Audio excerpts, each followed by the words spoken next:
Grid access granted. HANA artificial intelligence initialized. Role analysis. Wraith. Law. Deadlock. Identity missing. Now I'm having fun! Grid social platforms report Deadlock is known for his law-abiding enthusiasm, yet juvenile attitude. Ties to wealth is apparent, as he outfits himself with the latest weapons and technology. Fights alongside the man known as Abaddon under the Archangels. Searching. Breaker. Helix. Data corrupted with minimal details. I always kill the competition. Grid international arrest warrants detected. Helix is reported to be affiliated with the Syndicate and the man known as Faust. Logs indicate he regularly brokers weapons and hydronium trade among factions. Beginning combat evaluation of Wraith. Initial observation. The Wraith role excels in high mobility and close quarters combat effectiveness. Acronym acknowledged. CQC will substitute. The Wraith's primary weapon is the Spectre auto pistol. It is highly versatile, fired in bursts for more accuracy, and full auto in CQC scenarios. Optimization acknowledged. Effectiveness increased when used in conjunction with his Wasp short sword. Ideal combat scenarios pair use of the Spectre along with CQC maneuvers such as slide to close in on enemies and then complete combat executables with a stab from the Wasp. Additional movement abilities such as double and triple jumps noted, wall jumping as well. The Wasp blade can be ejected at high speed, embedding into surfaces or enemies. Additionally, if the discharge blade is shot by the Wraith, it will explode. This is cool. Anomaly detected. Chrono switch technology. The Wraith can project a hydronium-powered field of slowed time relative to his body. Enemies caught in this projected time field are slowed down physically, along with their weapons and abilities. But the Wraith moves at normal speed, further increasing his combat effectiveness. Evaluation summary. The Wraith is extremely deadly in CQC engagements. His high mobility, paired with chrono switch capabilities, result in a combatant that can disrupt field operations without much notice, eliminate targets, and retreat. Analysis complete. Uploading data to the grid. HANA out.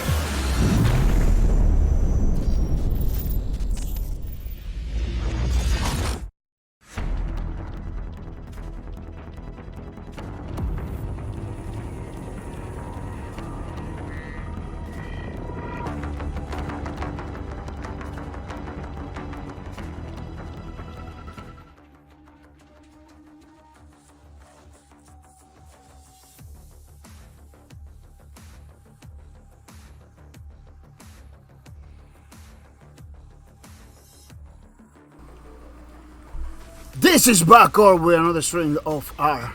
Today is July 11, 2021, and we're coming back to do another page for our Leverage Fanarbit. You know, we're still working on the Raid page, which is pretty good, pretty awesome, pretty nice. It's gonna be the first. It is the first page for the Raid Helix. You know, remember that we did the Raid Deadlock like a few months ago, maybe last year, last year I believe, yeah. Now we're gonna continue doing the Lubricants for Nabu, but it's gonna be the first, continue doing the first page for our character Ray for the Lubricants for Nabu, which is pretty nice from the game Lawbreakers. Again, you know, that was pretty innovative. Pretty good, pretty nice. Nothing else in the market get close to that game. Nothing else in the market was closer to that game. It's so good, so awesome, some entertaining. It was like coffee, you know. A game that you're sleepy, put some Lawbreakers, you're gonna wake up. You're gonna wake up because the game itself, it kinda force you to wake up because. I don't know if you see the trailers. Everything you saw in the trailers, that's a gameplay trailer, by the way. Everything you saw in the trailer, you can do in the game. It has to be like you have to be on your toes all the time. You know, the game is said keep you on your toes all the time. You know, there's no limits in Lawbreakers. The strategy that you can use. You know, you can fly away. You can run pretty fast. You can do almost everything that you imagine. You know, you can do in Lawbreakers. It is pretty crazy. or somebody's behind you, you can shoot it behind you. You can shoot behind you. You know, you can shoot, backwards and everything. You see, it was a pretty well done game, pretty well thought out planning. Unfortunately, it didn't gather the community. Unfortunately, people didn't see the positive of the game or anything like that. They play a couple times, say, no, this is not my cup of tea. A lot of people was like that. Unfortunately, because the game was, I'm not gonna deny, the game was ahead of his time. Maybe if they release right now, maybe if they release it right now, maybe they're gonna do better. But back in the day, in 2017, people are still, with the minds and with the ideas that first-person shooters or hero arenas, it has to be in some ways. It has to be slow pace. Shooting the peoples. Very tactical thingy.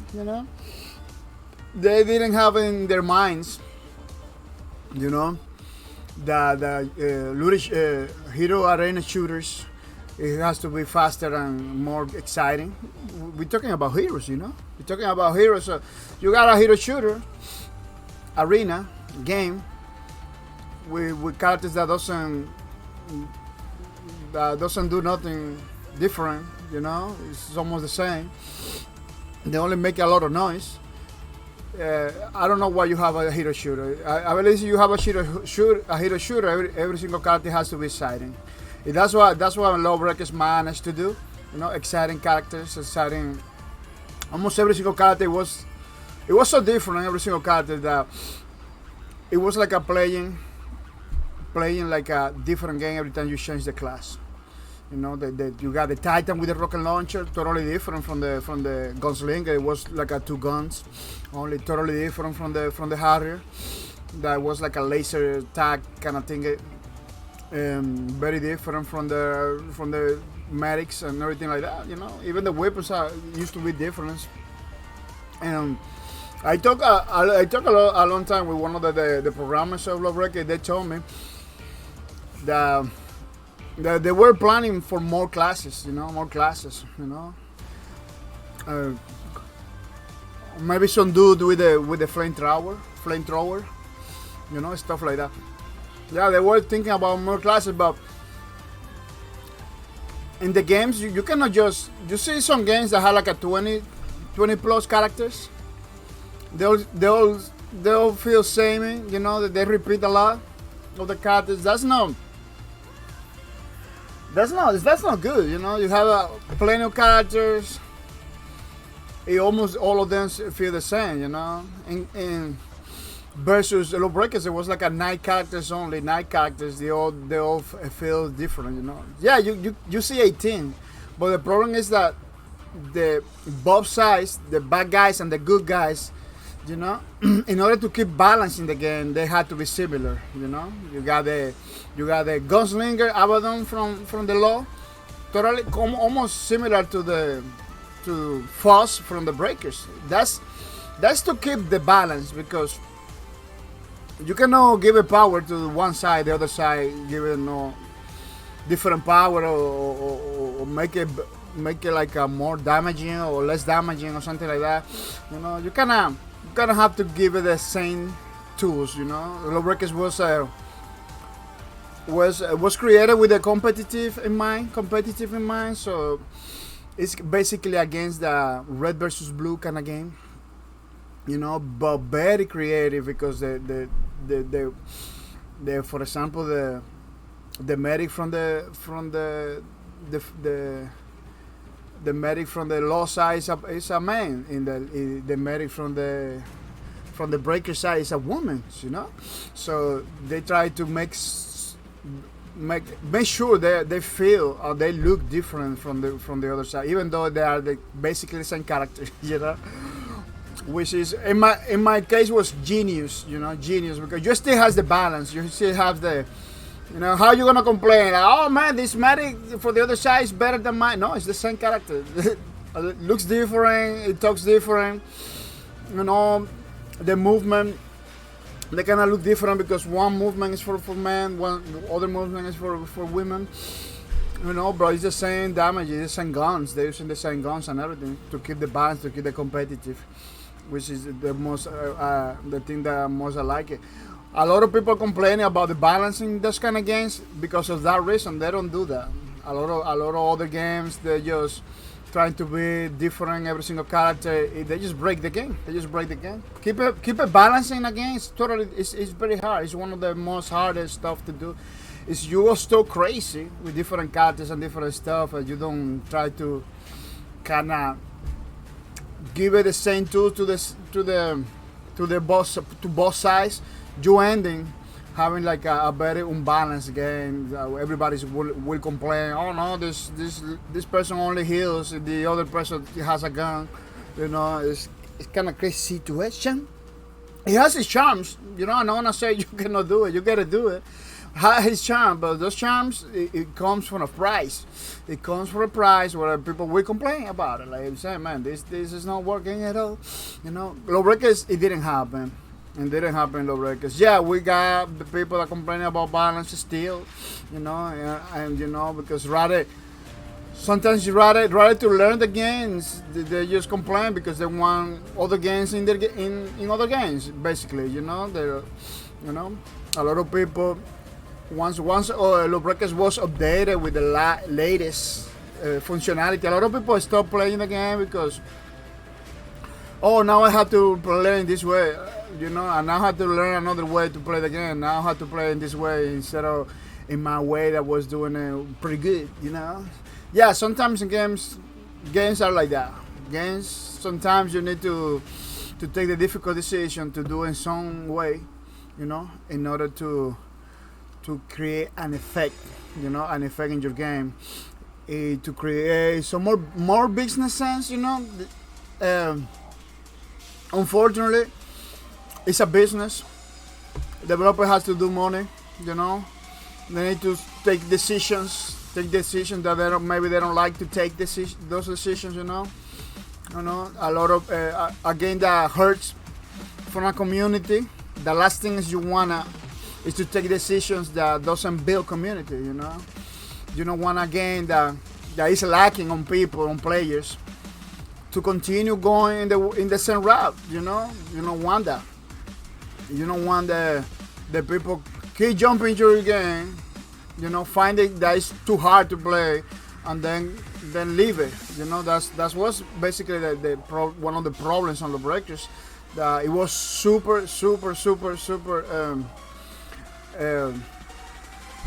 challenging. It was super challenging, you know, to the point that the people jump into the game whole week trying to learn the game because it has a learning curve and dying all the time. It's no fun. It's no fun. But what happened is that those people stop continue playing, you know, say no. They thought that with the friends, you know, they thought that with the friends. No, that game is super challenging. You're gonna go over there, you're gonna die until you figure it out, you know. Which is kind of a sad situation. You don't want the game to be like that, so they have to make some difficult decisions that they didn't want it. They didn't want it to do it, but it was catered to the new players, you know. So the player go to the game, survive a little bit, learn how to play the game, and stay maybe for the long run. You know, it was a tricky situation. I understood because I like the game. I was since the beginning. Supporting Lawbreaker, not streaming it, but supporting, watching the videos and everything. We can understand, like, okay, I know how to play the game, I know everything. You know, so you wanna put like a energy region and stuff like that. That let me tell you something. A lot of the old guys, they really like it. You know, I got friends that used to play Lawbreakers at that time. They say, "Oh, it didn't bother me. I really like it, the energy region and everything." You know, so it wasn't that bad of a decision, but unfortunately, you got the masses of the people that kind of learn the game the way it was in the beginning, dying all the time very quick, and they just want to do that. They just want to jump out from the room, couple chats, get a couple kills, you know. It's kind of exploit. It's like exploit that they wanted to continue doing it. You know, it's fun. to have always the advantage. It's fun to always be in the top. You know, once the developer decided, oh, you're not gonna be in the top anymore because now you're gonna have to use a strategy. Now you have to be in the battle more time. You know, no more one shot, one kills. Everybody rage. Everybody rage. I'm not gonna deny. I'm not gonna tell you no. It was the worst or anything like that. Let me tell you something. I used to play Lawbreaker since the beginning. I really like it. Once I get out of the door, I'm gonna die. So I need to plan my respawn basically. You know, I had to planning the way I'm going into the battle. Something that you almost never find it in a game. You see a lot of people going out into the battle from the spawn room like very confident because they know they're gonna last a while. And Lawbreaker wasn't like that. In the beginning, it wasn't like that. In the beginning, Lawbreaker, you leave the spawn room, you're gonna die. You know, in a couple of shots. So you kind of have to force to move and to plan escape before going to the battle. You know, do your own strategy. You know, it's not something that you're gonna spend hours designing. You know, it's something that you just take it like that. Boom! Oh, I'm gonna go this route, or I'm gonna go this route. That's why the spawn room has like two ways to live, because it was designed at that time when the people was like dying all the time. Like nobody thought that Lawbreaker was having like a energy region or anything like that. And the game itself, the maps lay down with heal stations and pickups at the same time. It's for that reason, because it was a challenging game that you just die. You know, it sit down pretty good with the people that wanted to support the game, that supported the game since the beginning, but it didn't sit down with the new people that wanted to jump in the game after release. You know, it wasn't that good. So they have to. They saw that when they released the game. You know, it was less people in the release than in alpha. In alpha, people didn't pay for the game. It was willing to try it out. They try it out. They like it. You know, but in release, a lot of new people that came to the game didn't like it. They find it too fast, too challenging. Yeah, they slow down the game. They make it less challenging with the energy region and everything. You know, and people are like me. You know that continue playing the game until the end. Understood that Lawbreaker is not gonna be the same one shot, one kill kind of. They call it like the insta kills or insta. They try to minimize that one shot, one kill kind of aspect that Lawbreaker was having. I understood. A lot of people understood. That's why we're still clamoring for the game. They're still talking about the game. But a lot of people didn't understood. They say, "Oh no, you changed my game." I say bye bye. You know, I don't want my game to be like the other games. You know, I don't wanna be like my game doesn't have to be like other games. You know, I kind of see that in some way. I kind of see that in some way too. You know, like we're having this pretty different game. We're putting it like other games. You know, but I understand why. Totally different from a lot of people that kind of don't understand why they stopped playing the game for those reasons. I understood why. You know, they need more people. Unfortunately, they needed more the new casual player. You know, the new people that come in to check it out. They need that. They need that the people to support the game, make a bigger, better community. You know, unfortunately, it was too little, too late.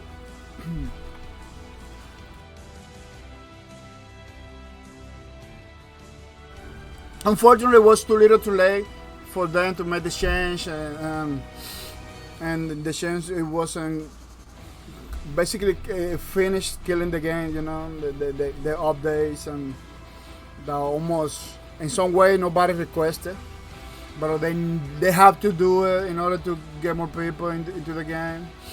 You know, a lot of people jump into the game, but they didn't stay either. It was still too challenging, you know. Try to keep a balance between the old guys that really want the one shot, one kill, and the new guys that want to keep themselves survive in the battlefield. it was a hard thing to do for a game that it was like a battling to introduce itself into the market. That was, and let me tell you, it was pretty full of similar games. You know, you got Overwatch, the Paladins. You know, then you got the crazy fever at that time from the battle royales. You know, remember that Lawbreakers was in the middle of the battle royale craze. You know, where everybody just want to play battle royales. That's it. Which is, I'm not gonna blame any specific game because it's kind of dumb, it's kind of absurd. You know, in the gaming community, where every single game is gonna do good. It's gonna do good. You know, there is a lot of players. It's kind of dumb to say, oh, because this game or that game. You know, I am more of the genre kind of guy. You know, like, oh, maybe people wanted to play battle royales. People wanted to play other hero shooters. You know, maybe it's not because one specific game or this specific game. You know, a lot of people blame PUBG. PUBG is not even close to a hero shooter. It's not a Lawbreaker kind of game. You know, some people blame Overwatch. Like, not even. It's the closest example, but Lawbreaker wasn't similar to Overwatch in any way, shape, or form. So you tell me, oh, it was closer to Quake Champion? I can say yes. I can say yes because Quake Champion and Lawbreakers was totally similar. Pretty fast-paced combat with classes that has abilities and stuff like that. But because Quake Champion was at that time, it is flying under the radar. People didn't took that approach, didn't took that example, which is it was a big mistake that a lot of people was doing back in the days. Like, oh, but people was too much focused on PUBG and Overwatch at that time. Not even people wasn't even talking about Paladins, even though Paladin was doing super good. You know, they weren't even talking about it. Yeah, but people was too focused on the PUBGs and the Overwatch. They made the mistake all the time to talk about that. Like, oh, it was PUBG, it was Overwatch. Well, other games was doing good too at that time. You know, you got the Ring of the Legions that was doing good. You know, now it's not doing good, but back in the day was doing super good. You got the Paladins that was doing super good, and it's always dumb. It's always dumb, absurd. I don't recommend nobody to talk against another game. Like the cause was why this other game is not doing good. Like, that's not the ways, you know. You know, I can show you why. You know, you got the gaming community. The gaming community is huge. It is huge. If we go to Steam charts, they have like the top 10, you know, games. You know, top 10 games. They are doing good on Steam. You know, the other stores, unfortunately, they don't provide numbers. They are kind of outside of this Steam kind of Steam kind of they are outside of the charts basically because they don't provide numbers. They believe the best way to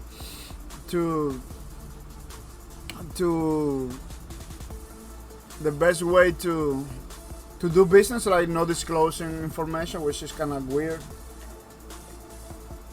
Information can destroy your game, but it can help them. You know, we got the top 10 on the top. We got Counter-Strike. Counter-Strike is always on the top in these charts. Counter-Strike is always on the top. Then we got Dota. Then we got Rust. You know, that always killing it. Apex Legends is coming. You know, PlayerUnknown Battleground of PUBG is over there in 4. Team Fortress, Dead by Daylight, Grand Theft Auto, Destiny 2, Ark Survival. You know, all those games are doing good.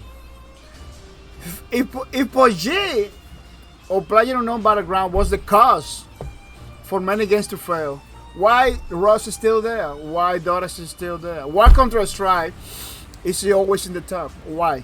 You know, that doesn't make no sense. that people begin to blame one specific game for the demise of another game. Oh, my game's not doing good. It's because PUBG. It's because of Overwatch. It's because this other game. No, that was one of the the mistakes that a lot of people, even CEOs from companies, made that mistake. Me, that I was always looking at the charts, always checking this. I say, man, they're just talking bullshit. They don't even researching. There is no other games gonna kill you game. Look at how many people in the charts. How many players are playing different games. Like, no way one game is gonna kill everything. No way is one specific game is the cause of other people's demise. You know how huge is the gaming community? It those are the numbers that this platform, Steam charts, can count. Because this is not like 100% accuracy. There is all the conditions over there. It's not like a direct API that Steam has to provide those numbers. It's like basically they kind of looking at the profiles of the people, the games, the wish list, and stuff like that. That's how they get the numbers. So yeah, I don't believe any other games gonna kill any other games. Lawbreakers unfortunately didn't got it for many reasons. The community, didn't get into the heads of the people for many reasons. I believe that's the most fair assumption. It's like many reasons. Political reasons, in the way that the developers manage the game. Remember that Lawbreakers is supposed to be a free to play game. Then they have to go $30. It was supposed to be a free-to-play game with no publisher. From that they went with publisher with a $30 price tag, which I really understand it was necessary to do. It was necessary to do, but a lot of people didn't agree with it. Maybe they didn't saw the stream when the Cliff Lesinski was talking. Why is the reason why we're going $30 with publisher? People didn't maybe understood. I understood 100%. People going no publisher, and free to play. It was a huge risk at that time. I don't know now, but at that time it was a huge risk. Maybe you say, oh, we're talking about Chris Blesinski. He gonna do it. Yeah, could be, but nobody knows. It's a huge risk that only going free to play is a super huge risk. You don't even know if the people gonna play your games, if they're gonna support. You're gonna have to pay servers. You're gonna have a lot of people jumping into your game. Maybe you're not gonna get no money to continue the project. That was a risk that they kind of saw. Like, man, we're gonna be for months, paying crazy servers. Remember, Bosque Production was an indie developer. We're not talking about, huge thing. We're talking about, it was less than 60 at that time. It's like maybe 20 people, 30 people. Remember at the end of the life of the game was when they became 60 people in the whole company. So developers maybe it was like a 20 or 30 people. So you're telling to those guys that doesn't have no hope or no guarantee that they're gonna do good to go free to play, no publisher. You're like, why I keep supporting? Why I bought the game? Why I keep supporting it? Because I understood. I said, yeah, it was too much of a risk. Only going free to play for any company is kinda a risky business. It's so clear, what I'm telling you, that the only companies that are doing good with free to play are like huge companies like EA Games, Epic Games, not even PUBG. PUBG is not free. They're doing good, thanks because I believe it has the price tag. But only big companies are doing good. Why? Because maybe they don't doing that good with the game, but they keep pumping money on it, until it sticks. You know, a little small company, a little small studio is not. It doesn't have the money to throw to a game until it does good. You know, so you can look it up, you can research it. But there's a lot of games over there free to play, bro. They're not doing that good. They don't do it that good, which is I don't know why people keep requesting more free to play games, more stuff like that. Remember, people, free to play games, they're gonna have a store. They're gonna have a crazy prices like the Valorant. Valorant is a game that I don't support. 100%, I'm not gonna support Valorant. I like Riot games, but that game specifically, no. You know, I can play League of Legends. I support League of Legends, but no Valorant. Why? Because they got like I believe the minimum from a skin in Valorant is like a $30. You know, like it let me scratch my head. Like, man, we're talking about a full price game. Like I can buy game for $30. You know. That's the price you have in your price in your skins in your store. You know, I'm not saying that they cannot do it. You know, they have all the rights to do it. You know, so that's the right that they want to take it. They can do it 100%. But unfortunately, there's some people like me that are not going to support that because it is too much. That's not microtransactions anymore. They're going to create a crazy precedent in the gaming community. You know. Not because they are the first, but because they are doing something they're not supposed to do. You know, in the future you're gonna have maybe $60 or $70 games with a store with $30 or $40 skins. You know, which is kind of crazy. You know, and people complaining about it, but they not think about backing down from that. Nobody's talking about those. You know, I really Apex Legends did something similar. It was crucified. The people responding to them, it was crucified. Every time that they release some skins with some crazy price, they just get crucified by the people. But nobody's talking about Valorant. Nobody. They're giving like a beautiful, easy pass to the Valorant community. Like, oh, $80 skins. That's okay. You know, like what? Yeah, it's okay for you. You know, again, they can do whatever they want. They got the free to do it. I don't support that. I don't agree with that. I don't believe that you should support a game that it is free, but it has like crazy prices like that in skins and stuff like that. Like, oh, the money that we didn't do in the beginning.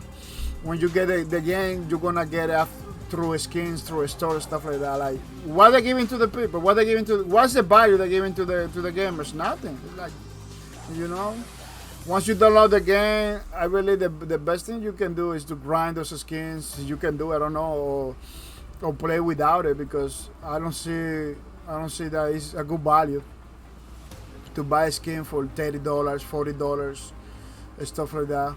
You know, they are beautiful. Don't get me wrong, they are beautiful, but no the price. You're talking about one element of the game, a full price. I rather they put a price tag in the game. Put a price tag in the game, you know, and let me grind those skins. Put a price tag in your game. Why you don't put a price tag in your game? $30, $40. Valorant is a game that basically anybody can play. Can with those skins included. You can pay $40, $30, maybe full price for the game, you know, because they got quality. I'm not gonna say the game is bad, you know. I'm not saying the game is bad. It doesn't have quality. It has qualities, but they don't do it because it has that possibility that those doesn't make no money at all, you know. But with the skins, yeah, they're gonna make the money. They're gonna make a lot of money. You know, we're talking about Valorant and Riot games, pretty beautiful, pretty nice. But being free to play with skins like that, 60 to 50, 30, I believe I heard about $80 some of them. Like, what? You know, I'm not sure about that. You can correct me. You know, they got more possibility to make more money like that than putting a price tag, which is kind of crazy. They're just following the money, you know. They're just following the money. It is kind of crazy, but it is what it is, and people support that kind of shenanigans. That's what the people would like to support. You know, I don't like in the direction that the gaming community. I always say it, since Lawbreakers, I don't like it. The direction that the gaming community is going. You know, supporting games that are super expensive with stores in it, instead of supporting the games that are like a $30 games and $20 games. You know, very affordable games that are pretty good, like Lawbreakers was. I'm playing again. I'm playing my free-to-play games that I play. The free-to-play the games that I play, they has a lot of values. You know, you can. I'm playing Space Lords. It's totally free. You can unlock every single character. You can unlock every single weapon. You can grade for free every single weapon. It has a lot of value in it. A lot of value in it. So you jump in right now. It has a lot of content for you. Unfortunately, the skins they had a price tag in the skin.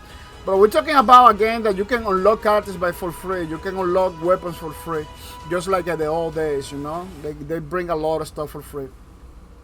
The campaigns, every single campaigns, they used to be DLCs. Now it's are for free, totally free for you to play. Like, they're giving a lot of value, you know. They should, for people like me that have 2-3 years, yeah, we're requesting content, but for new people, it has a lot of value. The guy, I'm playing The Cycle. The Cycle is a pretty good game. It's totally free to download. You can unlock every single weapon for free. You can unlock a lot of skins for free. I'm unlocking skins for free. You know, he has a battle pass if you want to unlock more crazy stuff. You know, games like that you should support. Games like that really give you stuff for free. That really give you value. You know, a reason to spend your time on it. Why? How you spending time in games that doesn't give you that? That doesn't give you. They just want your money. Yeah, I don't get it. I really don't get it. Games that just want your money is not the thing that we recommend. That's why you don't see me playing some specific games, you know, because they blatantly want your money, you know. That's why they're doing good. That's why they're doing pretty good, because they're just getting people's money. That's it. The value behind it is not there. It is not there. Why never get into PUBG? PUBG has no value. It has a 60. I don't know how much it costs now. It costs a lot of money now. It still costs a lot of money. If we go to the store on PUBG, it's like it's $29.99 right now. They have a 50% off. They have 50% off, which is maybe now you can get it, but since the beginning I didn't recommend it to get it, because it was like you had to pay money. They don't give you nothing. They don't give you nothing for free. Everything has like stores and stuff like that. Like I believe it has a in-game store to get the stuff. Like I see you have a price tag. Why you don't let people grind your skins and stuff like that? You know, it is kind of crazy. It is kind of crazy.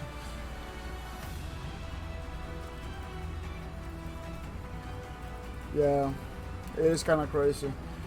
I don't know. It's up to you. It's up to you, but I don't support games that they just want your money, you know. PUBG is a nice game. It's a beautiful game, beautiful battle royale, but should be free, for real, for the money that they're making it, and everything should be free. And it should be not like a $30 or anything like that. Right now with a lot of battle royales for free, including Fortnite, stuff like that. You know, I believe Fortnite giving more value for your time than PUBG. PUBG is a mess of a game. It's a mess of a game, man, for real. I didn't see in the store on Steam like a store or anything like that, but I'm pretty sure they have something going on in the game. But I don't see nothing. You know, they don't talk about it.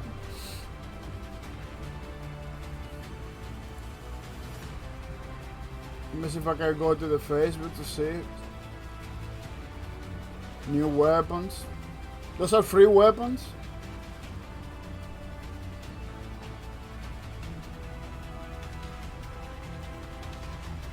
I don't know if those weapons and battlegrounds are for free. But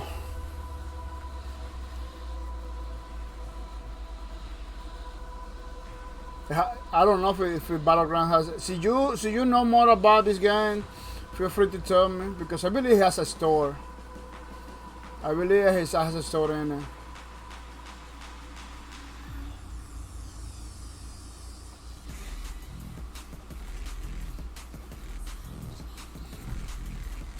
I believe that game has a store because I see so many weapons with tags, so many skins with tags. It cannot be people just making it.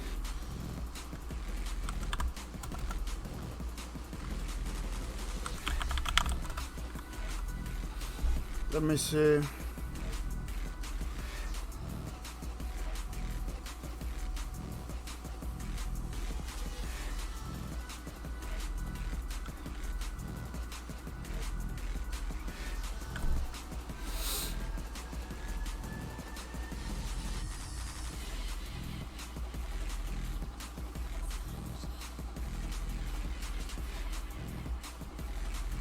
Wow, it had like a Game of the Year award and everything.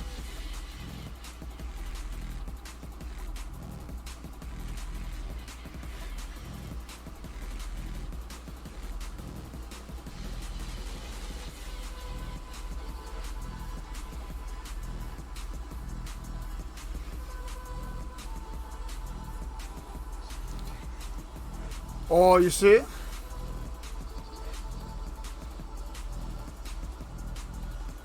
Look, guys, over here. You know what I'm talking about? You know what I'm talking about? I don't know why people support this kind of games, for real. For real. Look, Green action into the this is the developer Green, Brendan Green. He introduced microtransactions that allows players to use real world funds or real money to purchase loot crates that provide randomly selected cosmetic, also known as skins, which they can trade with other players. Well, it really recognizes the issue with skins gambling. He believes that Valve has put safeguards in place to support a skin economy that will provide further revenue for them without concerns over gambling. However, in November 2017, gray market skin gambling sites began appear that uses the battlegrounds cosmetic virtual currency. You see, I'm telling you, man. I was looking at those. I say, wow, man, this game, even though it has a price tag, it has like a full market thing. Following controversies over the use of loot boxes to free-to-pay items in other games, in November 2017, the PUBG Corporation affirmed that while they will continue to add new cosmetic items rewarded by in-game crates purchase, they will never add anything that affects or alters gameplay. Yeah, cosmetics. It's only cosmetic. That's what I'm trying to say. But still, you know, some people like some cosmetic. Why you don't give it the option to grind for it? But in May 2018, PUBG Corporation disabled the ability to trade skins. So you cannot trade skins anymore, as they found that the players were still abusing the system by selling them for monetary value through unofficial third-party platform. Yeah, that's the issue. They're still selling it in the game, but they don't want other people selling it. While it's still early access, Bluehole offered an early preview of the system by offering limited time crates that could be purchased during the first Battleground Invitations Tournament throughout Gamescom 2017, which sells from this contributing to the prize pool amongst loot of these crates with special offers. Green anticipated adding a campaign mode and many other beautiful stuff. The game also features custom game modes and mod support. Yeah, it has like a store that they sell like a loot boxes and stuff. You know, I don't know if it's still there. It doesn't say nothing pretty fast. You know, I don't know if it's still there, but they begin like that. You know, I understand. People are good. People like it. They support it. There is nothing else to do from that, you know. It's not supposed to be more than that. It is nothing else than that, you know.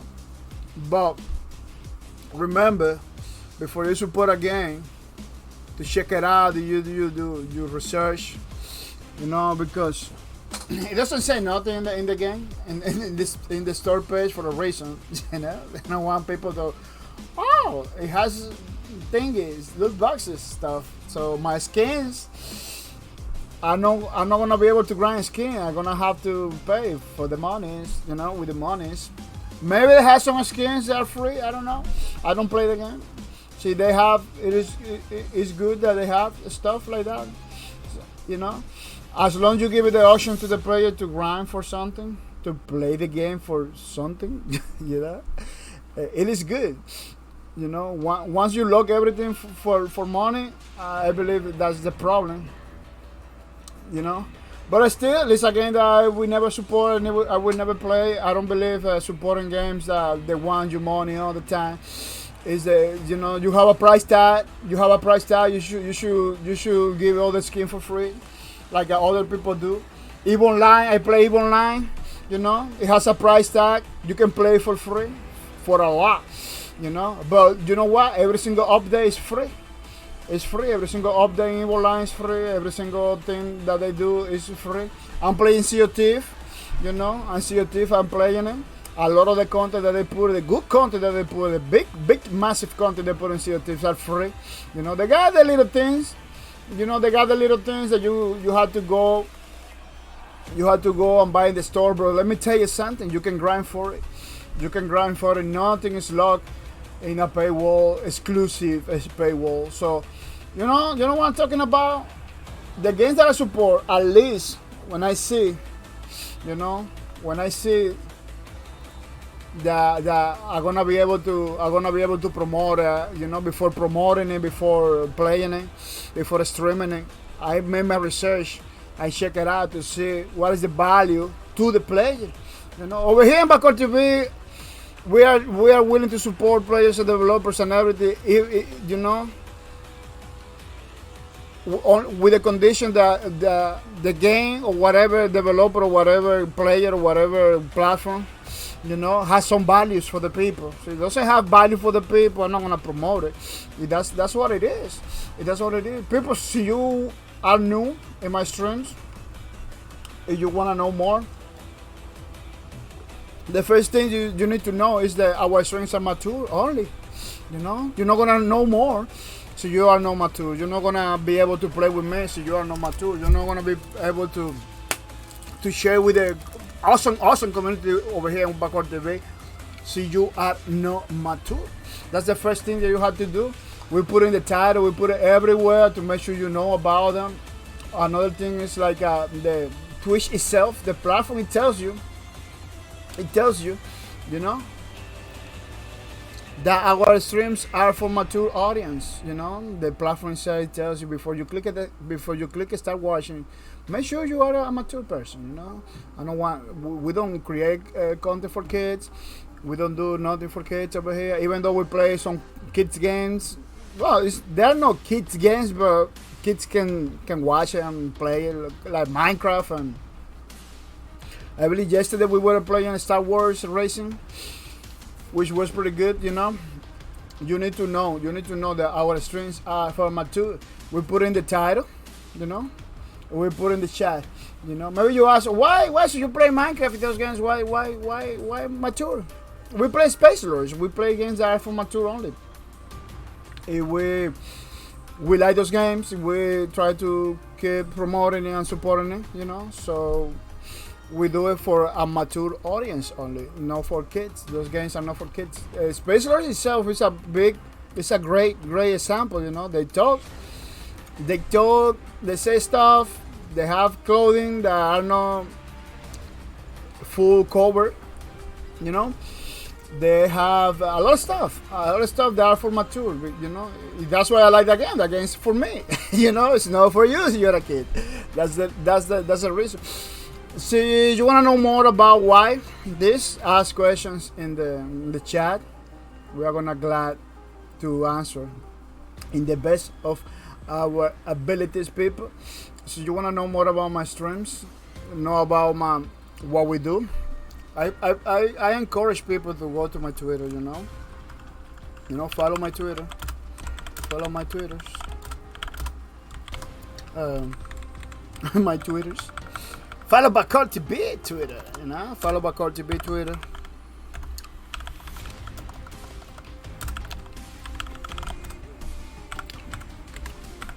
Don't let me hanging.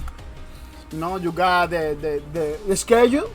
Yeah, a lot of people ask me about the schedule. It's over there in the Twitter. It's over there. You don't need to have a Twitter. It's public. It's public. Look, I'm gonna show you. I'm gonna go incognito. I'm gonna incognito. No logging. No logging. No. Look, all the information right there. It's public. I don't know. Some people. Oh, I don't have no Twitter. You don't have to. You don't have to. Look, I'm watching my Twitter incognito. No login. No login. No. Look, I sign up. Yeah, still watching the same information. I put everything on public. I put everything on public for you. Yeah, you're not gonna be able to comment. You're not gonna be able to like nothing, but you're gonna be able to know what's up. Like our stream that we're doing right now. You're gonna be able to click and check it out. Even save the information if you wanted that picture from the Lawbreakers fan album before it's released. Yeah, check it out my Twitter. Check out the information, the people that we support and everything, the games that we play. You will get more, you're gonna get a better idea of what we do over here in the streams. In the streams, all information is there. Don't forget to check it out, the Rage Twitter. Rage is the application that we are using to draw, paint, do anything creative, and artsy stuff. We do with the power of Rage, which is an application, pretty awesome application that can simulate real life pen and paper and pencils and tools and paint, which is pretty good. No other software include that in their suites. A lot of the other software are pretty expensive, and sometimes you wanna these results like this, you need to pay for it. You need to pay.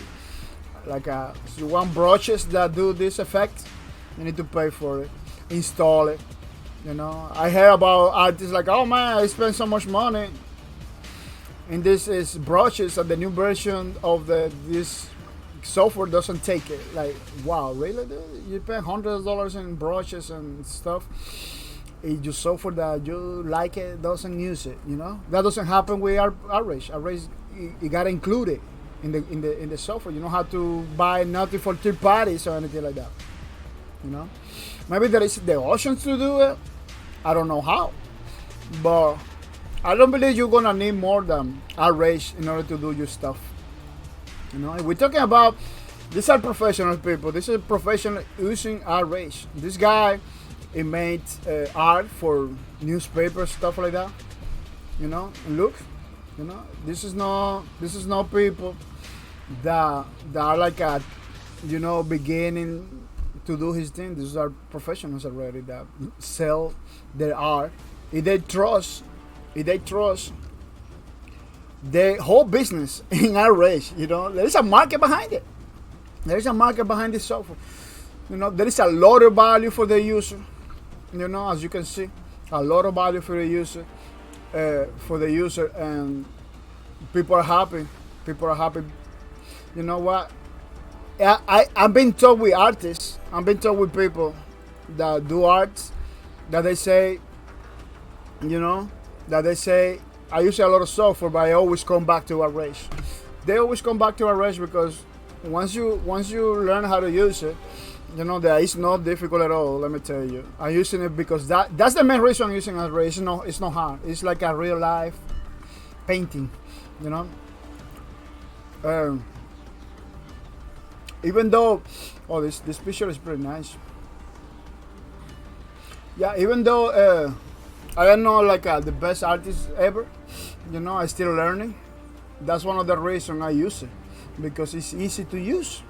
I'm not gonna use something that is super hard to use or anything like that. You know, I always gonna use the tools that are simple to use, that I know you're gonna use it very, very easily without any problem. Why complicate your life with so many things when you have stuff that do the job better? You know, that do the job better. So check it out, Outrage. The link is in the chat. You know, don't forget to check it out and combine the power of Outrage with Wacom tablets. Wacom tablet is the only tablet that I recommend. It's not standalone. You need a computer in order to run these tablets, because this is not like the normal tablets that you buy in other companies or anything like that. This is a professional tool. You know, this is a professional tool that you can use, you know, to create your arts and stuff like that. You know, follow. You know, Wacom tablet tweeters. You know, this is a professional tool that you use, you know, to create your arts and stuff like that. I don't recommend any other thing, because this is a quality company. Wacom is a quality company, you see.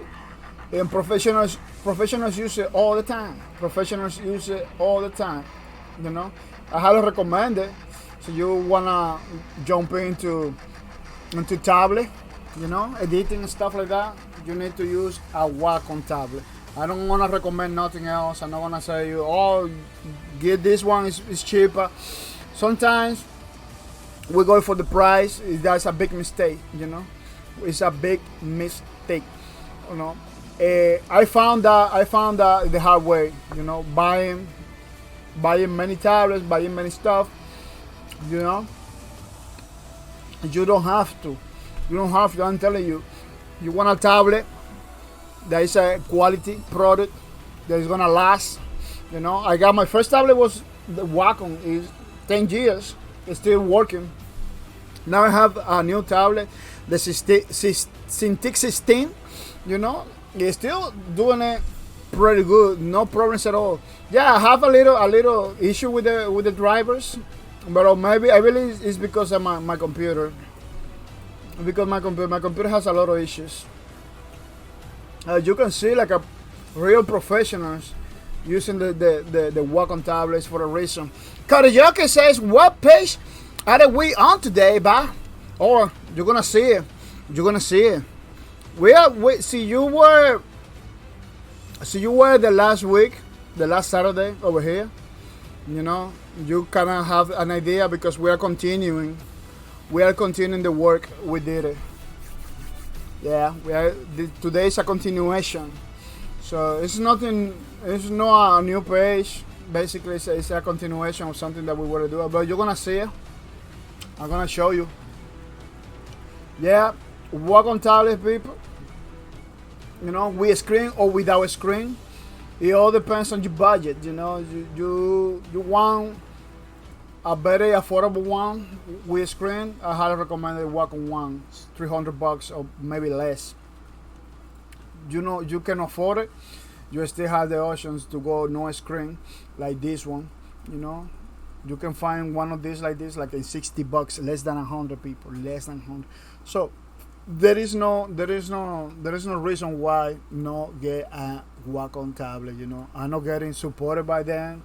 They don't even know me. You know, but if I find something good that I like it and I use all the time, I'm gonna promote it. That's how it is. You know, that's how it is. You know, don't believe I'm getting paid for this or anything like that.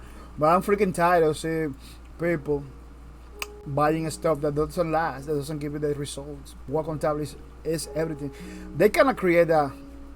I'm not gonna tell you like 100% that they created technology. You know, but what they have, they created. You know, what they have, they created. This is our tablet that can detect the tilt angle of your pen. You know, it detects the. Oh, that's too high. It detects the pressure sensitivity that you apply. the strength that you apply in the pen, everything. It detects a lot of stuff that other tablets doesn't do it very well, because this is our patent technology that Wacom has in their tablets. No any other company can do something similar, but not with the accuracy and the quality of the Wacom. I'm telling you, I cannot recommend any other tablet. I've been using a lot of tablets.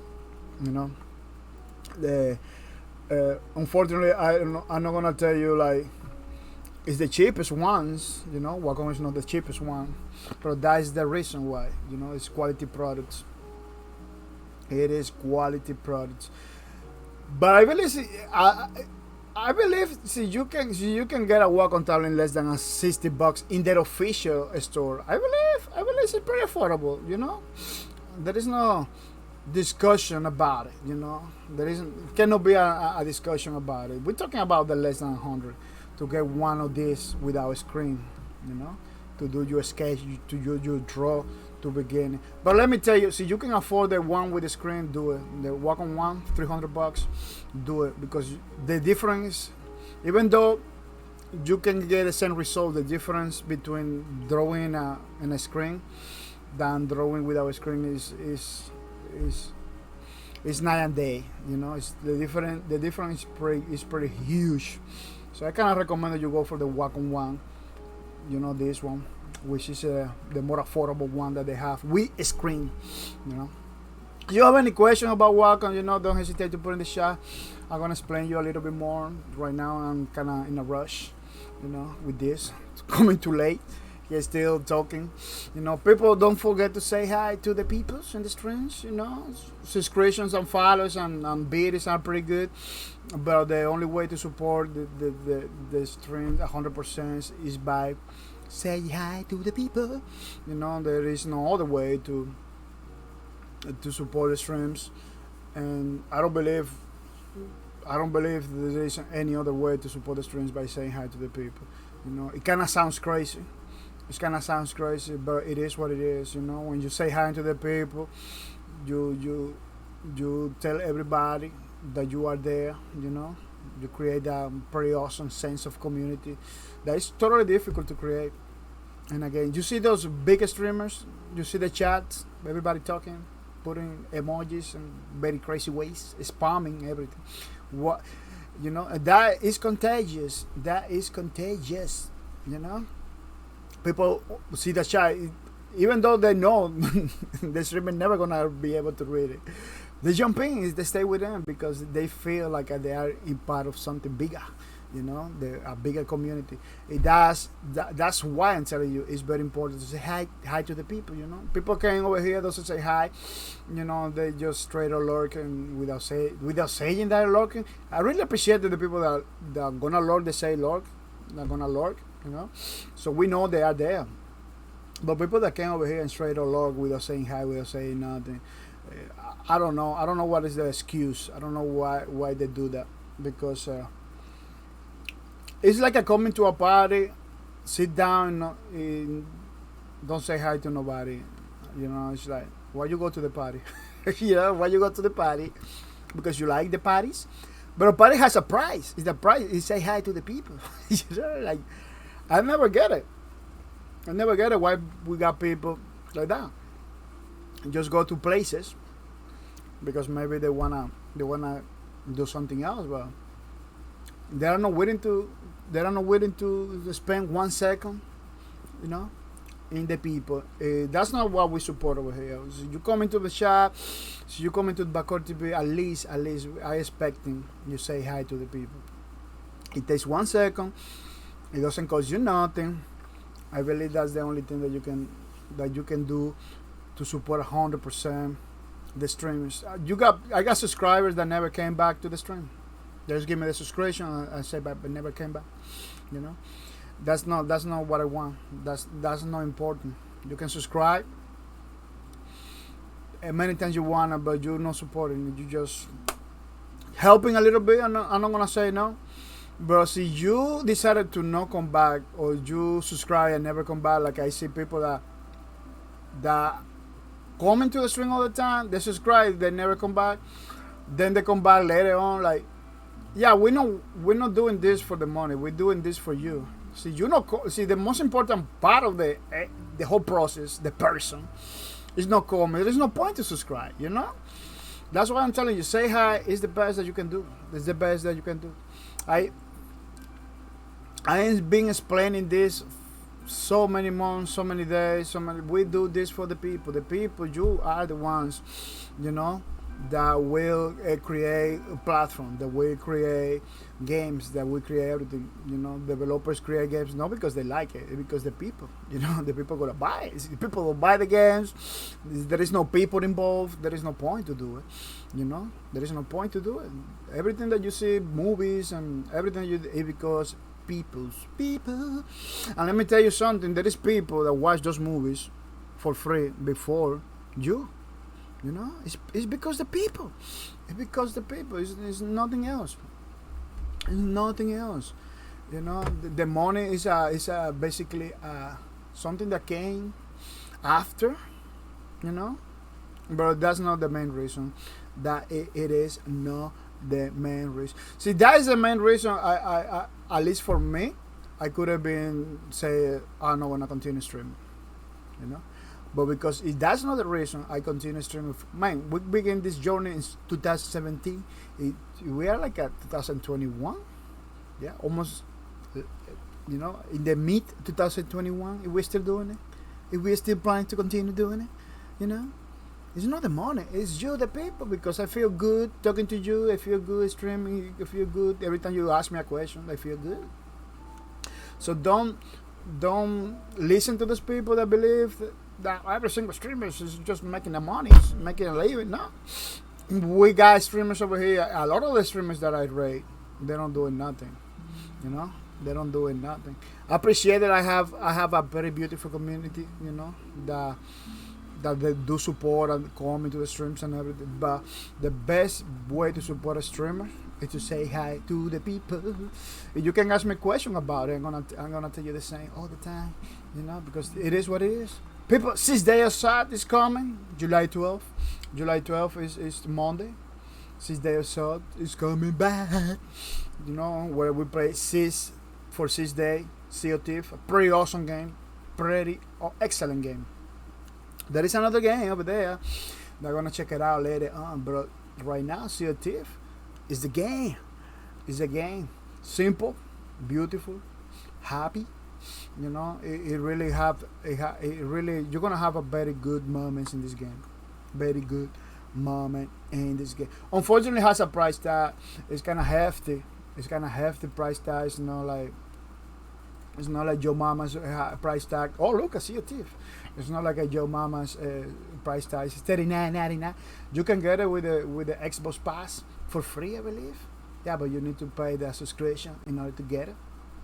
Which is the way, by the way, is the way that people recommend it, to get it with the Xbox Pass, because it's gonna give you like a more value for your money.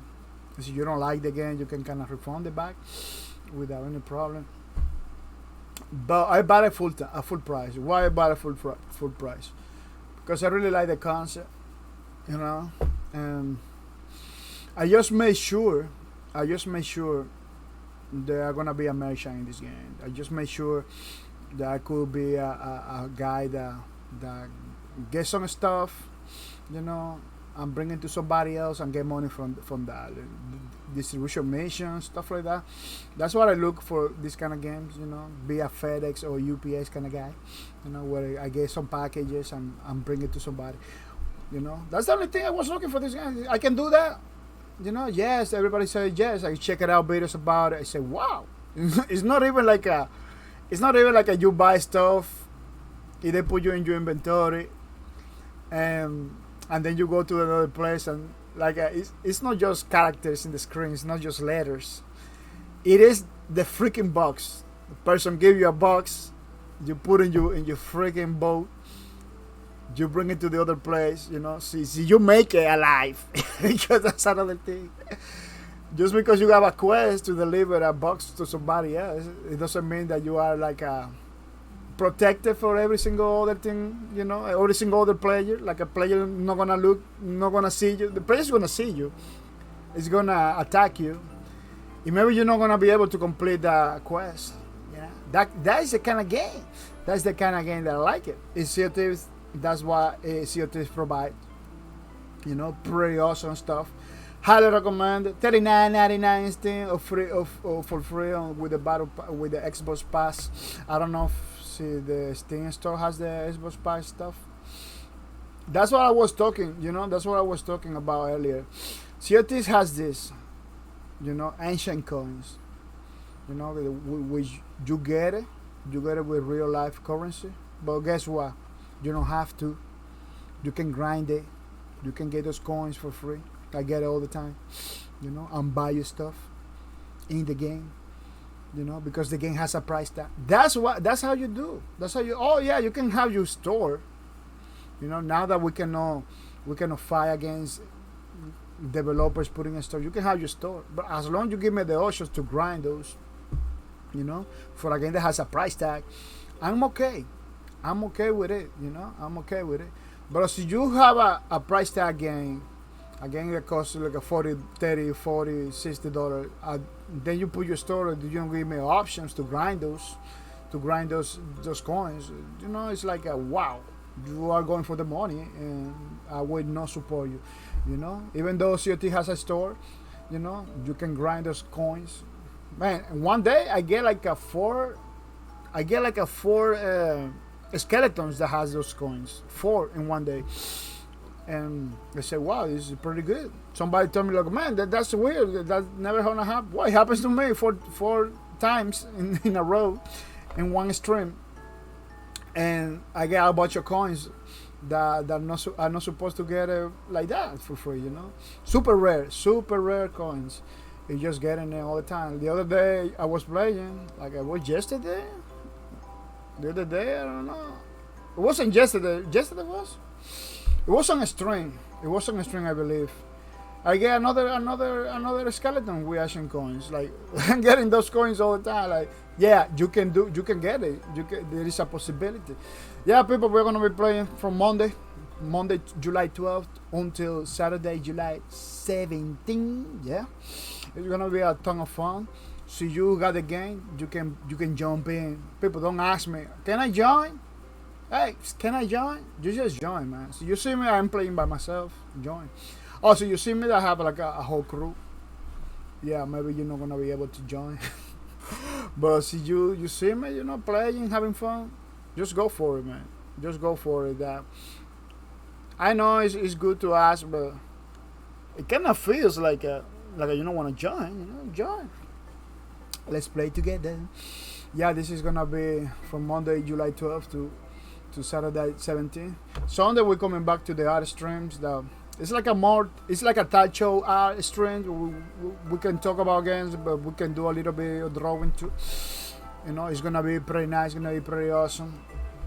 You can join any time during those days. We are gonna be playing together. That's, you know, we extended a little bit more the streams.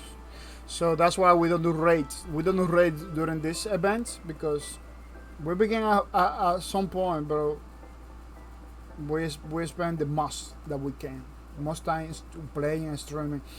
That's why we don't do raids to those days. So see you get a raid in this week and you want another raid in the next week, it's not gonna happen because we're gonna have the Sea of Thieves event.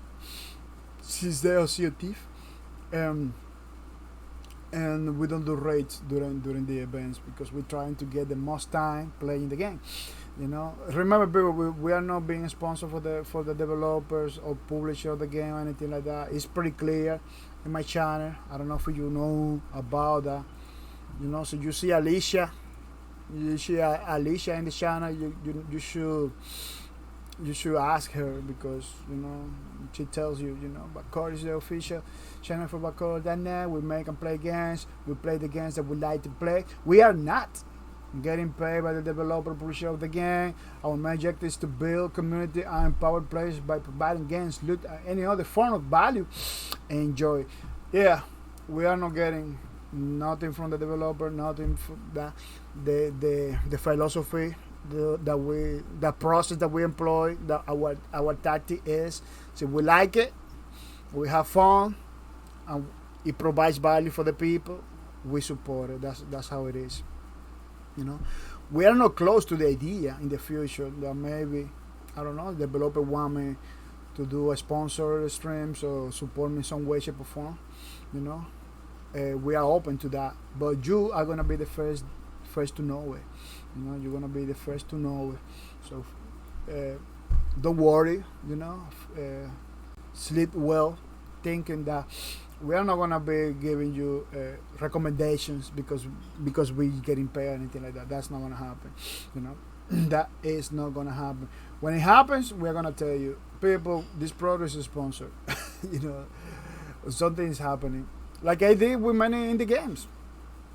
Like I will do with many indie games. I don't know if you see my sponsor streams. We indie games. I tell you everywhere, putting the screen everywhere. This is sponsor, so you know I put in the title too. So you know it is no. Yeah, I played the game.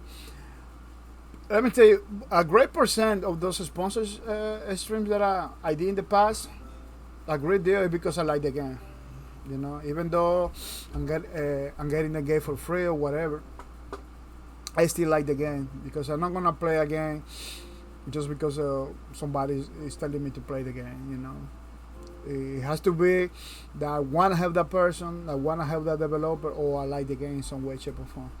People, this is the games that we're playing over here. You know, and the next Saturday, not the next Saturday. The next Saturday we're gonna be playing COT, but the Saturday after that one, we are gonna be playing Angels Fall First. A pretty awesome kind of battlefield games where you add in your chip and you get into other people's chips, other people's bases, and you capture. It's pretty good. It's pretty awesome. It has like a space combat and soldier combat at the same time. You know, it is pretty nice. It's a game that has been developed for a long time. The developer is no the kind of developer that is gonna create like a Kickstarter or anything like that. Could be in the future, I don't know. But right now, they are not like looking for money. They are looking for create a pretty awesome spirit. They're doing it pretty good. I played this game as a mod in Unreal 2003. Then they put which it was excellent. Let me tell you, I really like it more than the 2004 mod. Then they created another one for Unreal Tournament 3. Yeah, you can do like a full-fledged games in Unreal Tournament. No Unreal Engine, Unreal Tournament. You can do like you can grab Unreal Tournament and make your freaking game. It's kind of crazy, you know. Yeah. They have the version from Unreal 3, Unreal Tournament 3, which was one of the best looking ones. Then the UDK one, I don't know if you remember UDK before Unreal Engine was like a free. They used to have like a live version of the Unreal Engine called a UDK, Unreal Development Kit, which was pretty awesome. But they removed it because they just put the full engine for free. And now we have the standalone version in Steam and everything for Angels for First, which is super good. They're still developing. You go to the Twitter, you go to the Discord server, everywhere you go, they put in information. They're still developing, they're still updating the game. Pretty good stuff. I believe in Steam is early access. I don't know. Let me see. Angels for First. Angels. Yeah, I believe it's just early access. Yeah, early access. They update it all the time. I don't know if they put in the update information over here. It looks like they know. But so you go to the Twitter, you know, you go to the other places, you can see that they have like a more info. I don't know if they got new videos over here. No, it was a year ago. That they posted this. But as you can see, it's not your normal kind of game. It's a very distinctive game. For that price tag, it's pretty awesome. It's like a Battlefield, but in a bigger scale, because we're talking about spaceships, and then you go to the planet and continue capturing points and stuff like that. Unfortunately, you cannot do the planet thing. I don't know now, but back in the day, you cannot do the planet thing and the space thing at the same time. It was like this is a planet mission, or this is a space mission. Maybe in the future, they're using an engine that can do it. They can totally do it. See, they want it. The Unreal Engine they're using. So I don't know. It's up to them. But I don't know if that's what they want to do. I don't know if they want to go to that scale. Once you go to that scale, look at the chips, the deployment of the chips and everything. It is pretty good. It is pretty good. It's again that I hold the close to my heart, because it really gave me pretty good moments. Yeah, the chips jumping in, you got that. You even some missions you have to jump in first before beginning. This is inside the chips, inside the bases. Yeah, I don't know why they don't do like the planetary and space and the space and the planetary stuff at the same time, because they have like a space stations that you get into it. You do the space first, and then you go into the space station. Like they got similar stuff. Instead of space station, they should do planets. Not the big whole planet, but the maps that they have in the planets. They should do something like that. But it feels like that once you're playing like one after another, one map after another. Kind of feels like that. Like I'm doing the space, then I'm going to the planet. But yeah. I believe performance it plays a big role. Why they're doing things in the way they do it, because you don't want to lag a game. You don't want to. We got like many games does like we got interplanetary missions, and you go to another universe, and then you cannot play because all of that takes a toll on your computer. Like, like what is the point? What is the point to go like a full high level stuff so you cannot play, like some games that we play. Mahero, welcome to the stream. Welcome to the stream.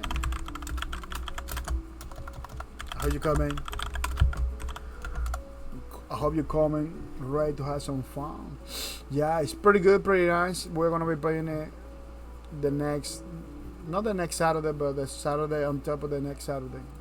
After the next Saturday, it's gonna be pretty nice. People, they think of cars. I still see a lot of people getting points, not redeeming. Kuru, you need to redeem. Tiku, you need to redeem. Guerrilla Warfare, you need to redeem. Or otherwise, you're not gonna be able to get more points until you redeem. I don't wanna get that because it got the possibility that I can forget that you are still not getting points. So the best way is you to redeem, come to the channel and redeem. I don't know why. Yeah, you get the points by watching the stream. Watch the streams, get the points, and then redeem for the Steam gift, $5 Steam gift cards. The first thing you have to do is to send me a friend request on bahcorp on Steam. This thing. Otherwise, you're not gonna be able to get the card. In order to get one of these cards, in order to get one of these cards, you need to send a friend request on Steam. Otherwise you're not gonna be able to do it, because that's how we do, that's how we roll. No codes, no anything like that. We have some problems with the codes in the past, and we don't want anymore. So that's why we're doing the more close and personal situation. People, so you wanna jump into our Minecraft server, remember to have the Minecraft Java Edition in your computer installed in order to play in our server. Our server is running 24/7, so you can join in any moment.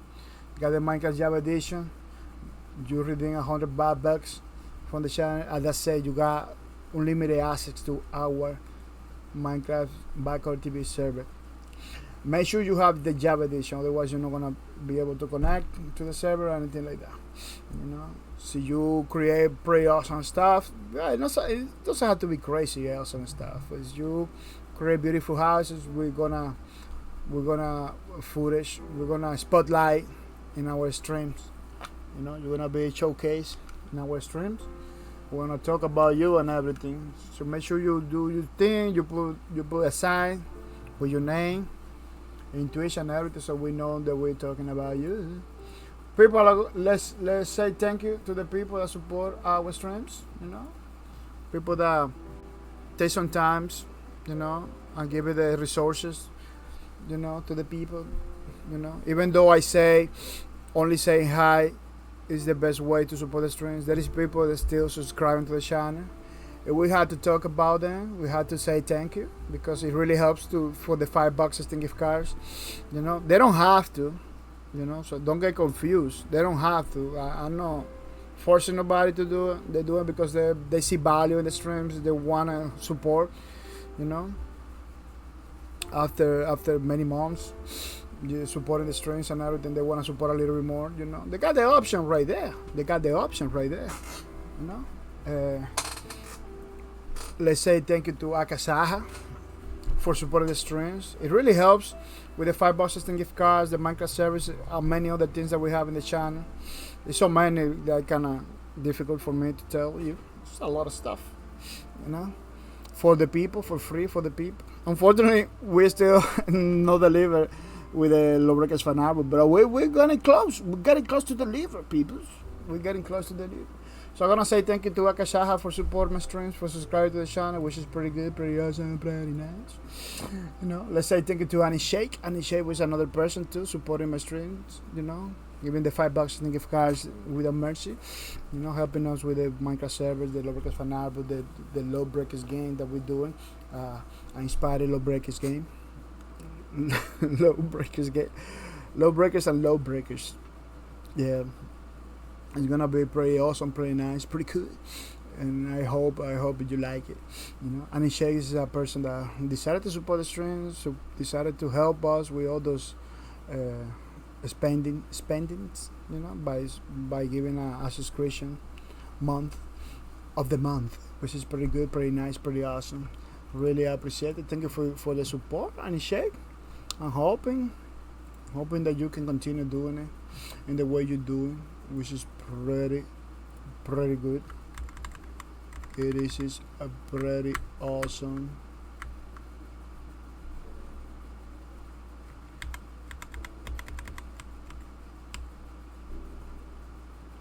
Which is pretty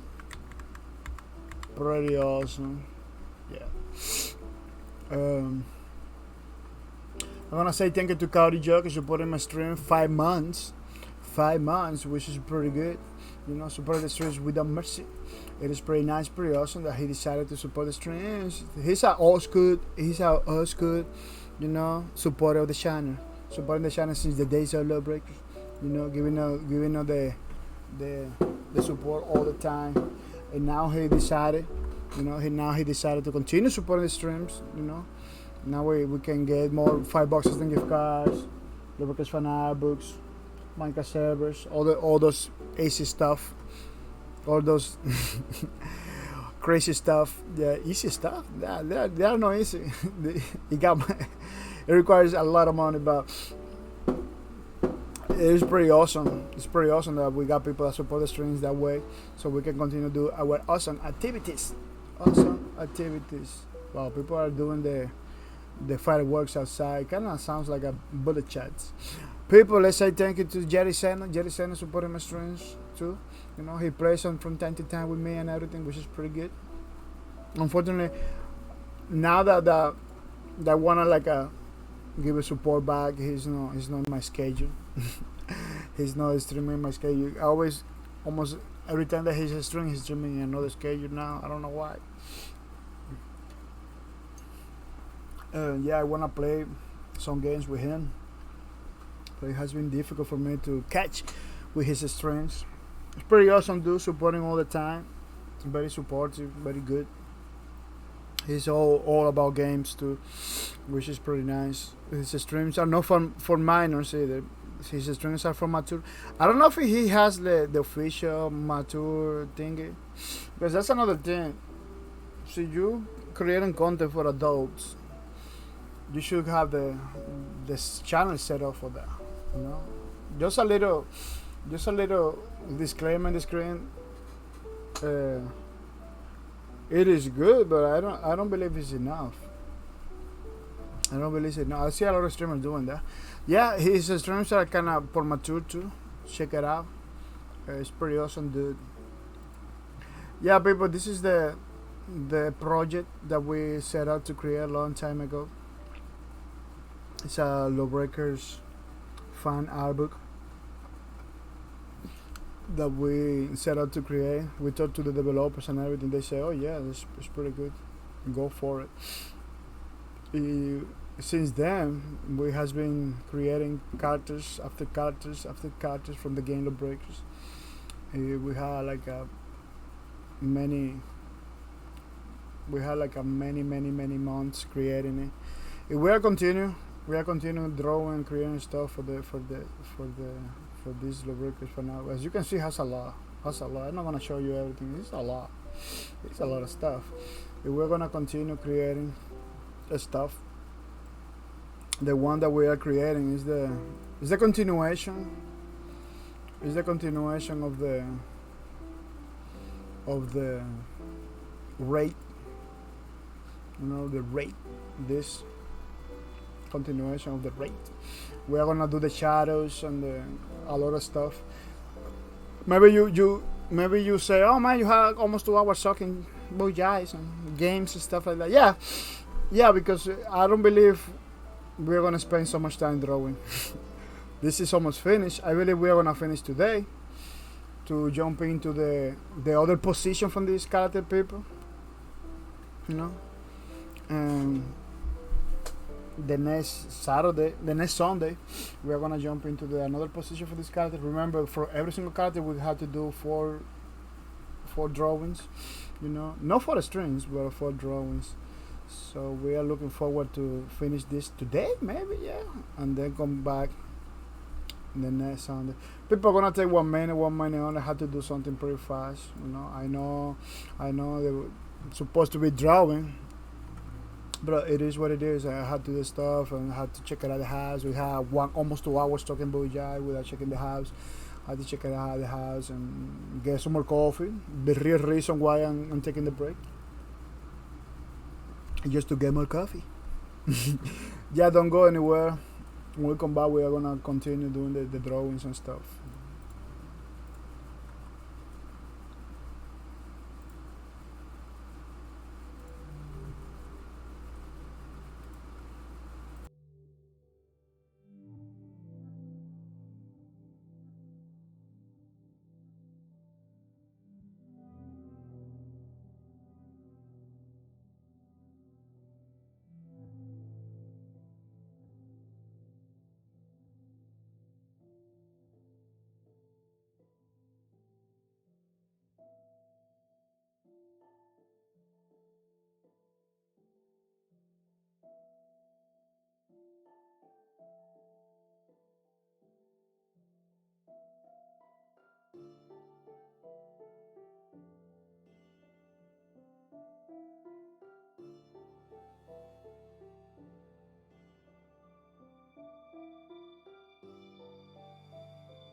Yeah, people, we are back and we are back for more Love Record Fanalbu, which is pretty nice, pretty awesome project that we have set up for a long, long time ago.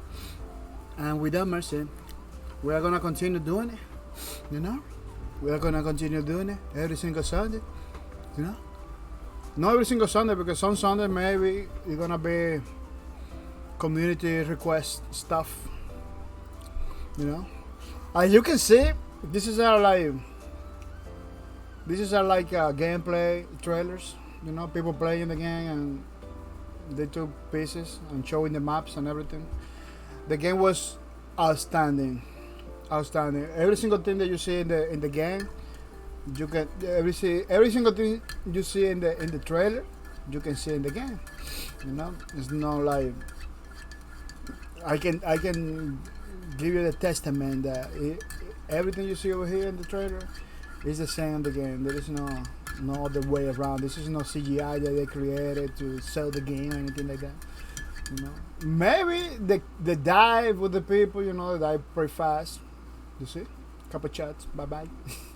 Maybe it's not like that right now because the game went for many updates, but in the beginning it was like that. In the beginning, you activate your ultimate, everybody dies.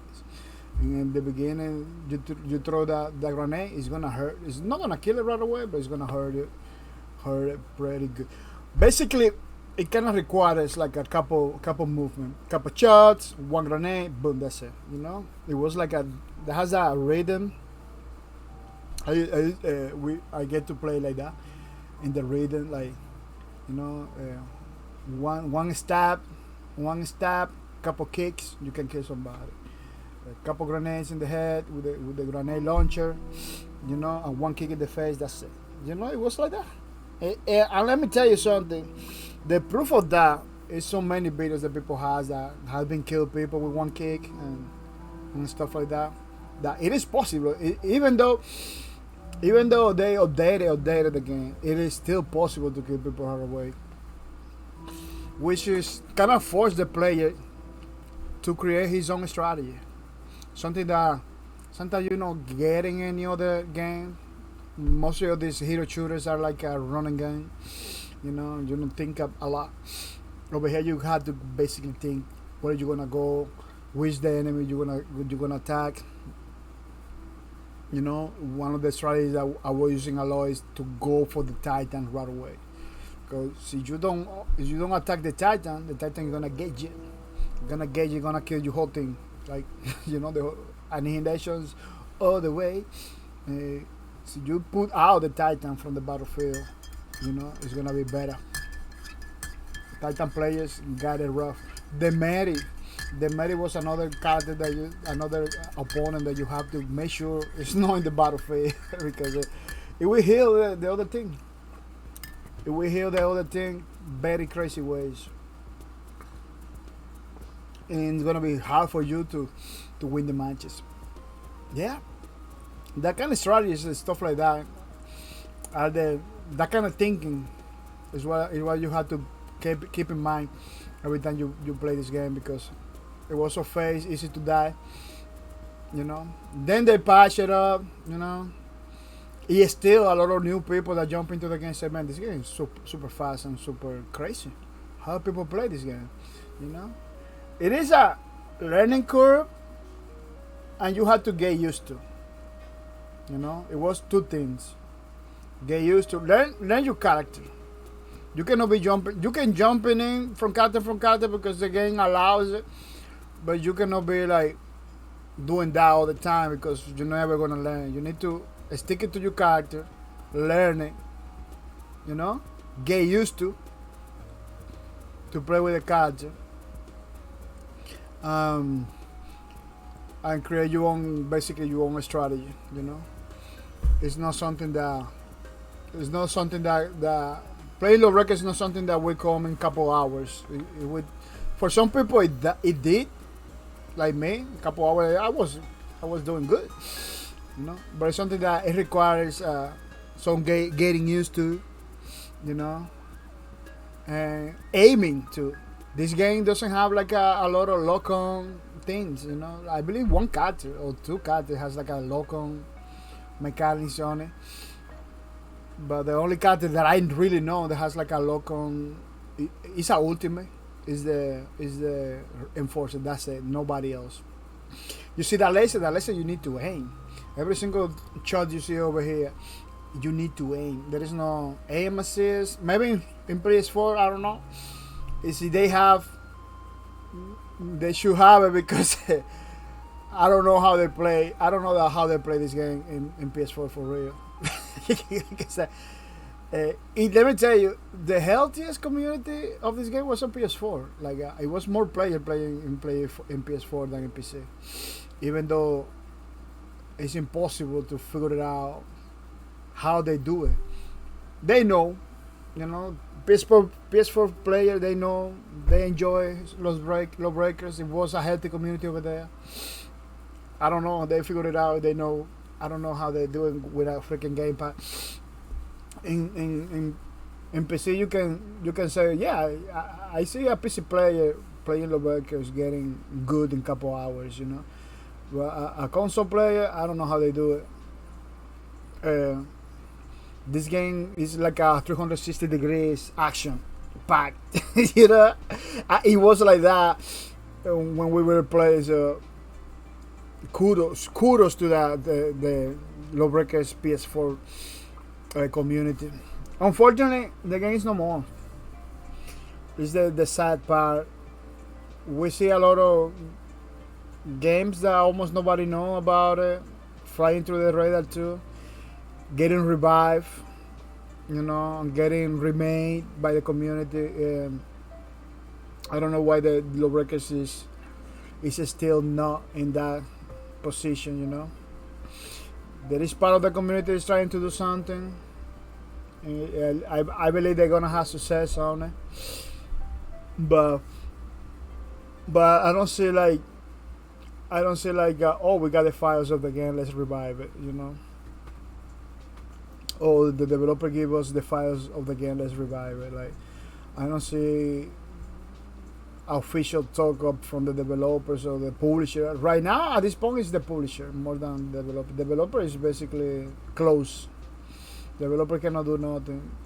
You know, developer closed too. The studio closed. Bosque Production. Even though, if Bosque was a so awesome developers that even though if they come back, it's not gonna be the same. It's not gonna be the same. You know, I don't know. See, Cliff Lesinski. If we come back like a Bosque Production, I don't know if he's gonna be having the support of the GeForce and the Hawkins, James Hawkins dude, you know, from that now is working for Epic Games and Fortnite. You know, all those awesome developers that they had, you know, the Tramelis Arrays from PS4, from PlayStation, PlanetSide 2, PlanetSide 1, Fallout 2. You know, those guys are in itself, they are legendary developers. I don't know if they're gonna be together again. Something that one of the reasons was why I was supporting those people is because you're not gonna get the experience to support basically the best developers out there. You know, a group of the best developers out there. You're not gonna be well. You know, I would say the names of the games. You know, Fallout 1, Fallout 2, PlanetSide 1, PlanetSide 2, Unreal Tournament, Gears of War, Fortnite, the Division. You know, like basically the guys that created the gaming community. They were a part of the Bosque Productions, working in house and working from far away too. So yeah, I don't believe you know. Cliff Lesinski did history with Bosque Productions. People didn't notice, but he did history. Unfortunately, that part of the history is no more. It is no more because people was too attached to politics Well, the time that Lawbreakers was released was a time where politics in video game was like a big issue. You know, oh, you don't have this kind of people, you don't have that stuff, or you put that kind of stuff in the game. We don't support that.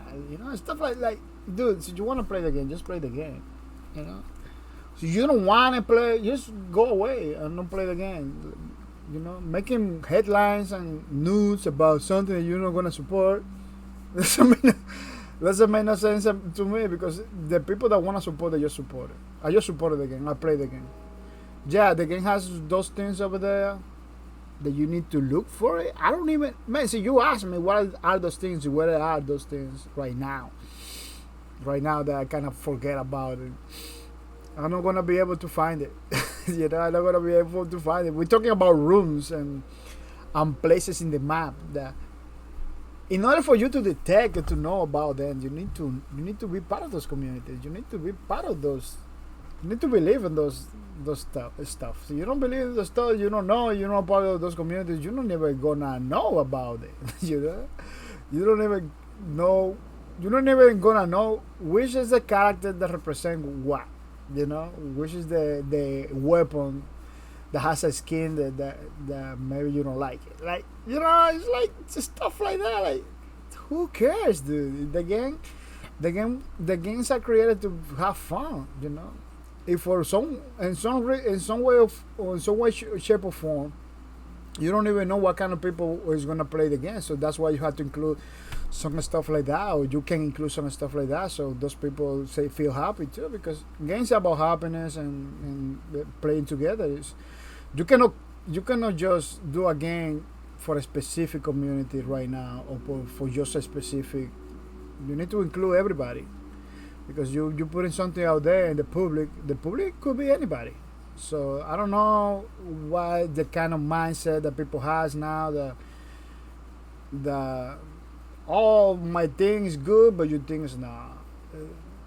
It's like a pretty old mindset that in 2021 we cannot have anymore. You know, this is a pretty close-minded thing. You know, Lawbreakers, the only thing that bring me Lawbreakers, even though I don't support many of those communities, I don't agree with many of those ideas. But the only thing that Lawbreakers bring me to me was joy, a lot of fun, a lot of joy, unforgivable moments. That's why they bring me to me, because I don't pay attention to the things that I don't agree with. I don't pay attention to the things that I don't like it. You know, see, people don't like characters from a specific country. You know, that's okay that you don't like it, but you know, you cannot be create a campaign just because you don't like the character or the style of the character or what they represent. You know, it's so crazy, man. I don't understand. That's why I say the people that want support, that are gonna support the game, they're gonna support it no matter what. You know, they're gonna support it. They're not gonna look for excuse. People that is looking always for excuse of that kind, they're not gonna support you again. They don't even play games, I believe. Those people that don't even play games, they just see something, they talk about it, they create headlines, you know, because they work in the news field or something else. I don't know. It's kind of crazy. Yeah, people support you games no matter what. You know, you don't need to know the full history of the developers behind them or anything like that. As long as not criminal stuff, I believe it's good to support other people, even though if they are controversial and stuff like that, they talk too much, or maybe you don't like in the way they talk, or they say stuff that you don't agree. As long as they don't do criminal stuff, I believe it's fine to support your developer. I support developers that a lot of people don't support. Why? Because I focus in the work. I give it 2 cents to the personality. I don't give it 2 cents to the personality. I didn't I didn't know that this developer because of the personality or anything like that.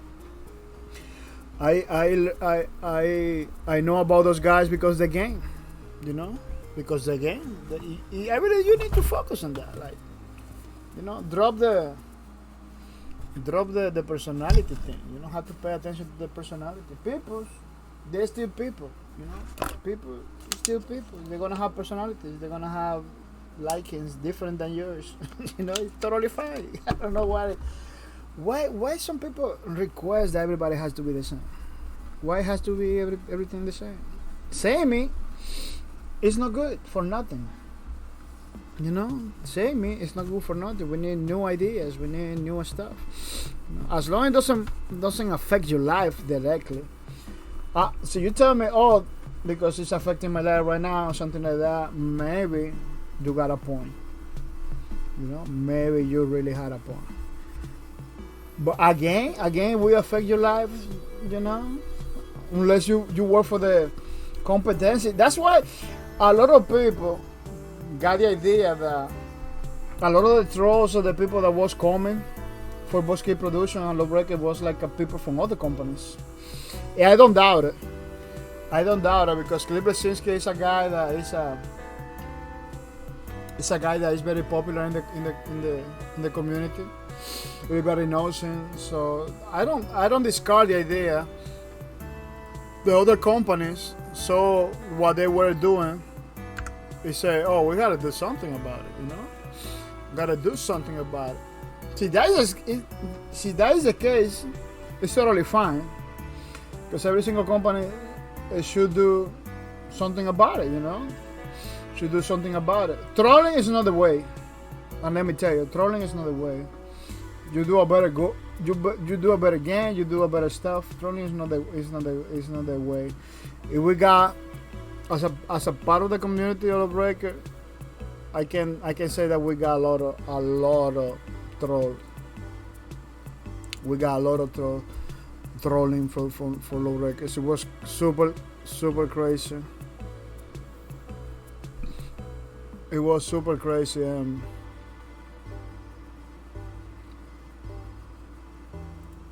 And kind of one of the.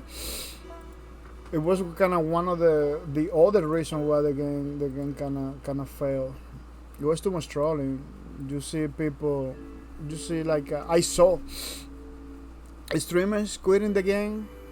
No streaming no more because the channel just was full of people. Oh, the game is dead. Don't play that. The developers support this community or don't support that community. Oh, it's a political mess. Stuff like, you know, stuff that nobody wants in the streams. You know, it was something that they cannot fight against it. Unfortunately, you know, we got our fair share of those people too over here. You know, I manage it in another way. You know, I ban some people, but I know they're never gonna support me. Other people, I didn't pay attention to them. There is better ways to deal with it. But when you are a streamer, that you already have something going on in your life, if you just want to have fun, if you see a group of people making sure you don't have fun, I can see that. I can see people quitting. I can see a streaming quitting and say, no, that this game is pretty awesome and stuff, but my life is more. My peace of mind and my life is more than anything, you know. Some people cannot, you know. Some people cannot deal with that stuff. It's not like they don't know how to deal. They know how to deal, but they cannot. There is some, you know, a lot of people are in the part of their life that they don't want to deal with that anymore, you know. Like, no, I came for the fun. I'm not here to fight nobody. You know, that's what happened with a lot of streamers. Like, they see themselves fighting people all the time. Like, you know, that's why they quit. They quit the streaming. A lot of streamers quit streaming. A lot of people stop playing because the game, in some way, shape, or form, it was hard for them, for the developers, to manage in a way that that the people didn't put bots in the game or didn't hack the game. Yeah, it was people. Some people hacked the game. Some people put bots in the game. You know, unfortunately, we're talking about a small group of people, developers, that was dealing with a massive amount of people. A massive amount of people that didn't have the idea to have fun in the game. It was like a massive amount of people that was willing to cause chaos, you know, to cause problem and basically kill the community. Yeah, the community of Lawbreaker was killed basically for many reasons. We need to understand that. You see the trailer, you see the game. It is pretty good. It didn't deserve. There is many articles about that it didn't deserve to die. It didn't deserve to go away. We got games that doesn't even do half of what Lawbreaker was doing as a game. Innovating, there are no innovating, nothing at all. They're still over there. They're still over there making good money for the companies. People having fun and everything. And don't get me wrong. I really feel happy for those communities, you know. I feel happy that the people are having fun and everything. You know, I was one of the guys that I was telling everybody, don't go to those communities to harass. Don't go to those people. You know, they're coming to us, but don't come back to them because there is no point. You know, what is the reason they're trolling Lawbreakers? We don't know. I don't know what is the reason they're trolling Lawbreakers, because you know your game is better than my game. Why you coming to troll? You know, was a non-stop, nonsensical crusade against Lawbreakers. Yeah, I never get it. Like, okay, your game is good. Why you coming over here to my channel to tell me that it's a bad game while I putting hundreds of hours on it? When I'm playing the game for hundreds of hours, why you coming to my, like, I don't have no point. There is no point, you know, to come into a Lawbreaker streamer to tell you how bad is the game when the streamer is having fun with the game. Like, there is no. I never understood that. You know. So that's why many people will begin to talk, like, begin to say, like, maybe they are getting paid for another company, because a normal player that doesn't have any motivation to support a game, I'm not gonna go to the other games community forums. You know, they took him out of the Steam store for Lawbreakers, unfortunately. But I got videos talking about the reviews of the Lawbreakers store. Maybe if I look for it, maybe I could find it. You know, but people was getting the game, playing for a couple minutes, 2-3 minutes, 8 minutes, 10 minutes, and then leaving a negative review. Something that I say, Steam needs to fix that. You cannot put a review with 8 minutes in the game. You need to. Steam need to put some kind of control that can force the people that wanted to leave review to have at least a couple hours, man. You're not supposed to be allowed to put a review only after 10-20 minutes. It was like a 3 minutes. We found people with 3 minutes in game. I believe if I look for it, I couldn't find it. Records.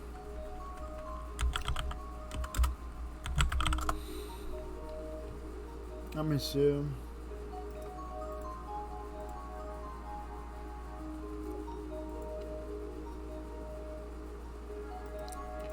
I can find the the community hub. Oh, let me see reviews, discussions. No, they took him out the reviews.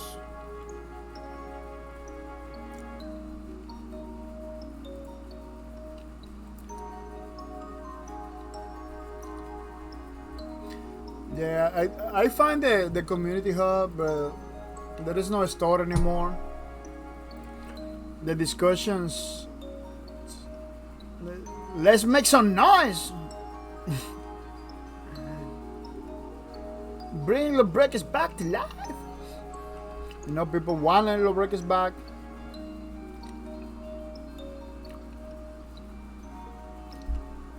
A lot of people is talking, you know.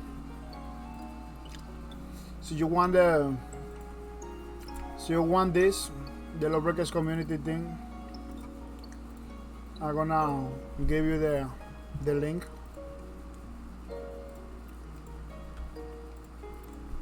Lawbreakers Steam Community Hub, so you can check it out for yourself. It kinda get you one conclusion, but you're not gonna find the reviews over there. Unfortunately, reviews is like, I don't know why they take them out. The review, the news are there. The guides.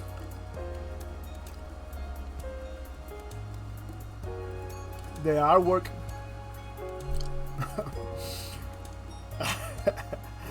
I like that. That I like a lot. Every time I come over here, I see that MacGyver one. I get like super happy because it's like a Lawbreaker getting revived after free to play. You know, they're throwing Lawbreakers to the water, like, this game, that. It was Lawbreaker inside, right? I said, okay, free to play. You know, it got super. MacGyver was the best, like a freaking jet ski out of wood. That's crazy. I believe it's MacGyver or Mission Impossible, I don't know. I'm kind of conflicted. Yeah, the popular meme from Call of Duty. Press F to pay respect with the Lawbreakers. Even the memes after. Oh, look at how you feel after buying Lawbreakers. You feel like Jesus, man. Yeah.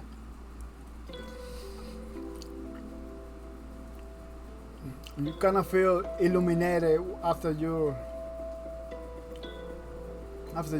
get Lawbreakers. It was a great feeling. I don't know if it's there. I don't know if it that was the real meaning of the meme, but that's what I interpret. Look at a screenshot from the game. Somebody posted the screenshot. It was a beautiful game. It was a beautiful game. Yeah, but this is not for Lawbreakers. This is they put a screenshot for Warrior, for how you call it again? Destiny Warriors. I don't remember the name, but that's for another game. No bad idea. The map is from Lawbreakers, but the guns are from Shadow Warrior, for Shadow Warriors. Oh, look at mine. Oh no, that's not mine. That's what another person that did it. Yeah, I remember. He totally traced it from the original. I thought it was mine. Look at trace. Yeah, somebody traced it. But it's still good. It's still good. Look at like a ninja. He's looking like a ninja at one of the raid. This is one of the skin of the raid. Kinda look like that, pretty good. Like a monk of some sort. Yeah, epic. This is a epic, I believe. Gun. Pretty good game, man. Pretty good game. Screenshots are beautiful too. People, you know, showing the screenshots of the game. Well, this guy has pretty low graphics.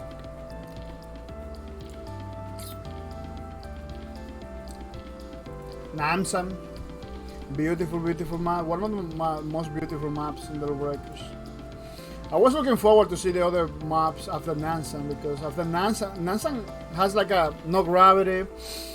You don't even notice, because the Vanguard, there is some breakers that can create no gravity zones, like Vanguard and I believe the Titan, when they smash the ground. So even though you are in maps that doesn't have gravity, it's pretty good. Man, going down there in this map, down there it's water only. So you go a little bit down, you go more lower than that, you're gonna die. But do that, especially with the Ghostlinger. It was so good. It was so good.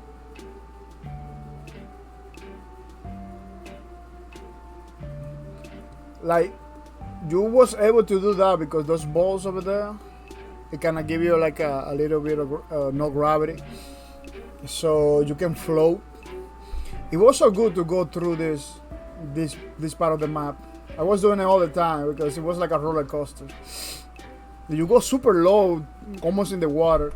Well, not almost in the water, because the water is still far lower. But if you feel like if I screw, I'm gonna die.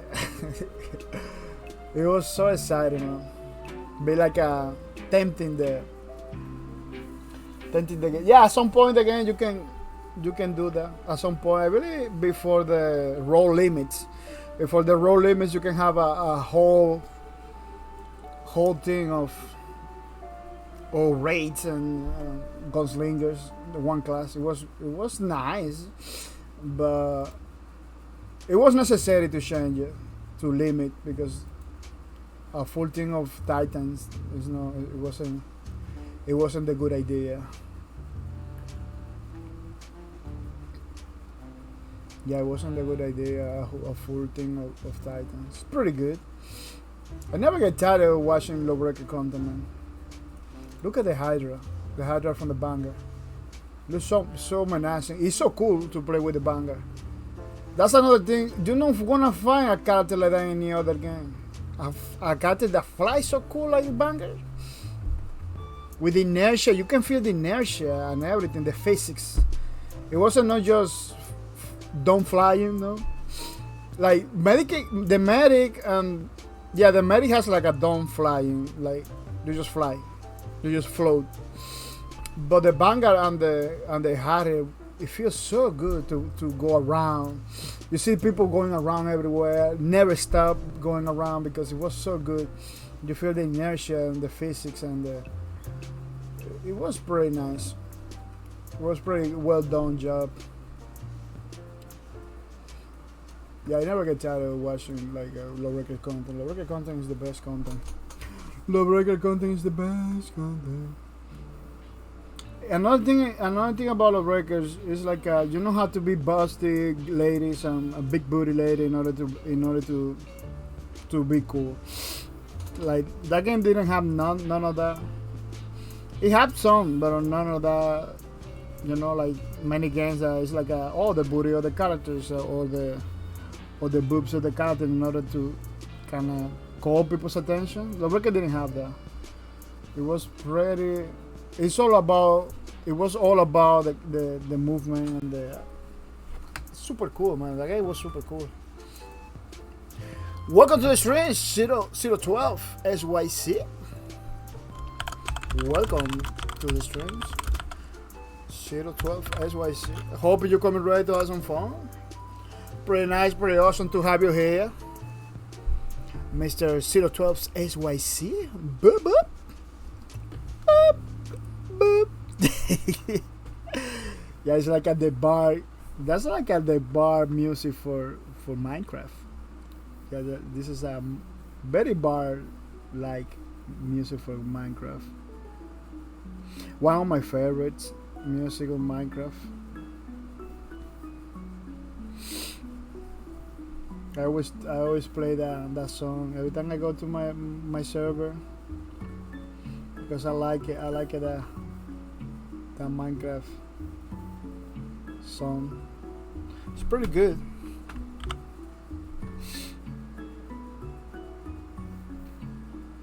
Yeah, it's always not. Loreca's content, it was pretty good.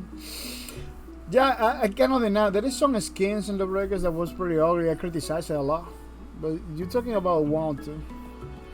Almost every single content on the record was pretty good.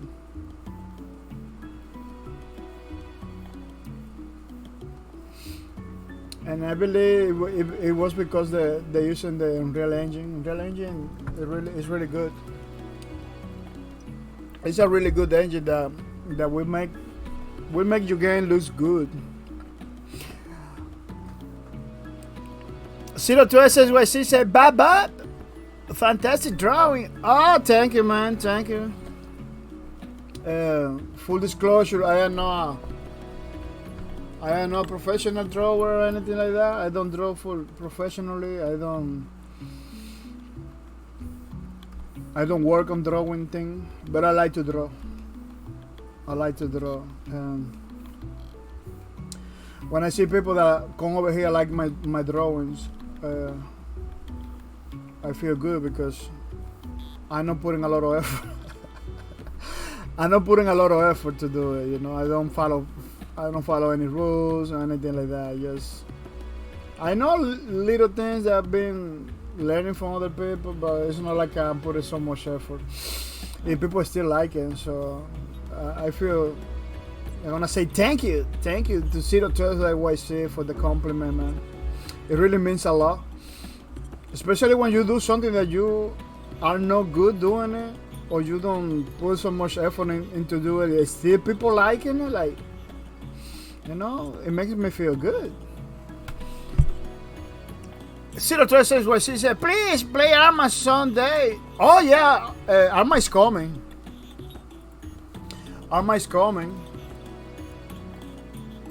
You know? When Arma is coming? Oh, it's gonna take a while. Now that we have like 6 day assaults and stuff like that, it will take a while. Used to be faster, but now we have so many stuff in between. But you know what? One of these days we can play Arma. We can do Arma stream outside of the streams, like just like the Saturdays, very early. I believe I can give you a stream of Arma. Saturday, it has to be very early, like at 3 or at 2 o'clock in the morning. I know I have a stream that same day, but I can do the sacrifice and play some Arma. Altis Live, then go to some deathmatch and stuff like that.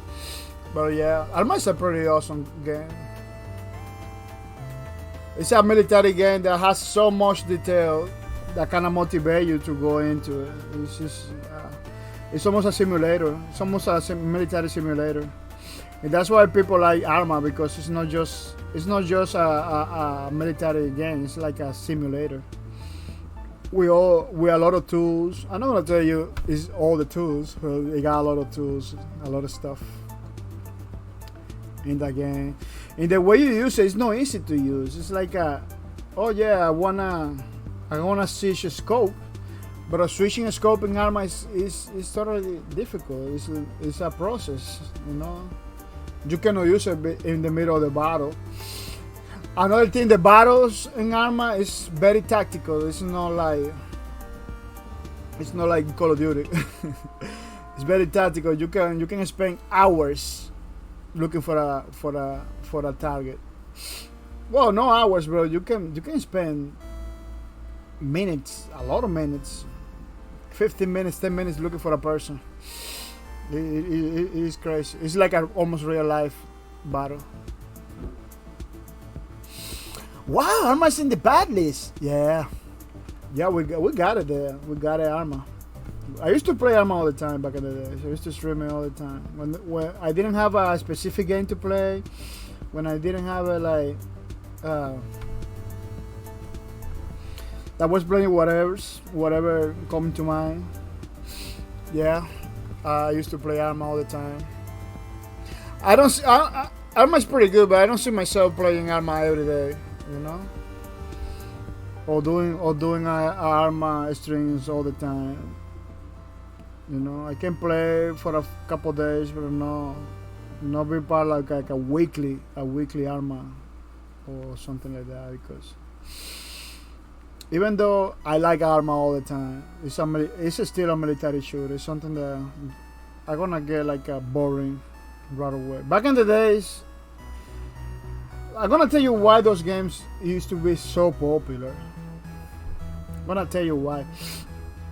First thing, in the case of Arma, you didn't have a military shooter so deep like Arma. You didn't have that.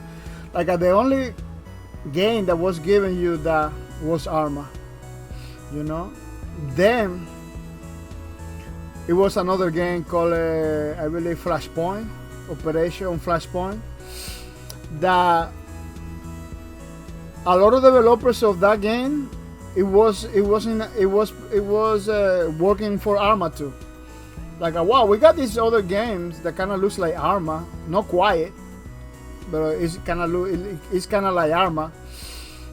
And then I realized it.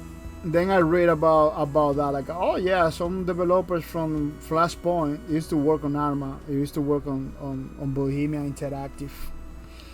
That was a blow my mind. Like wow, that's why it looks so similar to Arma. You know, that was the only other game that kind of did the Arma thing. That feels like a Arma, you know, that I know. And yeah, you didn't find those. You didn't find those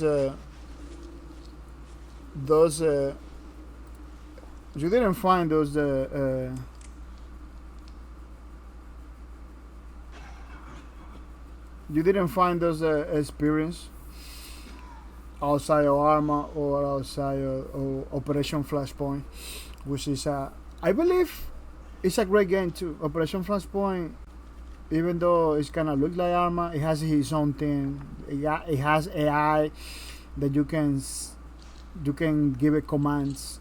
I believe Arma has that. You can give it commands, but you have to kind of select a specific mission or specific campaigns. It's not like for Operation Flashpoint, like almost every single campaign, you can give it orders to the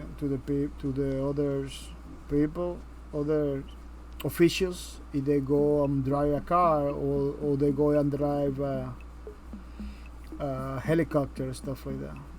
This is super good. Operation Flashpoint, it was a game that I really wanted to get into like a heavily, but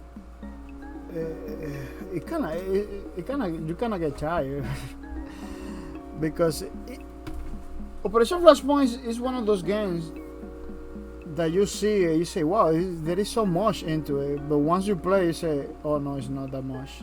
You know, it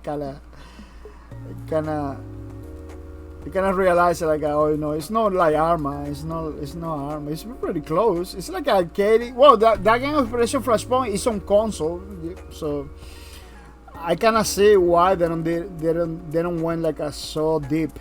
You know, it's a console Arma. It's basically console Arma.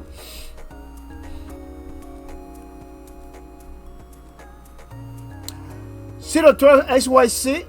Do you have any past Arma Twitch highlight or YouTube videos? Oh yeah, I can give you my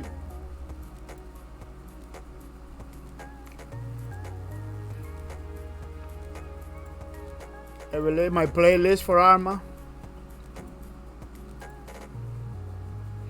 So you can check it out stuff over there.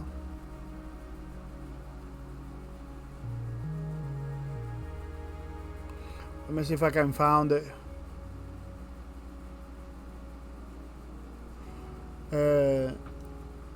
I really did have a lot of fun in Arma. Arma is a pretty, especially for the RPG part of the Arma.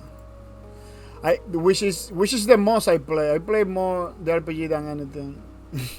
I'm not gonna deny it. Let me see if I can. Delivery missions, stuff like that on Arma all the time.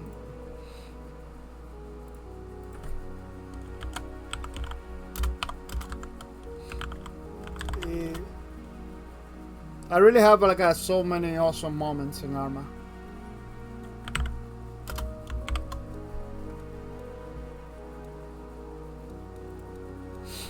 Yeah, this is I believe yeah, it works. This is the playlist for Arma. For my Arma gameplay stuff. It's a good game, man. I don't want them to create another Arma. I believe this Arma is more than enough. But at some point, I believe they're talking. Bohemia Interactive is talking about a new Arma already, or some people in the community.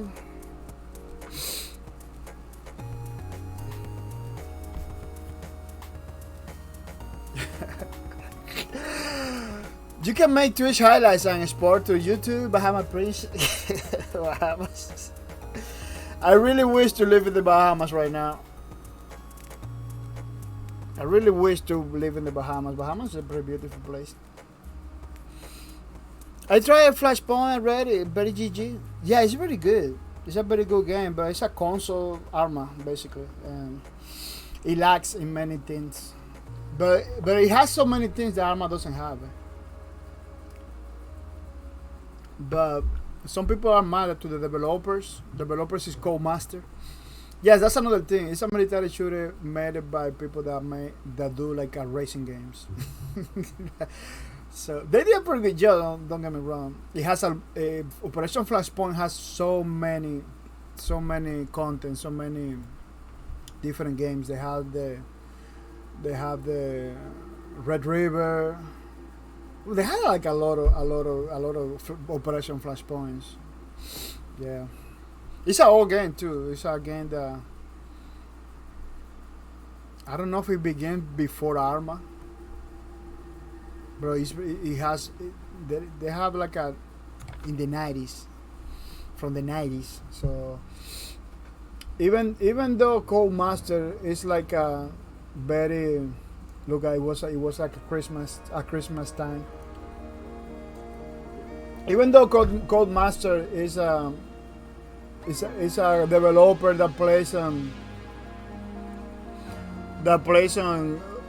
creates like racing games and stuff like that, they weren't doing Operation Flashpoints from a long time.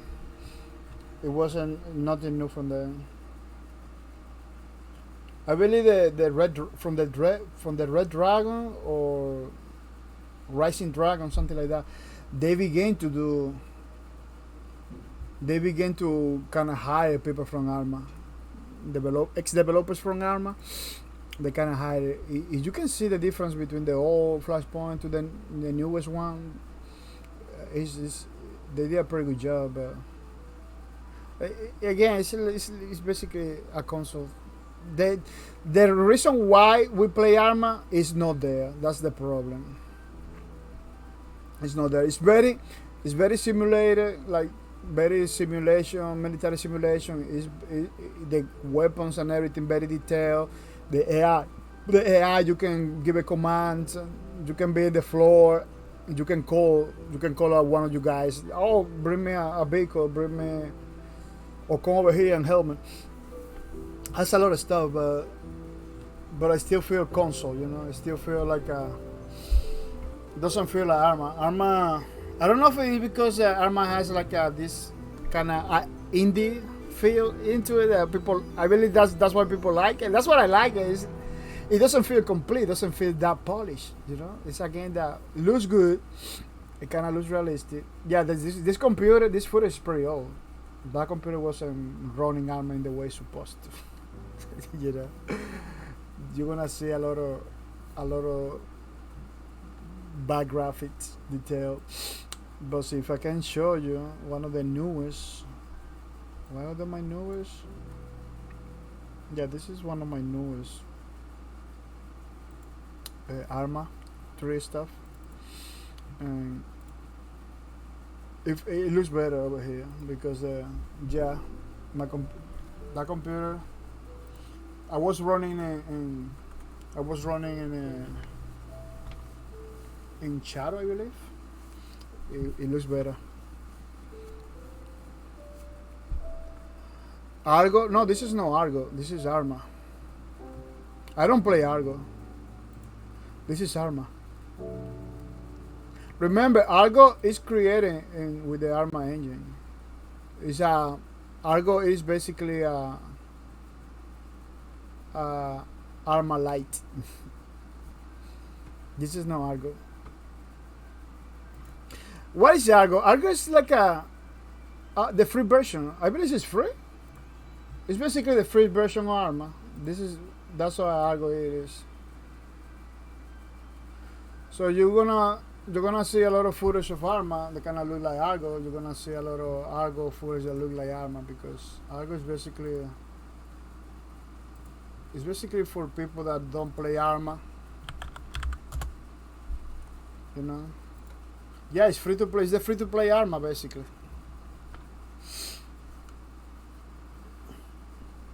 It's the free to play Arma. It's the same engine and everything. That's why it looks so similar. That's why it looks so similar because it's basically Bohemian Interactive say, okay, I know a lot of people want to play Arma, they can afford it. Let's give it a free version. You know, you can play Arma. Doesn't have the RPG component. Doesn't have a lot of the things that Arma has, like a CUs and the crazy chips and vehicles. But I don't know if they're gonna release it as a DLC after that. But it's a pretty good introduction for people that doesn't play Arma that wanna taste it. See the church I say I got like Arma demo. Yeah, exactly. Oh look, you have them all. You can modify. You have the editor. I didn't know you have the editor in the Argo. Look, you have the editor, so you can make your own missions and stuff. That's pretty good. I'm free. I believe that's a super good value, man. People didn't like. A lot of people didn't like and everything, but I believe it's a good value. I got it. It's free. It's free. They give you a lot of stuff for free, man. So you can do your own missions and everything with Argo. And the multiplayer, people playing all the time. I believe it has a campaign. I believe this is the campaign, right?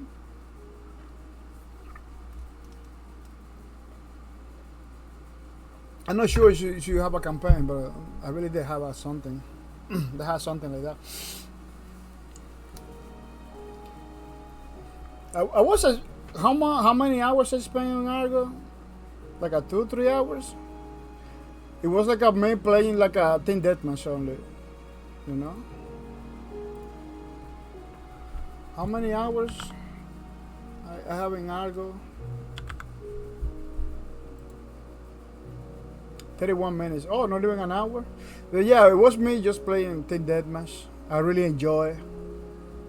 You know, because I already play Arma. It's pretty similar. So I say, oh, this is like Arma, and check it, and you know, and that's why I didn't expect so much. I didn't spend so much more time.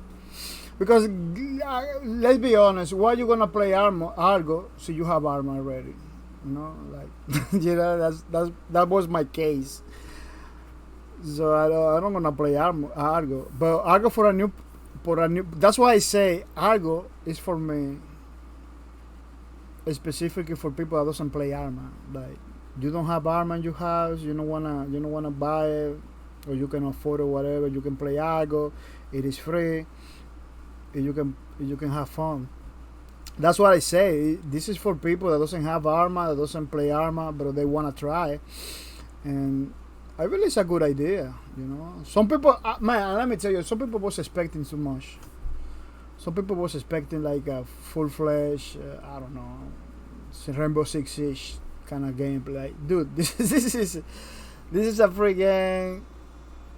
I don't believe Bohemian Interactive is intended to make money from it. It's basically it's what you say. It's what you say. 012 YC. You kind of hit the nail in the head. It's a Arma demo. That's what it is. And let me tell you, as a demo, they're giving a lot of stuff, but they're giving the editor so you can create any mission, and play with your people.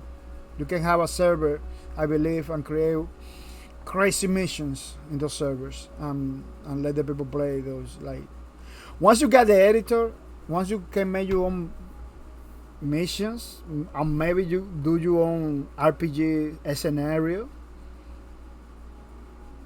I believe you don't need Arma. You don't need Arma, so you can do all of that.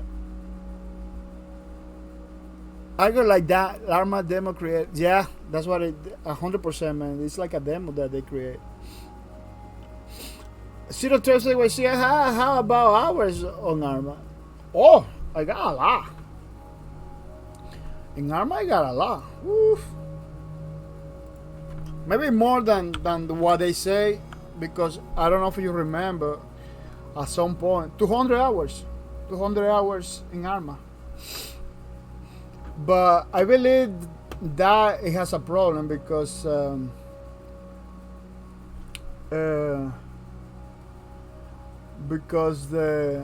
some point Steam used to have a problem. Look at how beautiful those places look.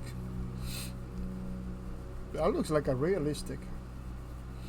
Yeah, at some point Steam has a problem that didn't show you like look at my house. The Steam wasn't showing you the I used to do that in Arma, like get into the houses and like kinda see how it looks from the windows. I used to do that in Planet Side too. Like kinda imagine the life in those places. Because those places, that map in Arma is beautiful. It's like it's like a war song and everything. But this is a beautiful map with beautiful beaches and beautiful places, and kiosk in the way that maybe you can find in countries like India or Pakistan or something like that. Beautiful Mediterranean places. Yeah, they did a pretty good job. It's a beautiful game. It's I'm never gonna say that from Call of Duty or games like that, because even though Call of Duty has it's a beautiful masterpiece graphically, the gameplay kind of killed everything. The gameplay is very bad. Something that Arma has very beautiful gameplay.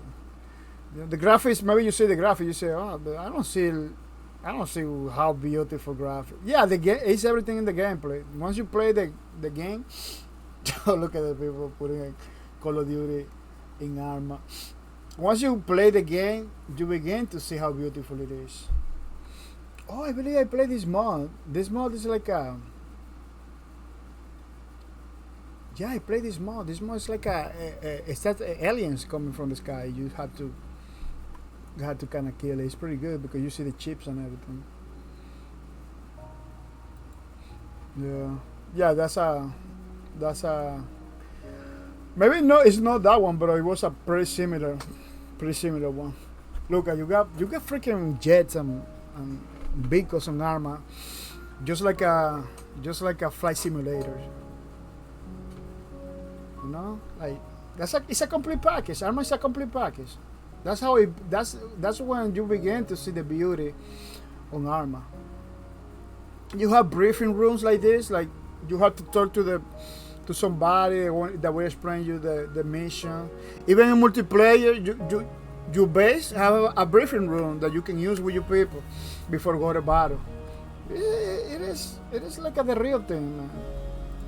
Of course, again, it's not gonna be the real thing, but you got all the tools to make it the most realistic experience. You know, I will. If I string Arma again, I'm gonna show you how, all the things that Arma has. I'm gonna show you all the things. The BR room. The BR room is excellent. You can spend hours in the BR training in Arma. There is some people that just jump into the BR training of Arma to do like a better time and stuff like that. You got like a realistic. You got a realistic shooting range that takes you time if you compete. Like I was doing at some point. Let me show you. Well, I know I'm just getting Arma 3 stuff. But let me show you. I used to use that firing range. Look at the firing range. Let me see. Firing range. I used to use the firing range only. This is the firing range only.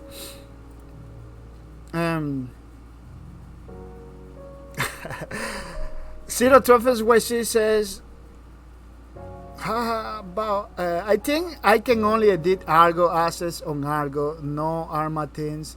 Argo is a limited edition. I didn't try editor of Argo. We'll have a look later. Yeah, you can do your own mission. It looks like you can see you have the editor in Argo. You can do your own mission. Remember, doing your own mission is not like a full-fledged modification. It's like you got these objectives. You can put buildings, you can put characters, you can put stuff, but I don't believe you're gonna be able to modify those characters, those buildings. I believe you have to use like a special tools to do that. But you have the editor. You can do your mission, put your buildings, your enemies, you know, stuff that are ready for you to use. Your squads, enemy squads, you know. Oh, we need to, for example, we need to go to the enemy base and bring back the VIP, for example. A classic scenario when you have to go to enemy base, get the VIP. You know, you can make it in a way that people can choose a path that is stealth, you know, or another path. See, they wanna go guns blazing. You know, you can kind of play with it and do many things. Well, why not? I believe I did have a little problem. Yeah, like my computer was like not having it. This is like a firing range. I don't know why my footage is so bad. Let me see the settings. I didn't remember my footage was so bad. Yeah, in this firing range you compete. You have a time to do everything, and you compete. As you can see, they put you the time over here. But my resolution doesn't. My resolution was super bad. Near Messi. Leandro is a Brazilian or Argentine? Brazilian. It's a Brazilian name.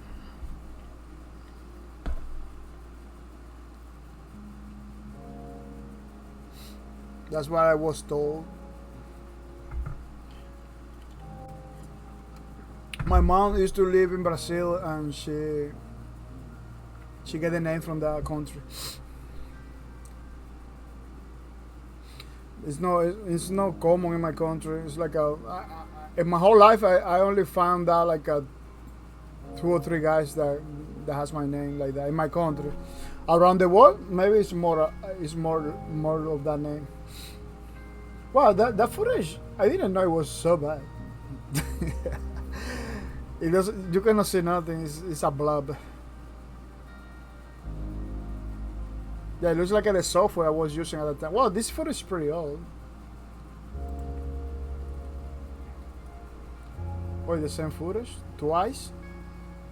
What? Look, it's the same footage twice. How I uploaded the same footage twice? That's crazy. Oh, look at this is my 3 monitor Arma 3 that was playing with 3 monitors back in the days. I cannot do anymore because even though I have 3 monitors, I have it set up for streaming. I don't have it for like you have it in order to play Arma in 3 monitors like that.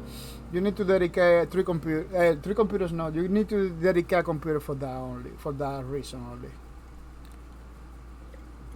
Yeah, highly recommend this. You wanna play games like a Flight Simulator, Arma 3. You need to play like this. You don't even have to look around with the mouse. You just have to look around with your head. You just look around with your head. You don't even need it like a head tracking, nothing. You just get 3 freaking monitors. That's it. You're gonna look around pretty good. I was looking around with the mouse, but you don't need it. You don't need it because you got. I don't know if you check it out in the moments that I'm looking around. Like in this part, you got the front. That's why basically what you see in the normal gameplay. You got the front, and then you got the sides. Like I see somebody's coming from the side, I can see it. I can see it from the side. It's people coming. I was looking around with the mouse because you cannot get used to. After a while, it's hard to not get used to. But yes, you want to play military games or stuff like that.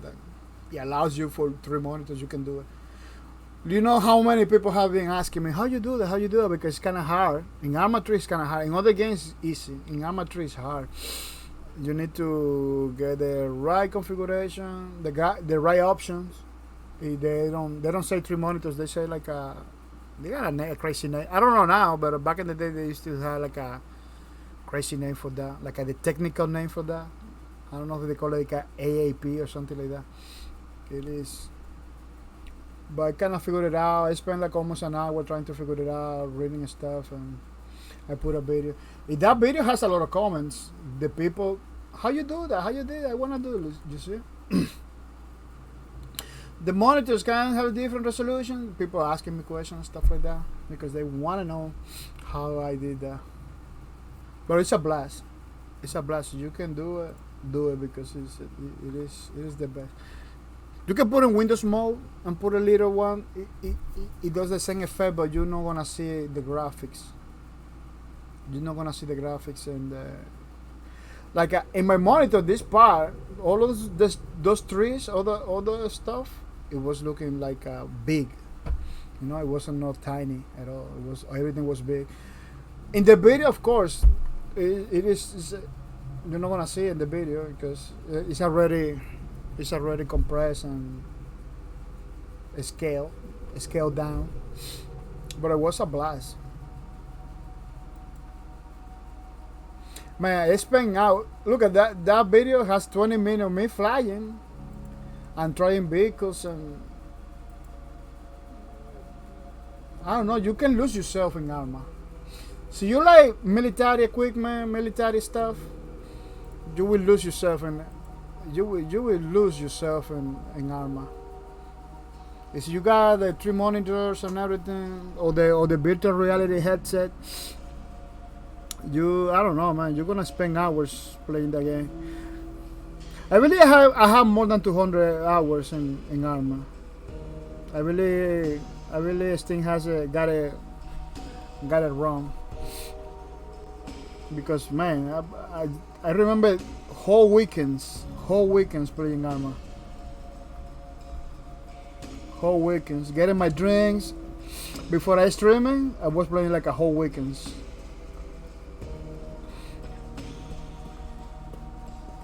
From the morning until the afternoon. A whole Sunday, from the morning until the afternoon, playing, drinking coffee and eating and having fun, man. Losing myself into those virtual worlds, virtual realities. Pretty awesome stuff, man.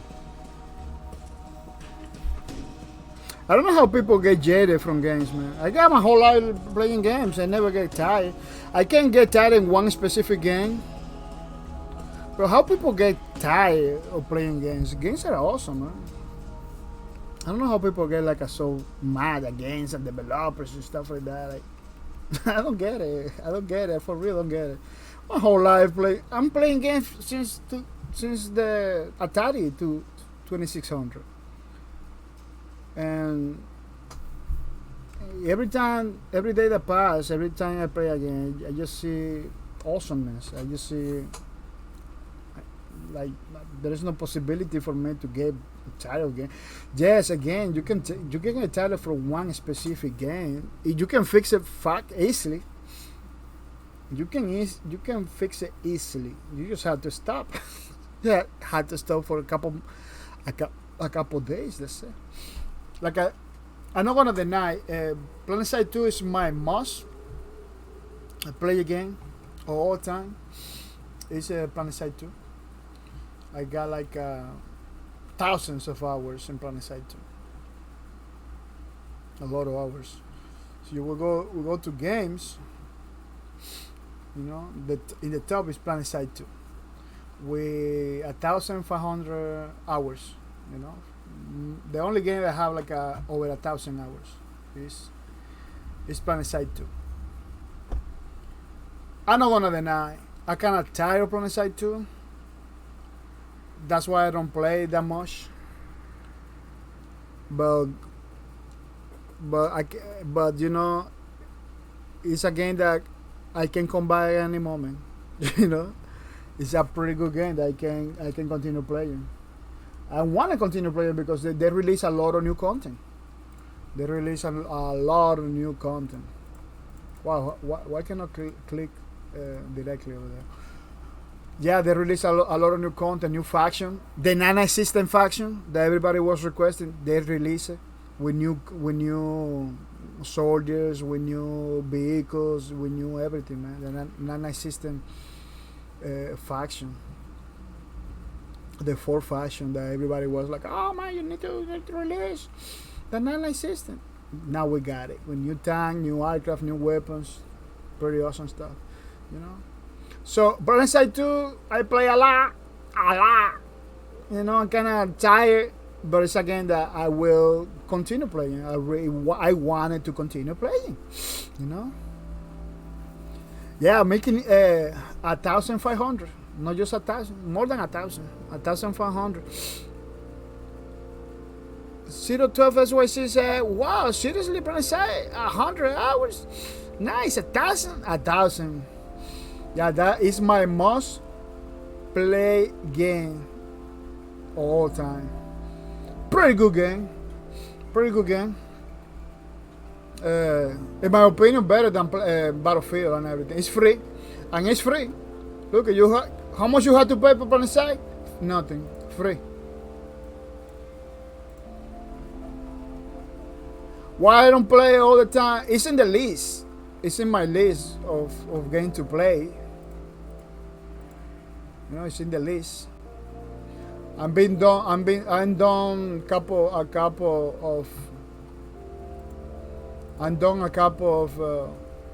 of streams already. Karaoke, I checked it the other day. I have 2,900 hours on Apex Legends. Wow, really, dude? Wow, you play a lot of Apex Legends. You play a lot of Apex Legends, man.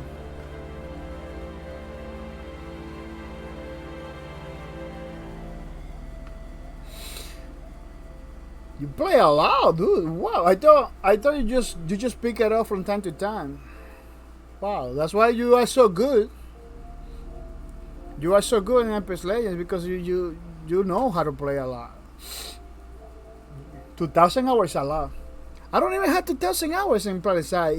And man, I'm telling you, I was spending like a whole weekends playing PlanetSide too. That it is crazy. 2,000 hours is a lot. It's a lot. But that's how you enjoy games for real. You know, it kind of sounds weird, but a game that you spend 1,000, 2,000 hours plays because it's a good game. It is a good game. And let me tell you, the experience, the experience and the moments that PlanetSide 2 is giving me or gave me, I cannot find in any other game. In any other game, you don't find those. Battlefield maybe, but it's not the same. You got PlanetSide 2 is like 1,000, like 2,000 people, almost 2,000 people in the same map. It's crazy.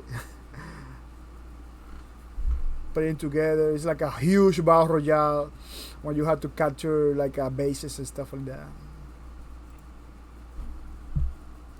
Lower do, congratulations on the redemption. Lower do, congratulations on the redemption. And welcome to the stream. Welcome to the stream. Yeah, I hope you get a new game or some loot for the games that you are playing. Thank you for coming. Thank you for your support. You know, between all the things that you have to do, you decide to come to the stream and support. It is pretty good. Lower dude says, yo, book chat, me, if you see me. Book chat for a whole week. Oh, really? You got a bug in the whole week situation? But not anymore, because I can read you. Pretty good. Yeah, a lot of people are telling me about that, but unfortunately I cannot do nothing. It's something that's gonna happen. It happens to me back in the days. Maybe it happens from time to time. I don't even notice. Yeah, the chat in Twitch is it has something going on. Remember, Twitch has a lot of stuff in the chat, you know, detecting plugins that we put.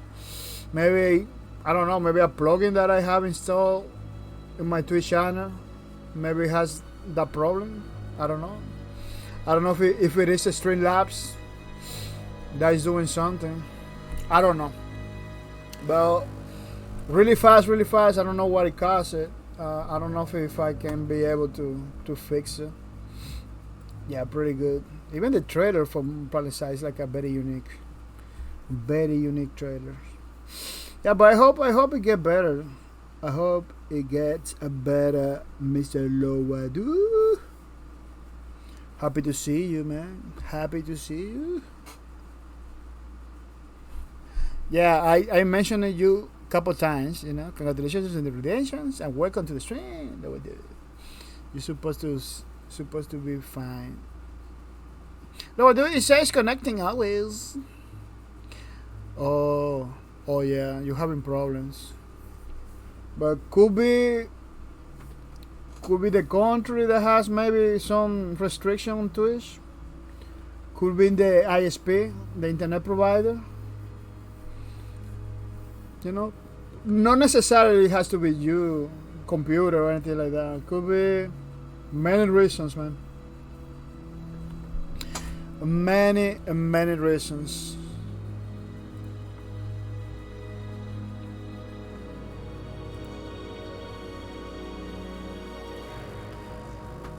Those are kind of difficult to detect because it's like a kind of lag. It's like a type of lag that creates that.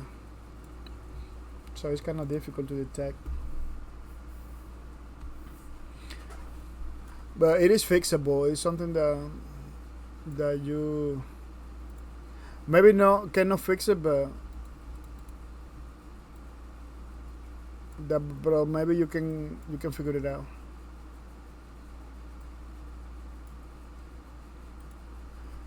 I don't know if you can talk to your ISP. You know, but I doubt it because in the country you live in, Twitch is like Twitch is like everybody use Twitch over there. Like we're talking about, your country is like a gaming country. Like everything about gaming, Twitch, stuff like that, it will work. It will work like 100%. I don't even know what is the problem in your case. Because your internet, yeah, I know. Your internet is like the most faster internet in the world. Like we don't have that yet for normal people. Look, what do it was I use a KT internet, man. Yeah, I know. You got like a technology. I don't even know that.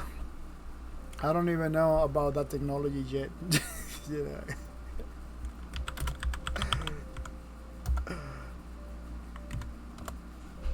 Yeah.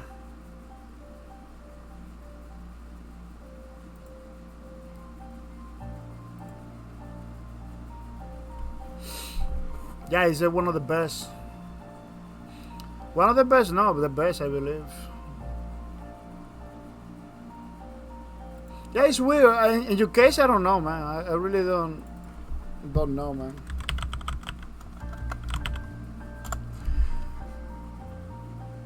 Because, but you can talk to them to see if they have some problems, something going on, business wise. It doesn't have to be speed wise. It can be business wise.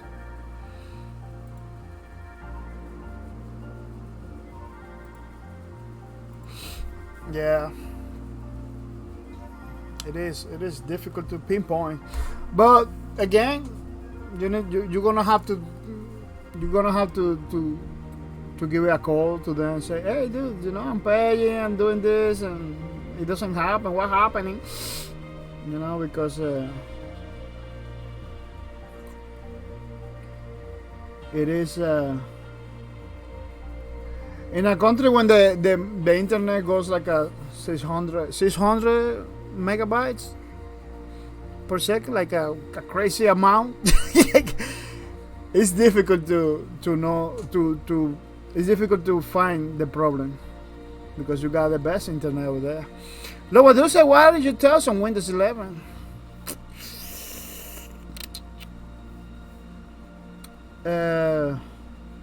I didn't see nothing about it yet. I try not to get hype or jump in, even though I'm getting the message in my computer like, oh, it looks like you can use on Windows 11 and stuff, like they want me to upgrade.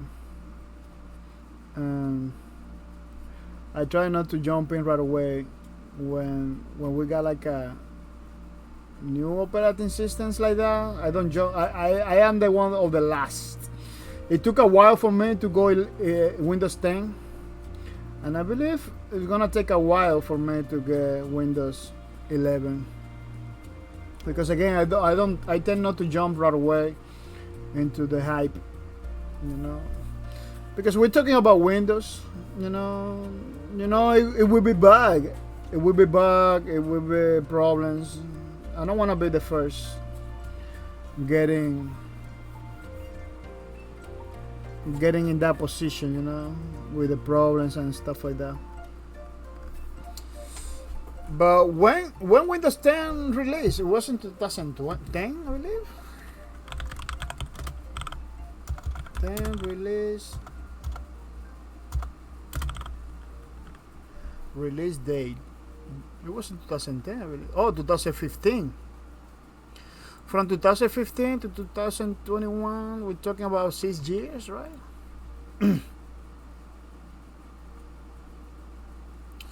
I don't know, man. 6 years doesn't seem like a lot of time. Especially for a system that they're still updating, that people are still having problems.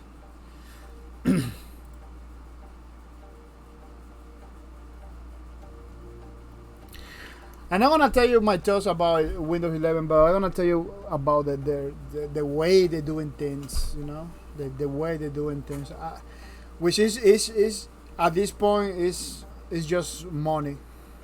Precision, welcome to the stream.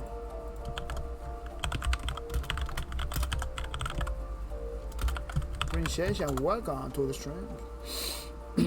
Yeah, at this point they're just following the money. Because you got Windows 10 that is still controversial in many ways. That a lot of people still having problems. Like I having problem with my Windows 10. My Windows 10, it crashed my computer all the time. It's updating all the time. Like, do things that are not supposed to be normal. Like, you know. Like, yeah, you need to update your Windows and everything, but not every day. Like, my Windows it was updating every day. Right now, it doesn't do anymore because they want me to upgrade. Like, for some people, I don't know if it's for everybody, they can stop updating. They just telling you just upgrade to Windows 11, basically. And unfortunately, I'm not gonna do it. I'm not gonna do it until more people adopt the technology. And I don't want to be never the first to try Windows, you know, because that comes with the problems. You know, I don't have no time. I don't have no time to be dealing with problems. Like, see, if I get a computer, it's to use it, not to fix it. You know, I don't want to be I don't work for Windows, so why I have to be the first? You know, why I have to be one of the first? That doesn't make no sense. See, they send me a paycheck every week. Yeah, I could jump in early, give me the feedback that they wanted, but otherwise, no. This is something that they got. This is something that they have going on for years. You know, that they use the people as a programmers, basically. You know, they use the people to fix their system, you know, for free. Like the quality assurance department of Microsoft is basically the people, which is not a bad idea, but that's not how you do things. That's not, you're supposed to have your own thing. You're supposed to release your system with no bugs or anything like that. Yeah, but I didn't see nothing. I believe there is a trailer or something on the Windows 10 that we can see. But yeah, I don't believe releasing every 5G, every 6G. Why everything has to be like that? You know? They're not supposed to be like that. They're not supposed to be like every 5 years a new stuff. That's not supposed to be like that. At the end of the day, it's not a new stuff. It's like a rehash of something. It's a rehash or something else, or something that we already had. Yeah, they had like introducing Windows 11 kind of thing.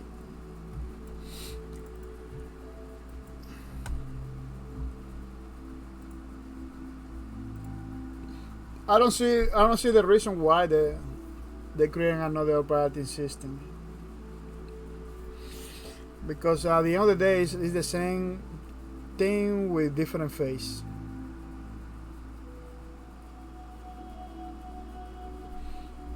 I don't know how much they can innovate. I don't know if they're bringing something new engine, new kernel, new what.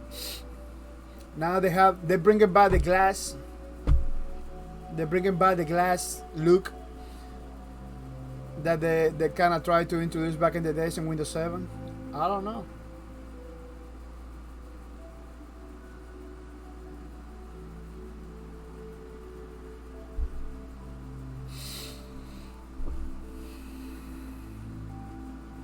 More dumbed down, because that's what they do. They just make it super dumb. Now it's super hard to find stuff that we really use because they don't want you to use those. Oh, we got presets for the desktop. No more guessing. I hope it works well, because sometimes we need to guess a lot.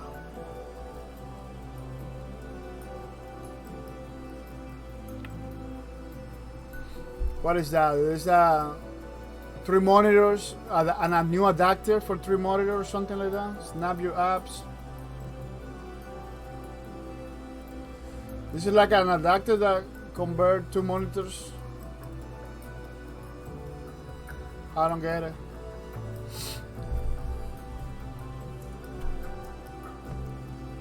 Oh yeah, we got that program again already. Super annoying. It's like like the Messenger from Hotmail. But now they call it Meet. I believe it's Meet they call it, I don't know. They're always like, oh, this guy is online, you want to talk to that person? We got the widget back because they cannot remove it from Windows 10. They're bringing it back.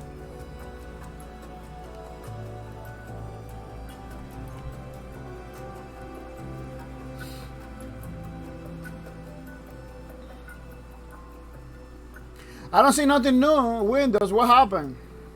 We got a lot. I see a lot of stuff that you scrapped back in the days, and stuff that you are repeating again. Like, what is the new thing? That 12? We already have that 12. No, this trailer is good for people that doesn't know nothing. I know shit. You just bringing nothing new. Why we have to upgrade? Because you want it. It's marketing, dude. This is just money. It's marketing. That's it.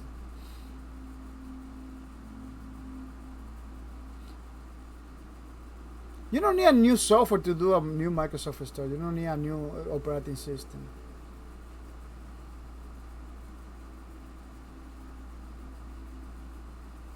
How many brands? I don't have favorite brands. My only favorite brand is Microsoft. That's the only brand I use. Why I need so many brands? My only brands I use is Microsoft. That's the only. I don't use none of those. I only use Microsoft. Why I need so many brands? So they're open to make money with other companies. That's what it looks like. Oh yeah, we are making more partnership. No, I don't see nothing new. I'm sorry, I don't see nothing new in the Windows 11. I see marketing more. You are more open to work with other companies and make more money. That's what they are open to. Like, yeah, you're gonna have ads in you Microsoft Windows 11, and you're gonna have more intrusive push notifications. No, I don't see why I had to upgrade. That trailer it makes a pretty bad. Maybe I had to watch more stuff about Windows 11, but that trailer doesn't make justice. It's just the same thing. They're showing me the same thing. Maybe these 44 minutes Windows events will tell me. Because 11 seconds is not gonna do it. 30 seconds is not gonna do it. Well, the 2 minutes 43 didn't do it. Yeah, I don't see nothing why we need to upgrade. I wanted to install Android on my computer for real. I wanna see a way to install an Android on my computer, or maybe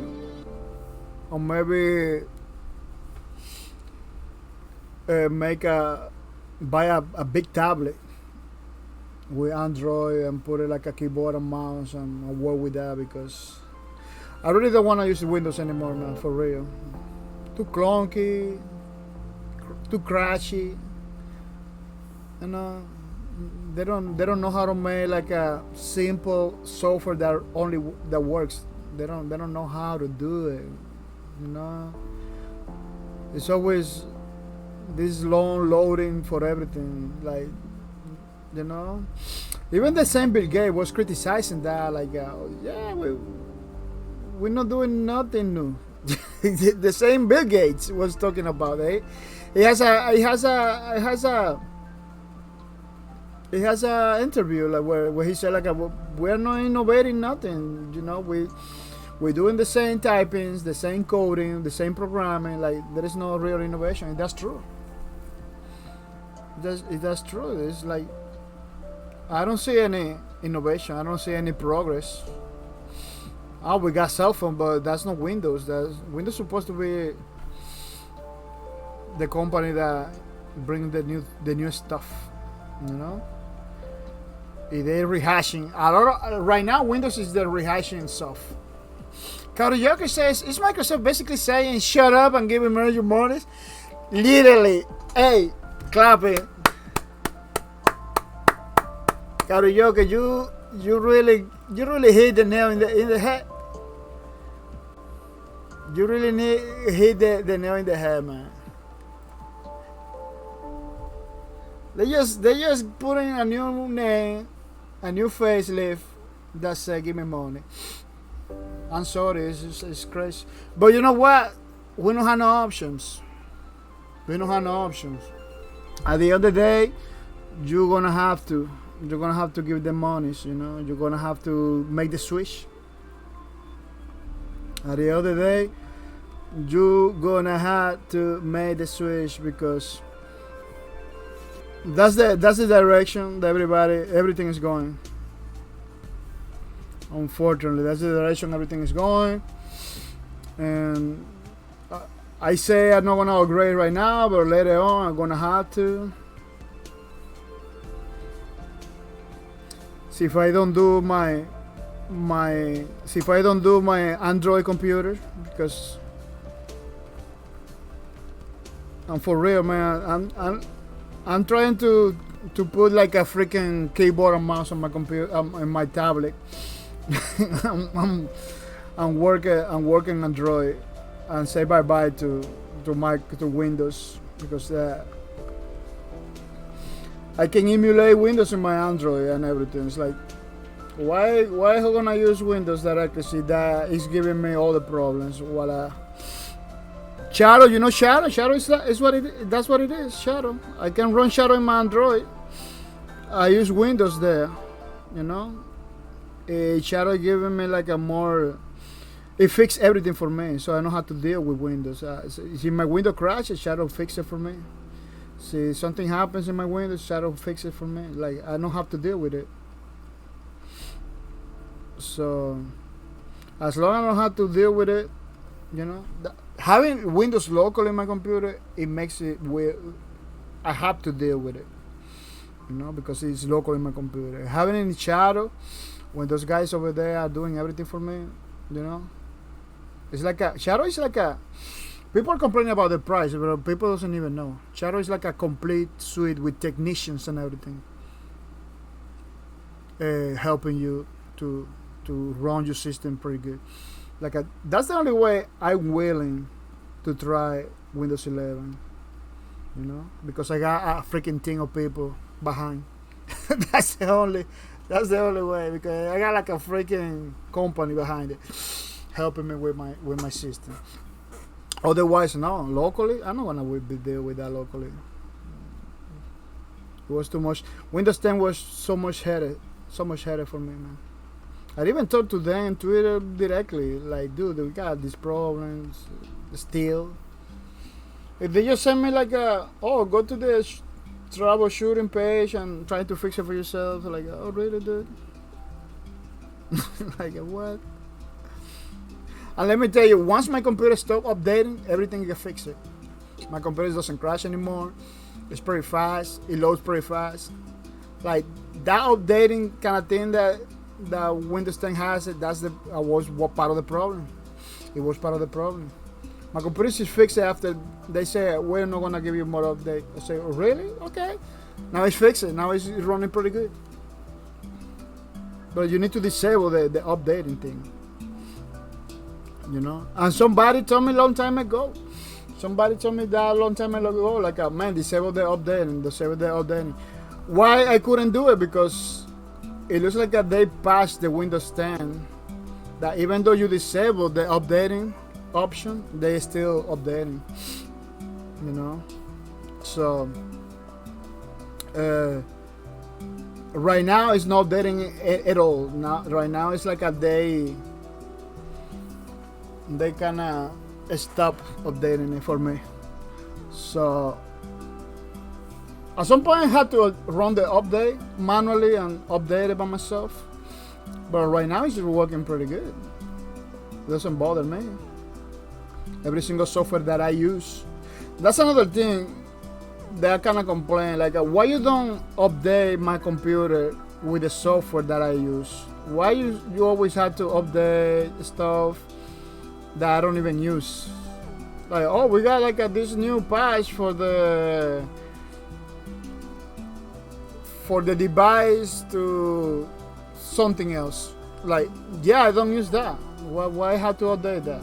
You know? Oh, because they got people that use that. If they need that update, like, just update it for them. Don't update it for me. Like, I don't use that. I don't have to install that in my computer. Why I have to update that? Like they don't have that customization in the system. Like, and let me tell you, this is not something that from the movies or anything like that. It's something that they can do pretty easily.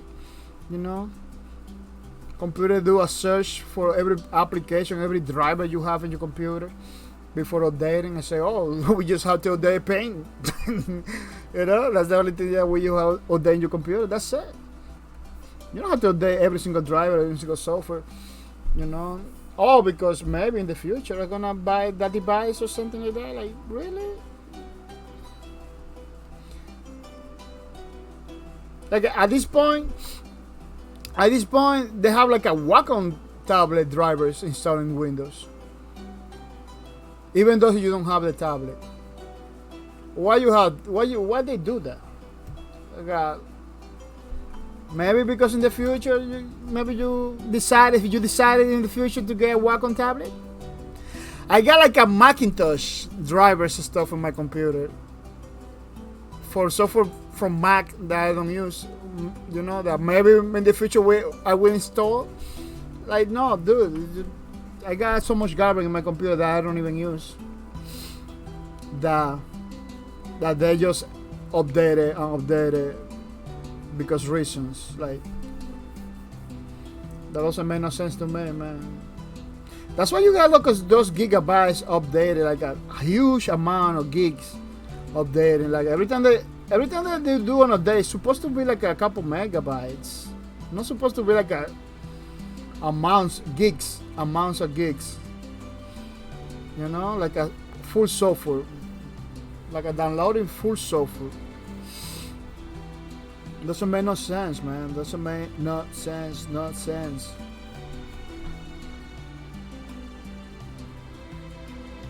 Android is pretty good, let me tell you. Android only update the things that they know that you have to update. They only use the battery for the application that they know you're using, or the ones that you are using. It allows you to shut down programs. In Windows, sometimes it's difficult to shut down freaking program. Like why it has to be like that? Why it has to be like a stuck like that? Like, why you have to fight against your system in order to shut down a program or something? Like, why is it supposed to be like that? Because we allow it. We allow it since the beginning, man. Since the beginning of the times. I believe that the best system that Microsoft created until date is called, you know how it's called? Microsoft DOS. I really was the best. Microsoft DOS was the best, man.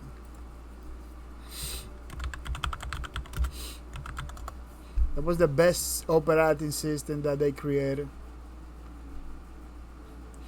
You know, and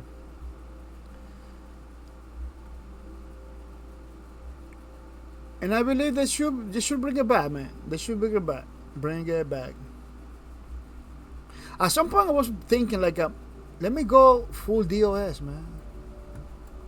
At some point, I was like, I'm gonna go full DOS again, because DOS was fast.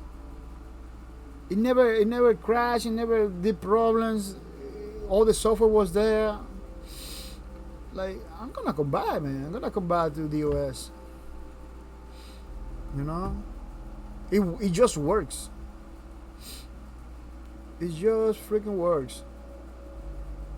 If some people didn't know, the DOS, you see, Microsoft DOS is one of the most successful operating systems. The DOS, it had at some point multitasking. You know, not by itself, but they have like a programs that kind of simulate multitasking. Like you can run 2-3 programs at the same time and switch between them.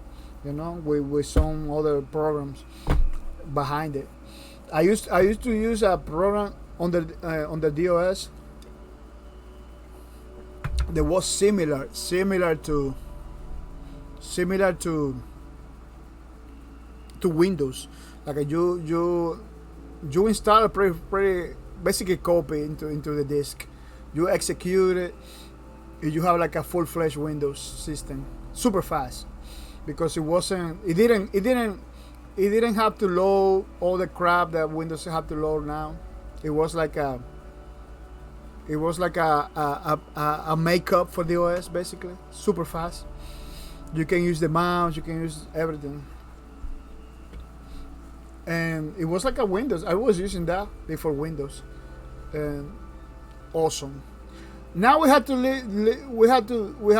deal with loading times. The OS didn't have loading times. Like if you turn it on your computer, that's it. 1 second, you are in the OS. Welcome. You know, you type your commands in your applications. It was no loading at all. The only program that kind of loads a lot in the OS was WordPerfect 3, because it was like a graphical environment and stuff like that, with beautiful graphics and everything. You know, I'm gonna give it that. You know, when you have graphics and stuff like that, maybe you will have a problem. But you know what? Those programs, man, they can bring back DOS, and those programs they can put in cartridge like a Nintendo games. We can load it pretty fast into the computer and do the things. You know. I don't know. There is so many new innovation that it's just business, man. It's just business. It doesn't innovate nothing. I'm ready to come back, man. To come back to DOS and do my things fast. You know, I don't have no time. I don't have no time for crazy shenanigans because they look good. No, Windows is just eye candy. Man, I never did, but I imagine, man, even surfing the web on DOS could be a blast. You know, putting on your commands, looking at your stuff one by one, could be a blast, man. Even surfing the internet in a DOS kind of way, you know, 3D worlds and stuff like that, just like in the movies, could be very, very awesome.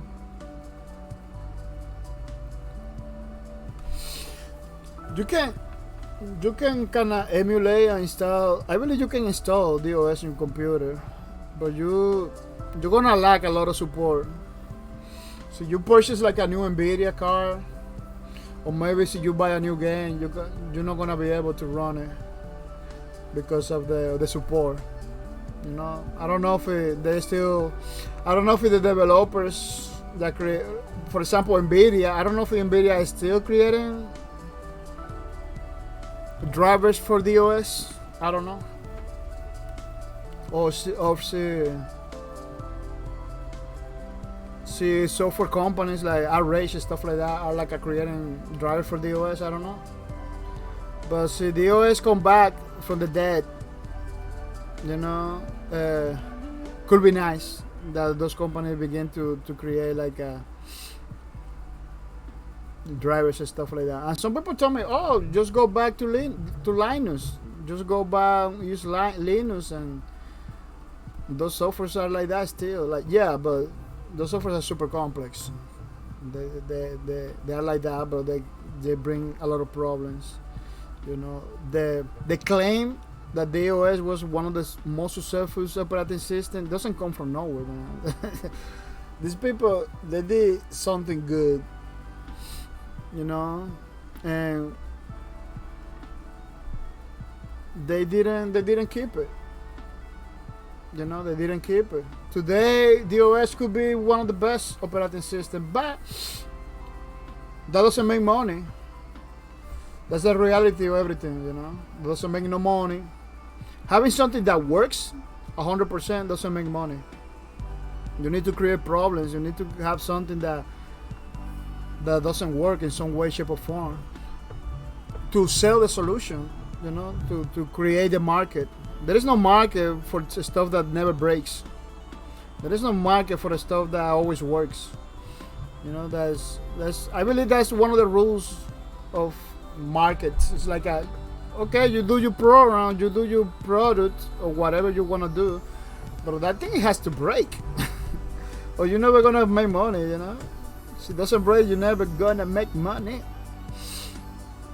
I believe this is one of the unspoken rules. You know, it's an unspoken rule. Maybe maybe it's people know about it, but they don't talk about it. Where it is necessary to break stuff in order to make money, man. It's unfortunate, man, how money has been destroying everything. Innovation. Sometimes money can create innovation, can create new things, you know, can go forward, but it could destroy innovation too. You know, could make companies lazy. You know, like I just making money already. Why I have to try? You know how many engineers? That's why I don't work with engineers anymore. So if I want something, I create it by myself, because a lot of engineers is like we already have it. We know how to recreate the wheel. We know how to do something else. Like we're already working this way. We're already making money in this way. You know, engineer has that mentality. It's like it's already working. Why innovate? You know, it's already working. You know, it's already. If it is no break, don't fix it. Kind of thing. You know, a lot of engineers, 90% of them, they has that mentality. But why? Maybe you say why? Because engineers supposed to get solutions with a minimum effort. That's what engineers are supposed to do. You know, you want a house, I'm gonna teach you. I'm gonna make the house doing the minimum. You know, if they make you a house with a minimum. That's why you see buildings collapsing and stuff like that. You know, it requires like a very passionate, artistic mindset for the engineer to say, "Oh no, let's innovate. Let's go quality against quantity." You know, because quantity is the ones that makes money. You know, it's not quality. Quality. We all love quality, but you will spend a lot of money following quality. You know, if you don't even have the guarantee, if the money that you spend investing in quality is gonna give you the result that you really want, it's gonna make you the money back. You know, that's why I applaud companies like Wacom that they're just giving quality. I don't even. The other day I was analyzing how they make money, man. Because they have like a freaking Quadro, a $5,000 video card in a $3,000 device. Like how they make money? They spend more money putting that video card, that NVIDIA Quadro, in that device. How they make money? I don't even know. You know, because why? Because Wacom, they always try to bring quality. They bring quality against quantity. That's why I support this company. That's why I always talking about them. Look, they have a product that I don't even know. The Wacom Mobile Studio Pro. At this point, they just wanna sell it. At this point, my opinion, they just wanna get rid of it. The product is like a 3,500. Let's put it like that. You know, 3,500.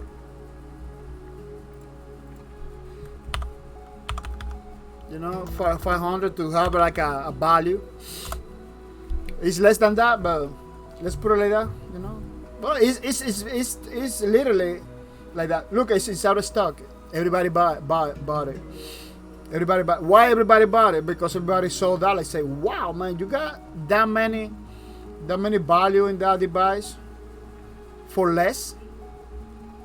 I want to show you something that this device has. Only one thing will cover everything.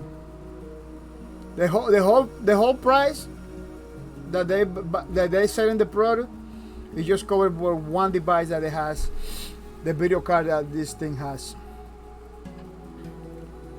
I'm gonna show you what is the video card. Look, I have an i7, Intel i7. Only the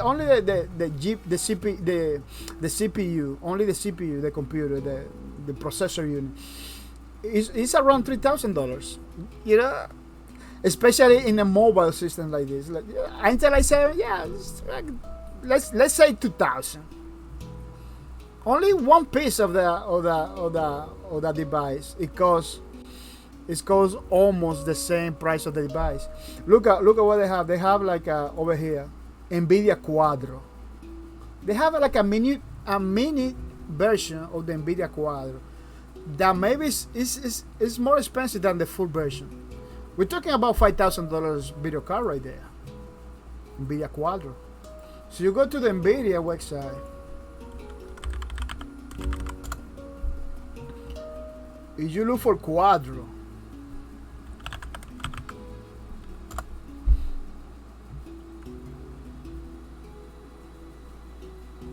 yeah, but I'm putting something wrong. Cool, I drove.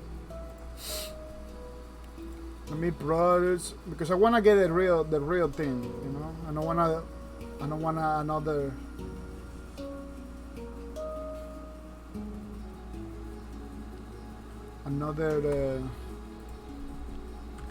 NVIDIA.com products, GeForce NVIDIA Quadro, that one, right?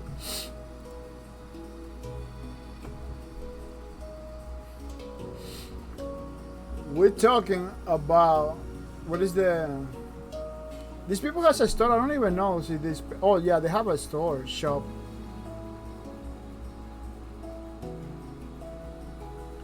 They have a search. Let me see a search. I don't have a search. That's weird. I don't have a search. The working switch into NVIDIA RTS professional graphics card. Maybe it's not GeForce. Maybe it's over here. Look, the Quadro RTX 8000. That is kind of, let's say, kind of oldie. Let's go down. Yeah, let's go down. This one, 6,000. It's like a. Look at how much. It's $4,000. We're talking more than the whole device that a Wacom tablet has.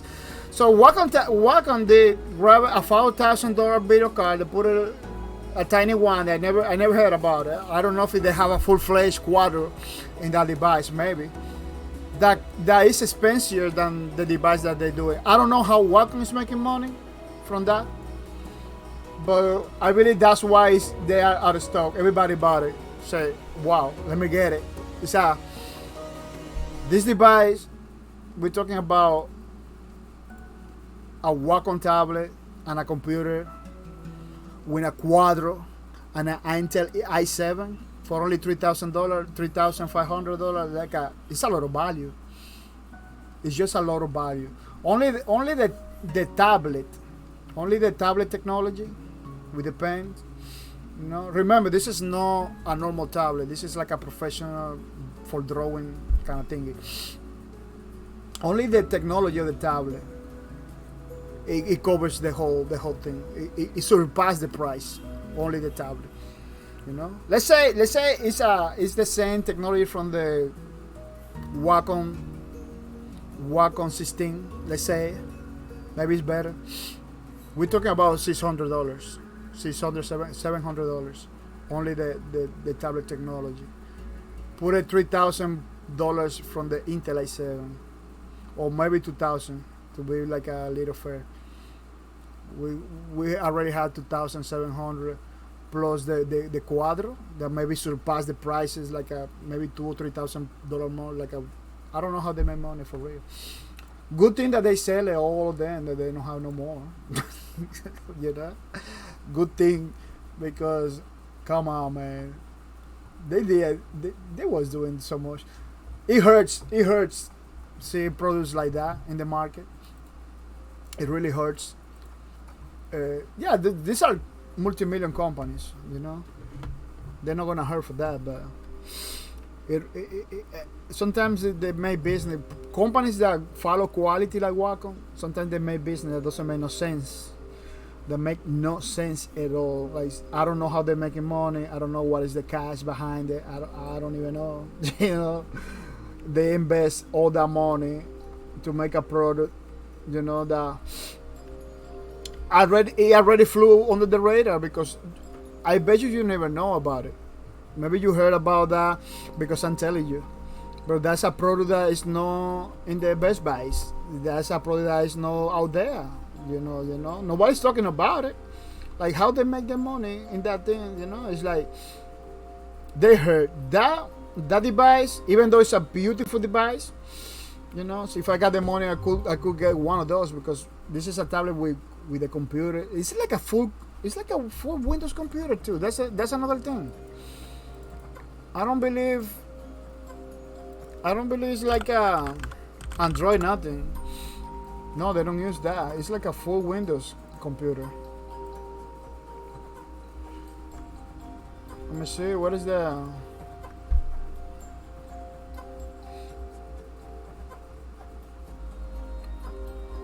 complete independence? Let me see. Welcome.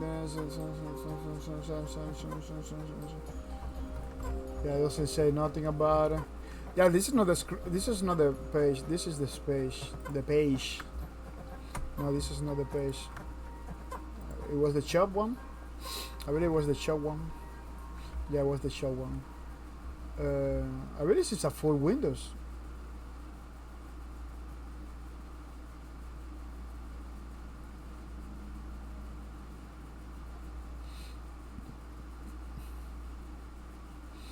Now they had a cable, the Wacom link, which does something else that kind of connected to the computer. So you want to pass all the information over there. But I believe this thing is a full computer, full Windows computer. Wow, why they don't list the feature?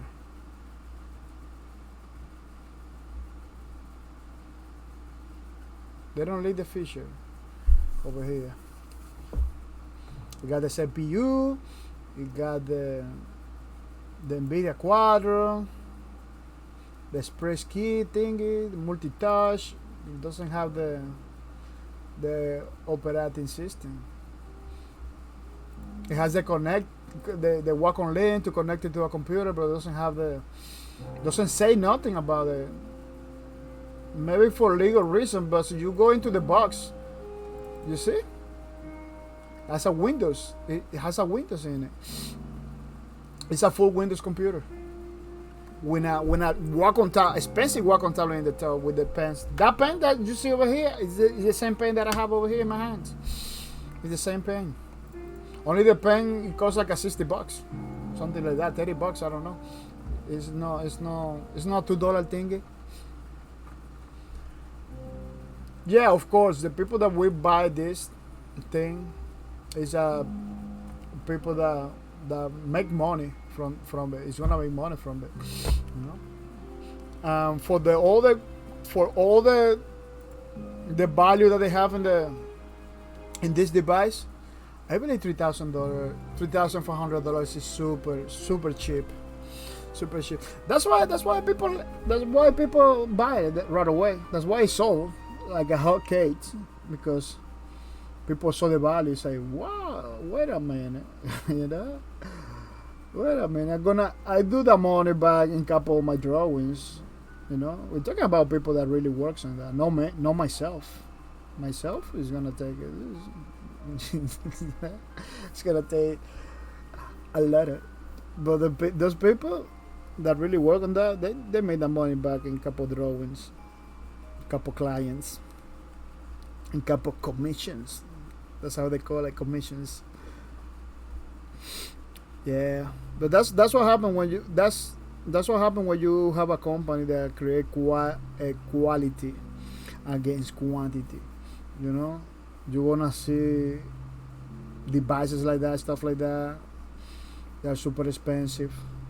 That you know are super expensive. You know, maybe on production when they're producing the product, maybe it's not that expensive. But taking account there are no Nvidia. You know, taking account there are no Intel.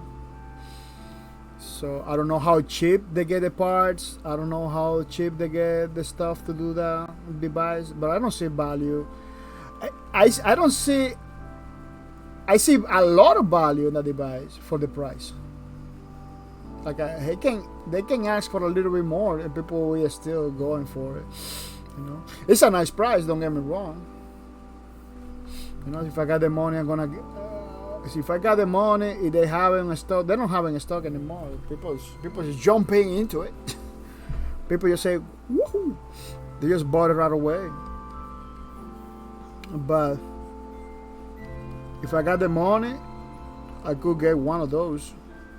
I was always looking at those, you know, to get one of those.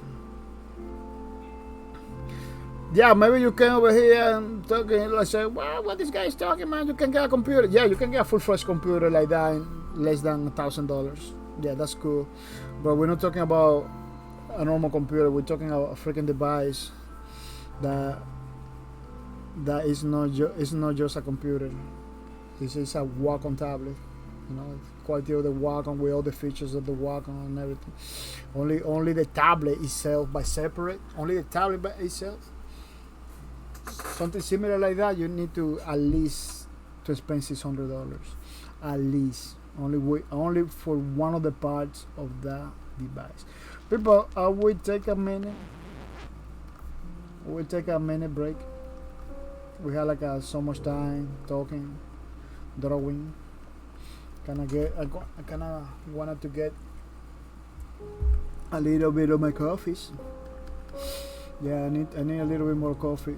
And when we come back, we're gonna continue doing this. You know, I don't even know if we're gonna finish today for real.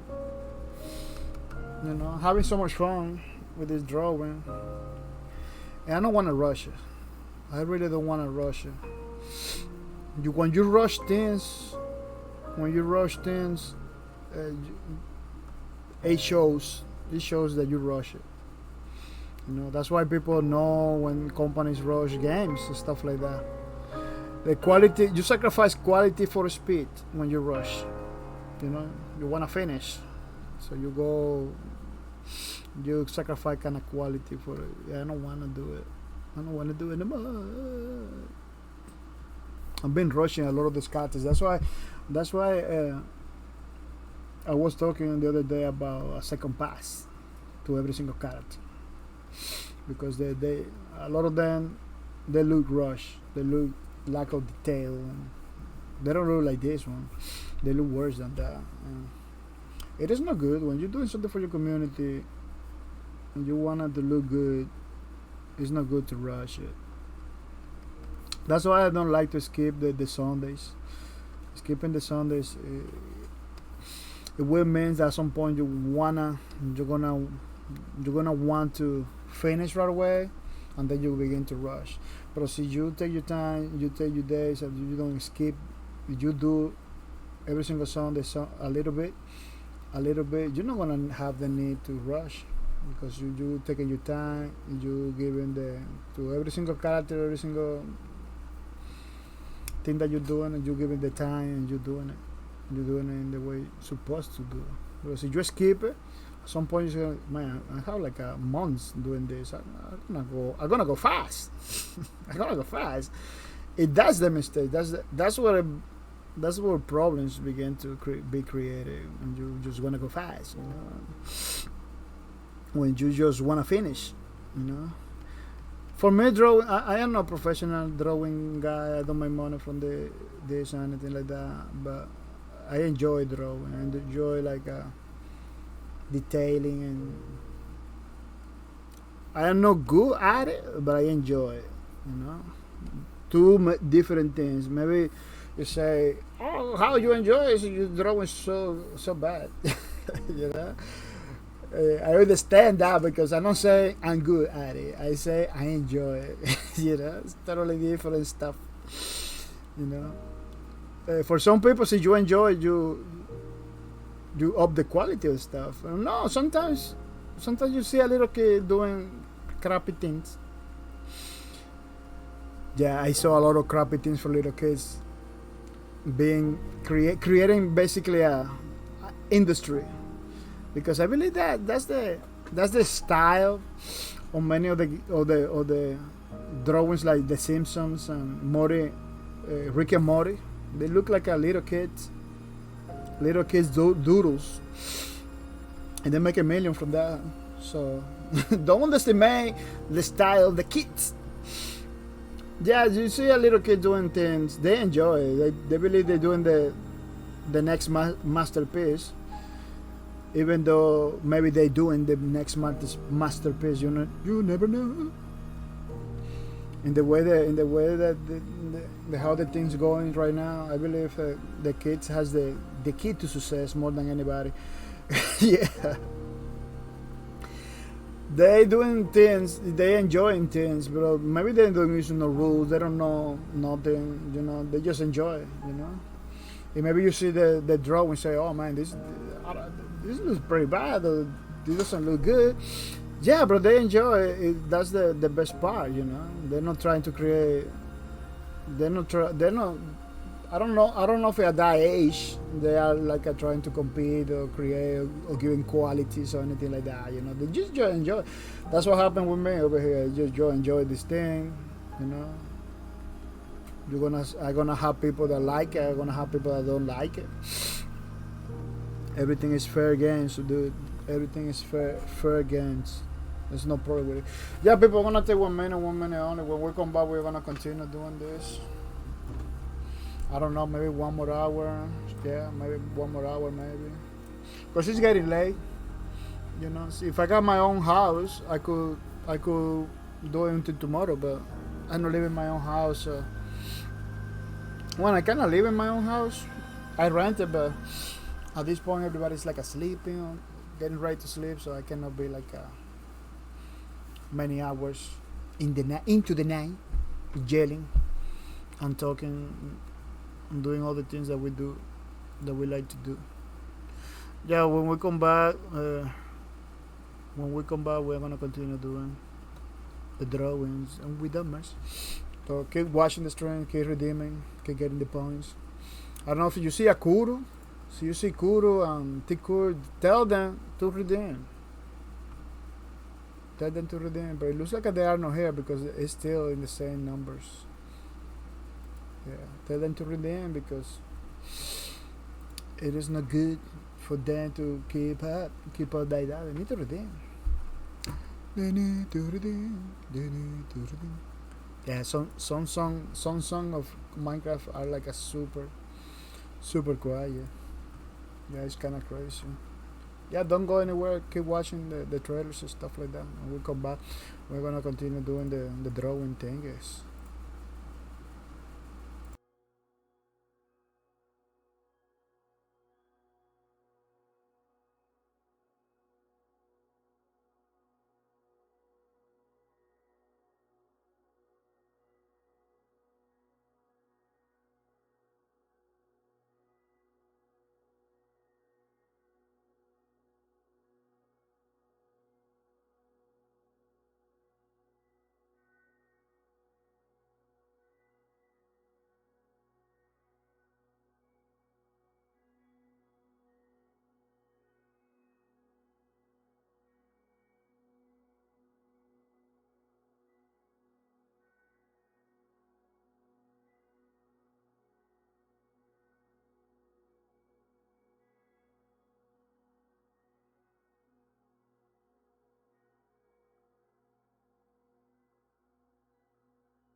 Yeah, people, we're back and we are back for more. There is a music playing, some 10 minutes Minecraft. I don't hear nothing. I don't know if you hear something. Yeah, that 10-minute video doesn't say nothing. I don't know why Minecraft has music like that. That literally doesn't play nothing. This is another 1 15 minute, nothing. Like what?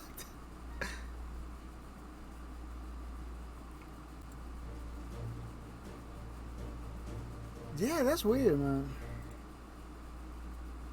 A bunch of songs that doesn't even play.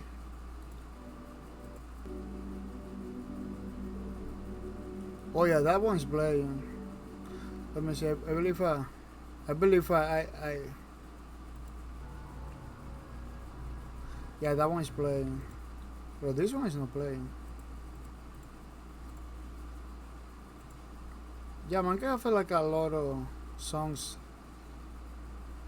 You know, super quiet. Super quiet. Welcome to the stream. Good. Welcome to the stream.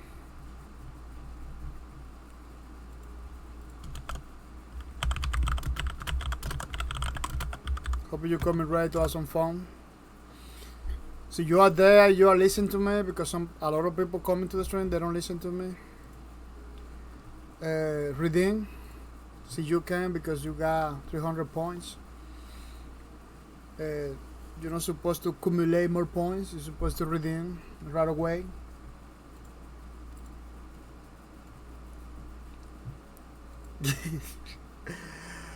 Kudo say finally catching you live. Really, Kudo? What's going on that you cannot catch me on live? I hope I am not the problem because I always post my schedule. I always tell to the people at what time we're gonna do the next stream and stuff like that. So maybe you are pretty busy. Kudo say that's because on weekdays I can only lurk. My PC is on but sleeping at 3 a.m.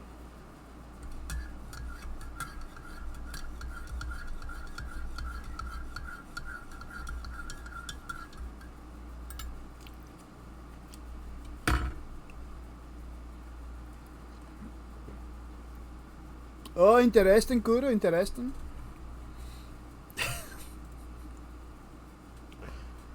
Pretty interesting.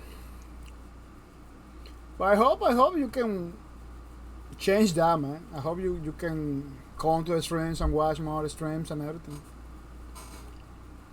So you don't feel like you're missing out because you're really missing a lot of stuff. I believe you knew about this.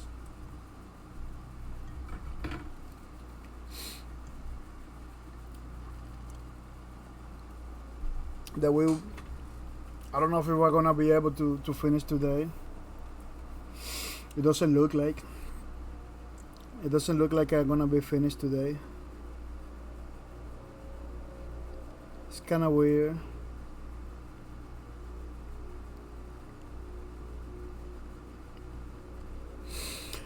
Kudo says Bucks Lightyear, welcome to the stream. Bucks Lightyear. Welcome to the streams. I hope you coming ready.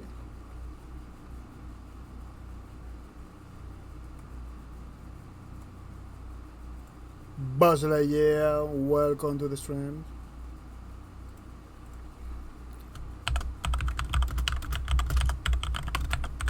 I hope you coming ready to have some fun, Buzz Lightyear.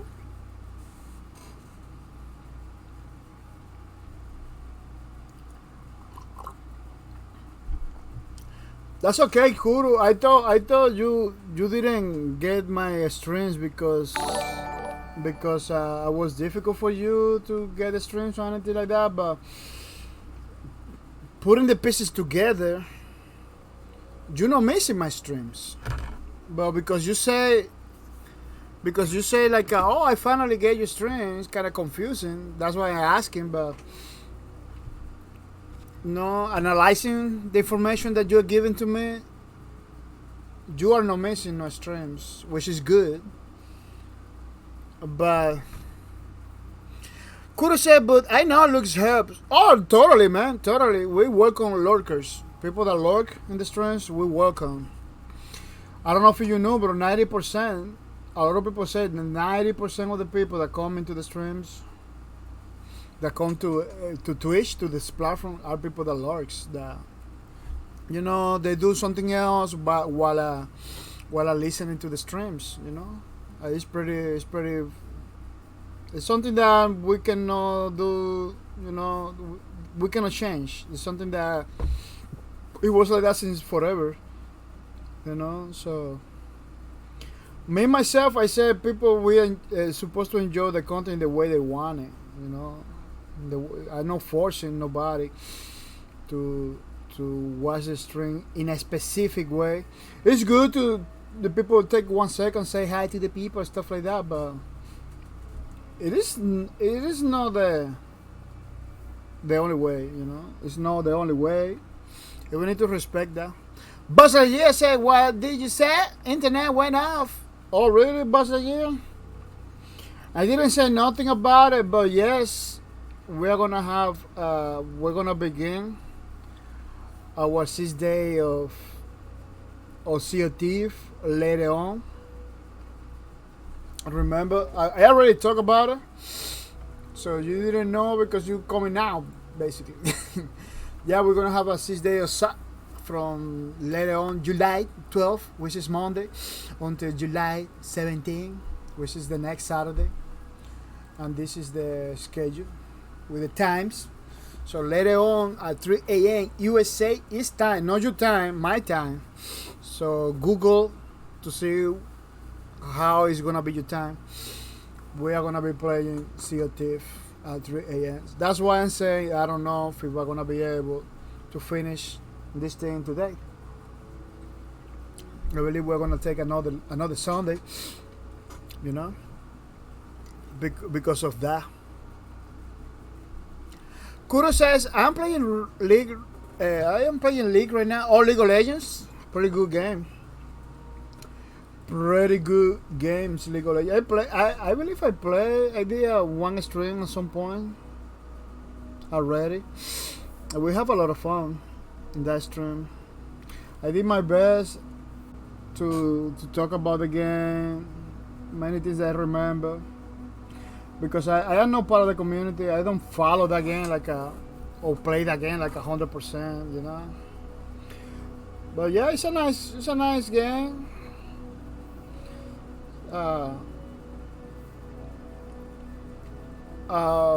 Multiplayer, online, battle arena. That's how they call that, or MOBA. That's how they call it, that genre. A kind of game that it is nice to play for a few hours.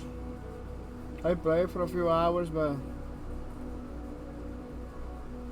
it's very competitive. That's why the game itself is very competitive. That's why it's doing so good in the esport.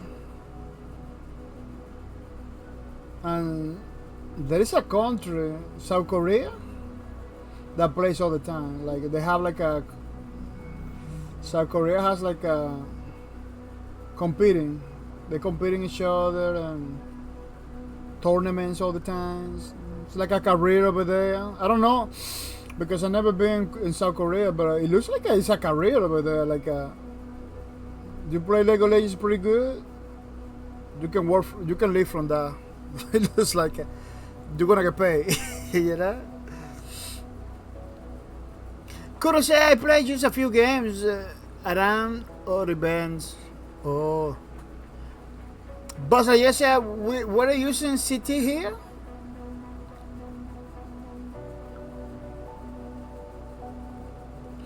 Yeah, I am East.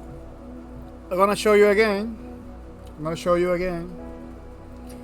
East time, East time, GMT5. So you're using the Greenwich Meridian time. You can look for Greenwich Meridian time, It's basically USA in the East. So you Google, you time. For example, if you are from, I'm gonna have to teach you. I'm gonna have to teach you. Let's say 3 a.m. You say it's time to Bangladesh, for example.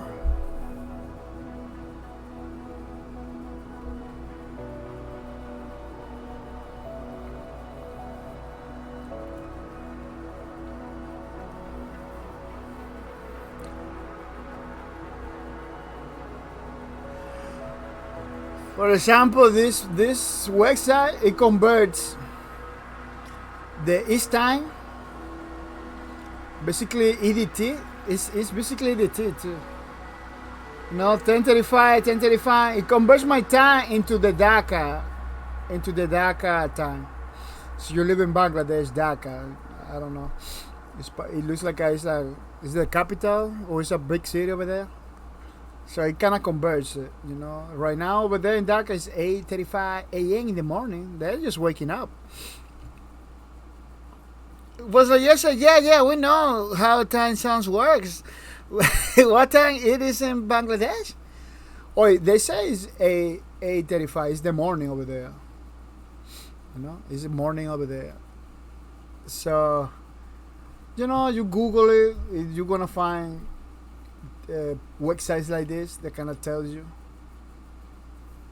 you know, it explains you how to convert, because I see a lot of people struggling with that. Like I say something over here in USA East Time GMT5, blah, blah, blah, blah. If people are still like, oh man, I don't know what's your time, what time you do the stream, man. Like, come on, man, come on, how many times I have to tell you? Is Bangladesh in India? No. Bangladesh is a country pretty close. Pretty close, but it's not India. It is not India. It's pretty close to. But it's not. Somebody from there, they told me that they got confused all the time. Because India is a bigger country. It's a bigger country, and people is the more famous. It's most famous than Bangladesh. I'm being listening to Bangladesh. That country I knew about a long time ago, but I was confused like that too, because it's pretty similar. But people believe it's India. People believe India is everything over there. That's the problem. It's a big country. It has a lot of famous places, you know. You see movies all the time, Bay made over there, a movie about them. So it's natural that people confuse almost every single country around there, India. Like, oh, it's India? And the people kind of look similar, you know. Kind of has almost the same skin tones and everything. Because in that region, everybody kind of has the same skin tones. Maybe they share some religions too, you know. That's why the confusion. But somebody from Bangladesh, they told me, no, we are another country. People confuse it all the time with India. We are not India. Yeah, maybe I believe Bangladesh is like a more democratic. I'm not sure, but it feels to me like they are more democratic. It's more like a more advanced than India. India is a big country. That hurts India itself. It's too big. It's a huge country with different cultures to mesh together. It is a big market kind of country. Well, it was part of the back in the days. It's one of the countries part of the Silk Road. So people used to go over there to India to buy stuff that otherwise you're never gonna find in any other place. Like people used to go from another countries to India to buy stuff. Yeah, now it's different. Now with the globalization, the politics, and all the stuff, Uh, they're having a lot. They're having a lot of problems with the pandemic and the the how you call it, the water that comes to the earth. It happens like a few years ago. The tsunamis, wild animals that can kill people everywhere, every day. Like can kill people every day. Like they're struggling with too many problems over there. But they still manage to go forward, man. And I know a lot of people from India in this country, USA, that they're happy and they come back to their country from time to time. And every single country like that, or continent, or country that has like a many countries inside, like Africa too. Africa is a big continent that has many countries. It has a lot of people. They're always gonna have a lot of problems. The more people, the more problems. That's what it is. It's kind of a reality that no anybody can talk about it. It's what it is. You know, you need more resources. You got a lot of people. You got more problems because you need more resources. You need more stuff to make everybody happy. You know, make everybody happy is something that is a challenge in itself. It's a challenge in itself. But yes, but they look like Indians, no? I don't believe the people from Bangladesh. They look like more like my country. They look similar to my country. I don't know if in my country we got people from Bangladesh or something like that, but that it's not. It's like a. They kind of look similar, but they don't look the same. They don't look the same.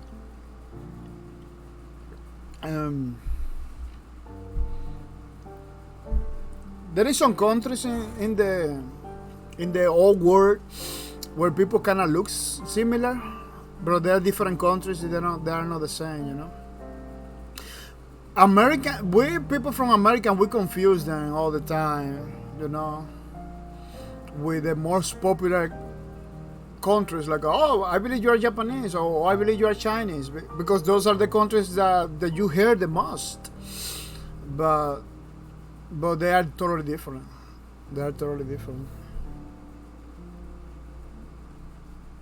But yeah, it's normal that you confuse it because everybody confused. And I kind of know a little bit more because we got people from there in the channel. If they can explain me the difference, you know, that's why I know a little bit more. But they are not the same. Kind of look for the people like me, like you, that we don't know nothing about it, very ignorant about it. They kind of look the same, but they are not the same.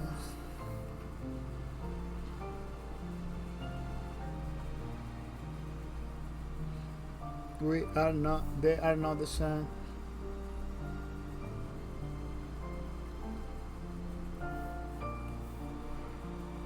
One thing that I'm gonna tell you, that they play a lot of video games over there. They are very democratic, I believe, or very close to be.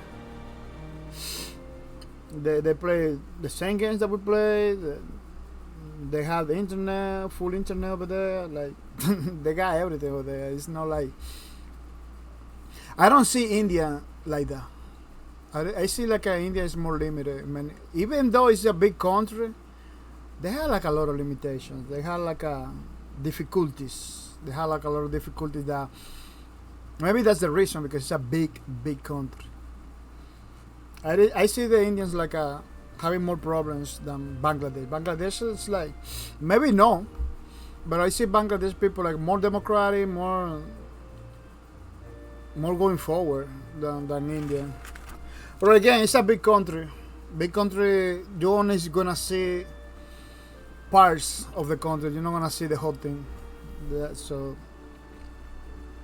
that's the problem with big countries. That's what happened in Africa. In Africa, In Africa, there is a lot of people that are like living like in USA. We don't even know about those because we only see what the media, what the news they put in the television. So what the movies show, we don't go over there.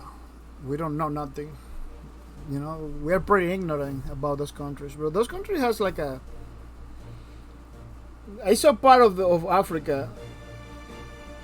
You know, and I'm talking more about Africa because my whole country came from Africa. Was founded by Africans, basically. And there is so many parts of Africa that looks like my country. I say, oh, now I get it. Now I know why my country looks like a lot of like Africa. It's because we came from Africans. You know, my blood is very African. So we got in my country we got neighborhoods. The system, family system, very similar to African people. But yeah, Kobe is still the problem. Yeah, that's another problem that they're still struggling. COVID and everything, man. It's gonna be hard. It's gonna be hard over there because it's a huge country. It's a big country. It's too many people, you know.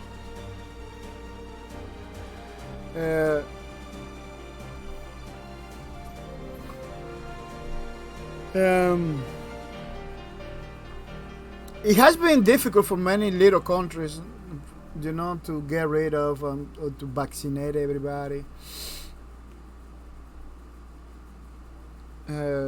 Imagine for big countries, it's kind of crazy. Buzz Lightyear said, "I already had my 2 vaccine shots. Oh, pretty good. Pretty good, Buzz Lightyear. Pretty good." Buzz Lightyear said we needed to get back to normal life. Yeah, totally, man, totally. People that doesn't vaccinate, it's not gonna. It has a lot of risk to come back with to get the sickness and maybe worse. I don't know.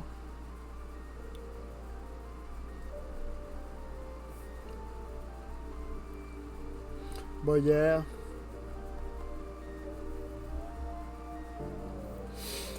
it is kind of crazy, man. It is kind of crazy.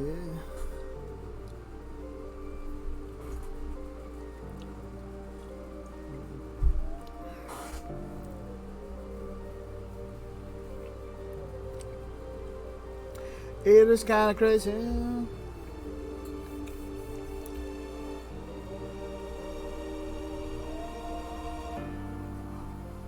But yeah,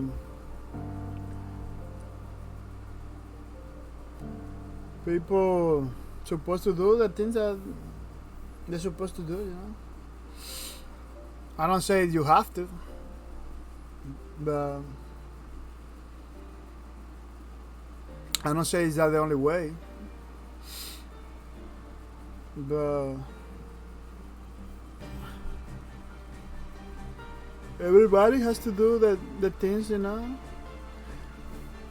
that will help to get rid of the situation, to get a better situation.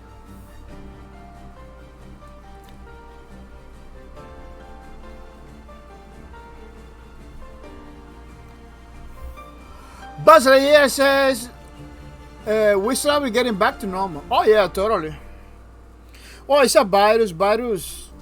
Virus in some way, shape, or form is gonna go away. Even though you don't do nothing, they're supposed to go away when they want to go away. Right now we're talking about it. One day it will kind of disappear, basically. Unfortunately, with the flu, we don't have the same thing. The flu is still around. It's still causing problems for everybody. But yeah, virus has that. Like one day they say bye bye. If they leave everybody.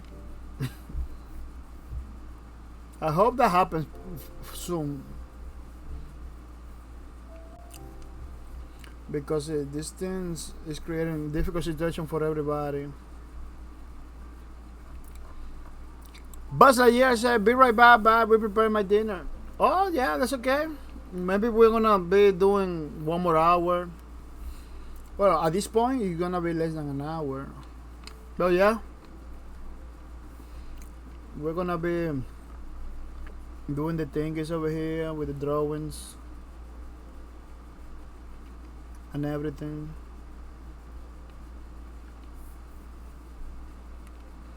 So don't take long. Don't take long, Mr. Buzz Lightyear. Hoping you're coming back for more.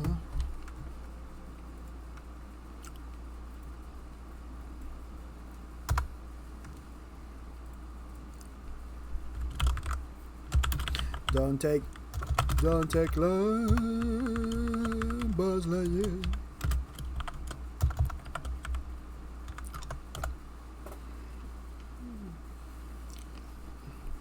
So it doesn't happen in the same way that happens to many people. I really could got a redemption, right? Who did redeem it? Could redeem it? Yeah.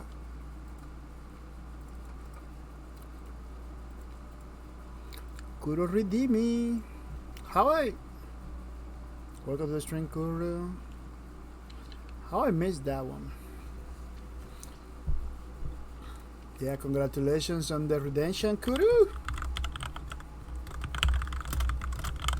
Hope you get some new games, some loot for the game that you're playing, Mr. Kuru.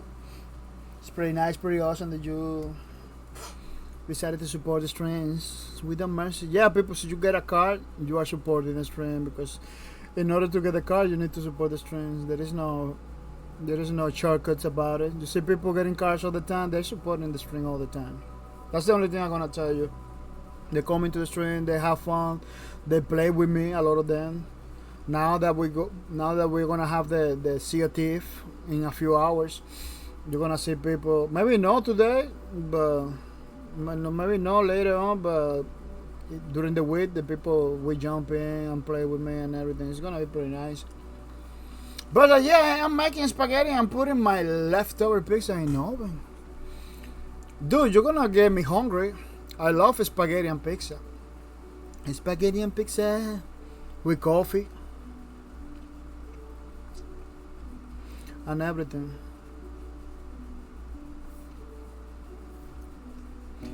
You're gonna get me hungry, Buzz Lightyear. Oh, Buzz Lightyear away. Every day, peace away. Oh, Buzz Lightyear away. Every day, peace away. You're gonna make me hungry again. Every day, Buzz Lightyear. Try to make a song. Try to make a beautiful song. Well, I'm not making a song because that I didn't create the melody. Yeah, people.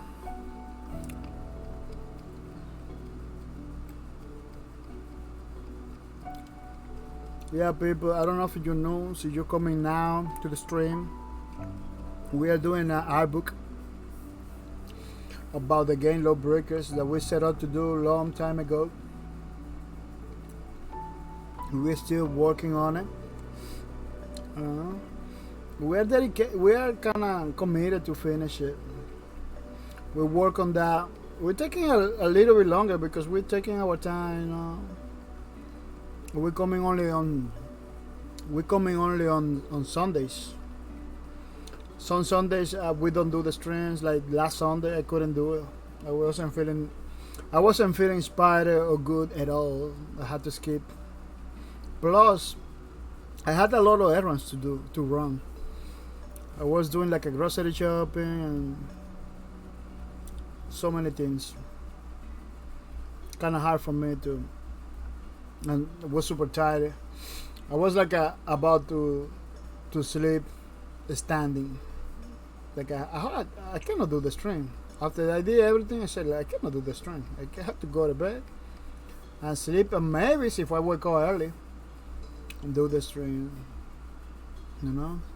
But once I say I don't wanna do the stream, I don't want. Even though I feel better, it happens so many times. Like I say I don't wanna do the streams, then I feel better.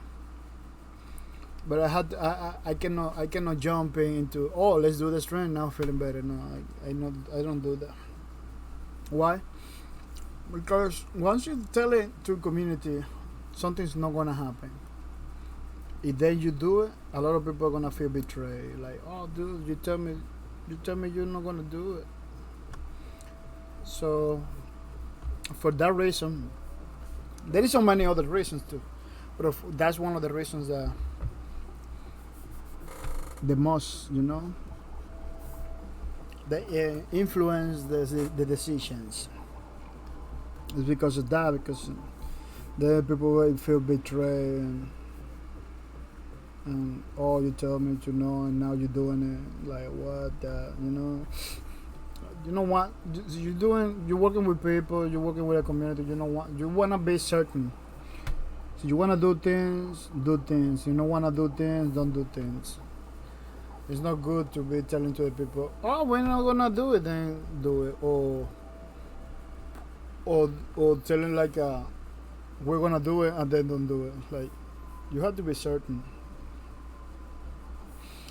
because otherwise people kind of begin to not trust you, you know. Like, maybe a lot of people are gonna be happy, oh, you did it after you say no, you know. But other people that doesn't have the whole time of the world, because we had to be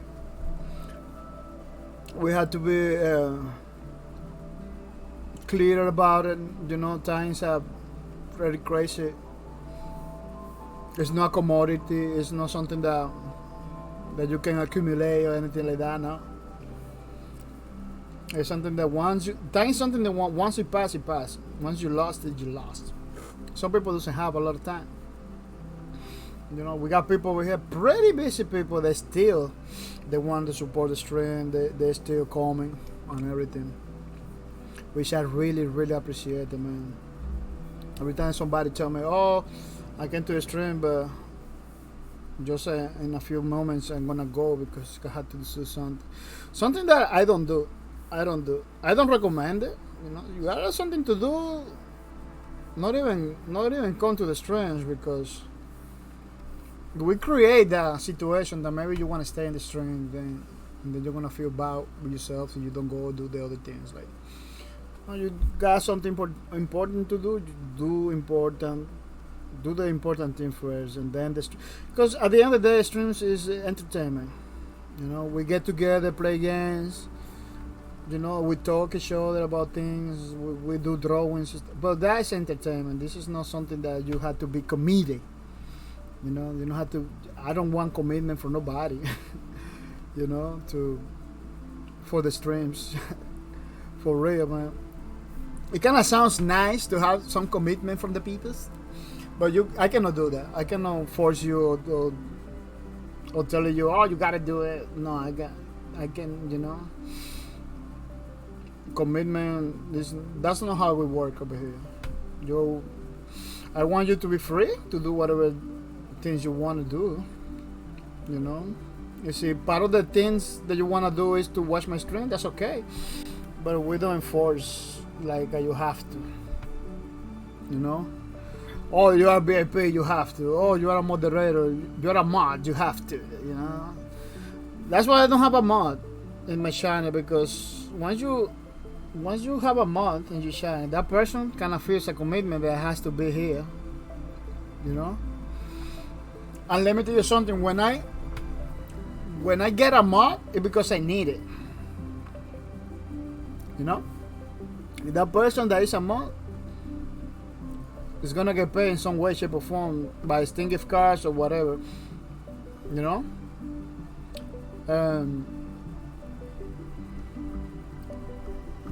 maybe not real money, but subscriptions, videos, and in some ways gonna get paid. But no, maybe not real money.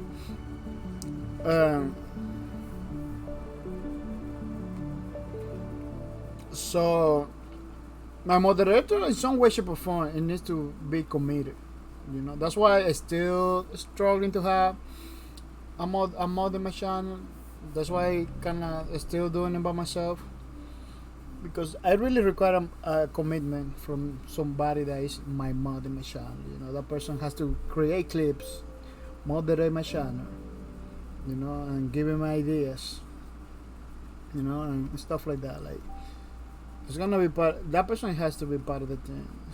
It has to be a person that when I talk to that person in Twitch, no ignore me. You know, he's supposed to tell me something back.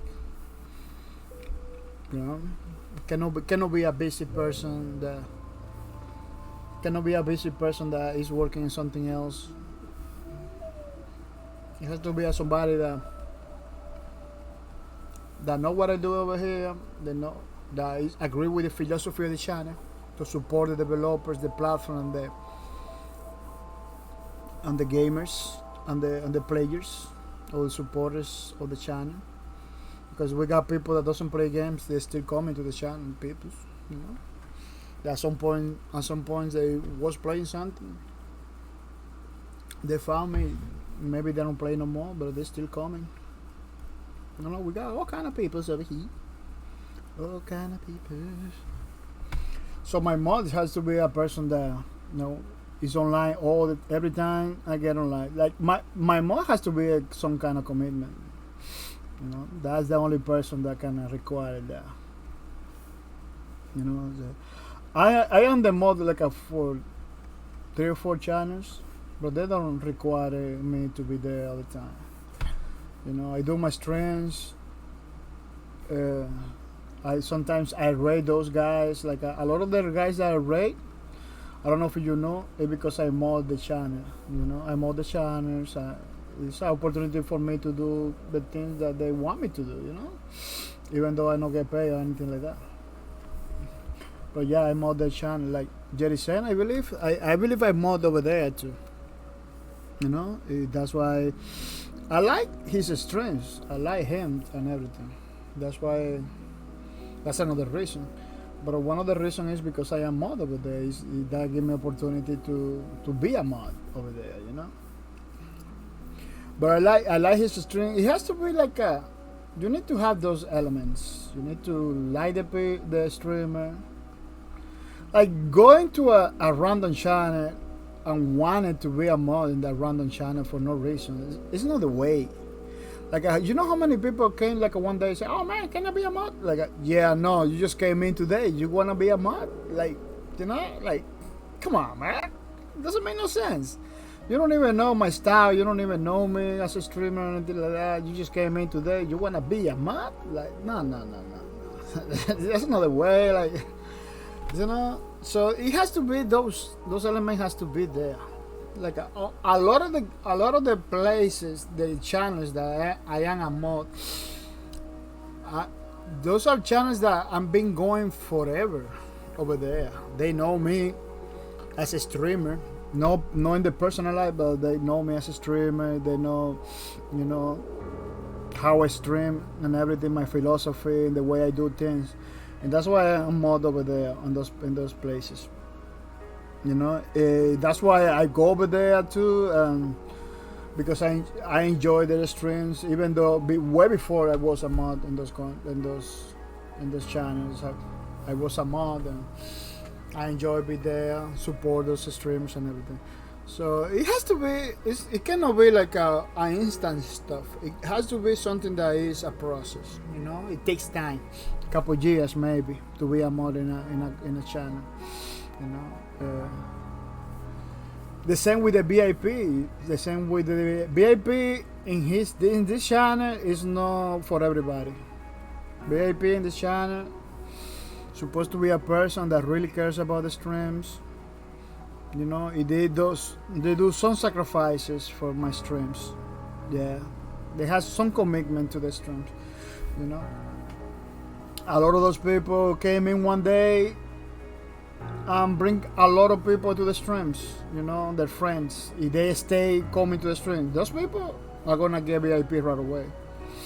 Gonna get VIP right away, you know, because they are doing the maximum sacrifice, you know.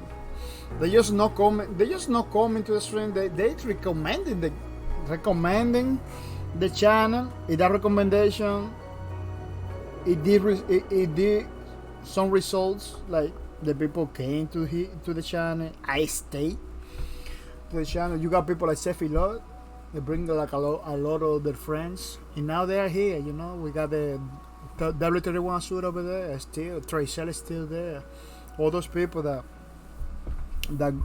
is part of the Cephilot crew, you know. I don't know if it's the other way around, but that's how I see it, because Cephilot was the first than those guys, you know. It was Cephilot that bring those guys over here. We got the Magi Mehdi with his whole community too. He's bringing his community over here, you know. We got the Ragnarok 6, the Iron Life, all those people, you know, they came over here because Magi Mehdi. He got VIP right away, you know, stuff like that. Like, I don't gonna give it mod or VIP to somebody just because the jokes, because he makes like a pretty good jokes and they say no. It has to be somebody that does something meaningful for the channel, you know. And the word VIP, it means very important person, so you cannot just randomly give it to the people. You know, Twitch give you those tools, but you need to give it the meaning to those tools. Just because another streamer does it for nothing, like, you know, yeah, maybe that's the philosophy. That's how they do things over there. Over here, it has meaning. I try to make it meaningful.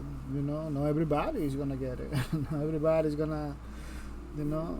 We're not playing the everybody gonna do the same thing, gonna get the same thing for no reason, you know. Everybody's could get the same thing, but it has to be a reason behind it. You know, it has to be something that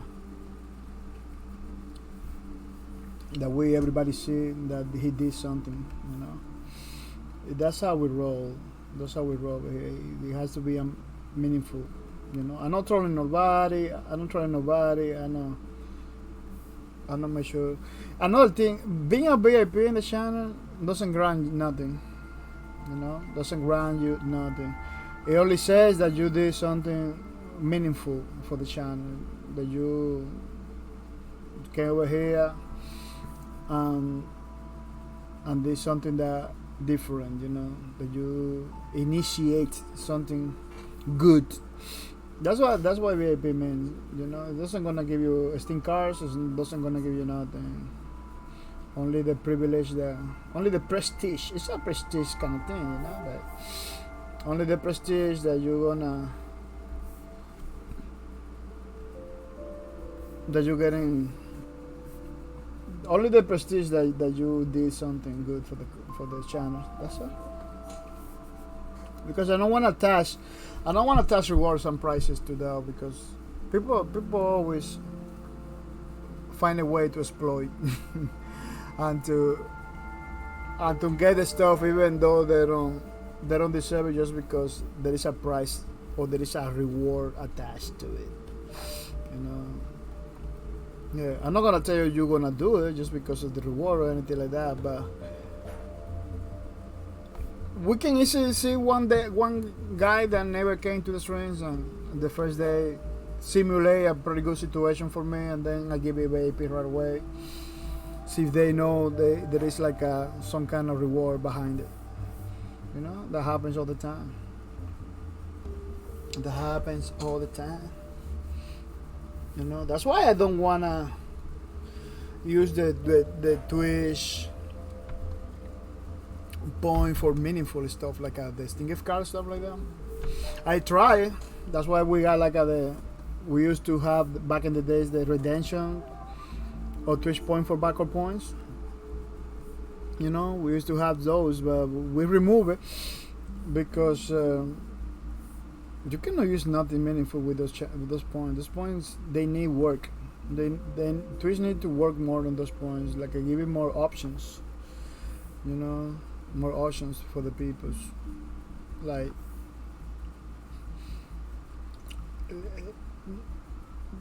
even though you don't use it, you never use it, you need to have those options over there. The Streamlabs has it. The Streamlabs has options, more options than needed. That's why I'm using. I can do anything. I can take your points right now. Right now, I can take your points in Streamlabs. I can block you for taking points. I can do many things that I cannot do with the Twitch points. You know, I never done it. You know, I never done it because there is no need for it. But I got the options if something happens that requires it. You know, you don't have that on the Twitch points. Twitch points like the most that you have is like restrict how many redemptions per stream and stuff like that, which is good. Don't get me wrong, it's not bad at all, but we need more than that. To put something of value, something meaningful for the people, we need more. We need more than just you only can redeem once per stream and stuff like that. Again, it's still good.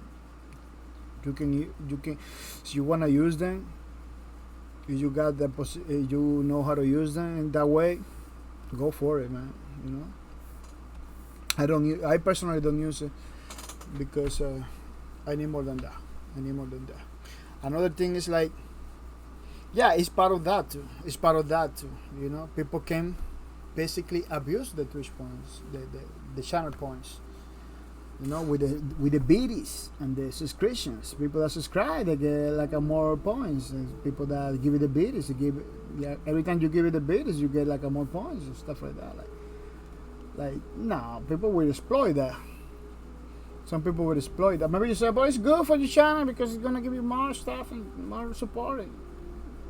Yeah, maybe. And let me tell you, Twitch did it in that way. You know, can encourage people to support it with the bidders and stuff like that. They use the bidders and stuff like that. And you get more channel points. Like, yeah, it's set all like that, you know.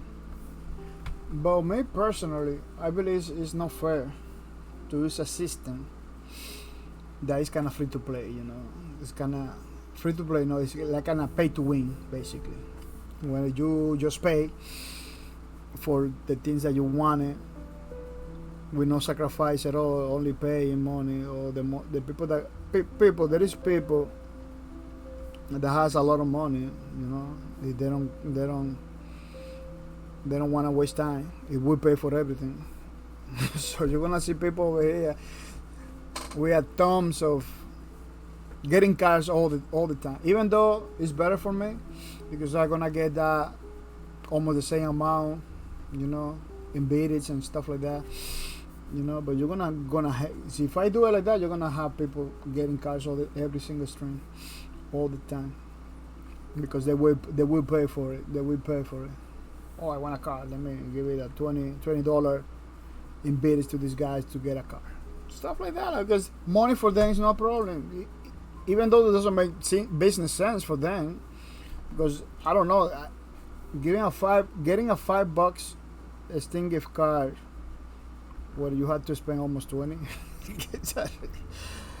You know, it's like what is the business right there? There's no business at all. It's like just for the sake of having the card. You know, you're gonna find people like that. If you're gonna find people like that, like they're gonna spend $20-$30 just to get a $5 card, like, you know, to see her name popping on the screen and getting the card and stuff like that. Yeah, I don't want to get to the point. I don't want to get to the point that where people are doing that.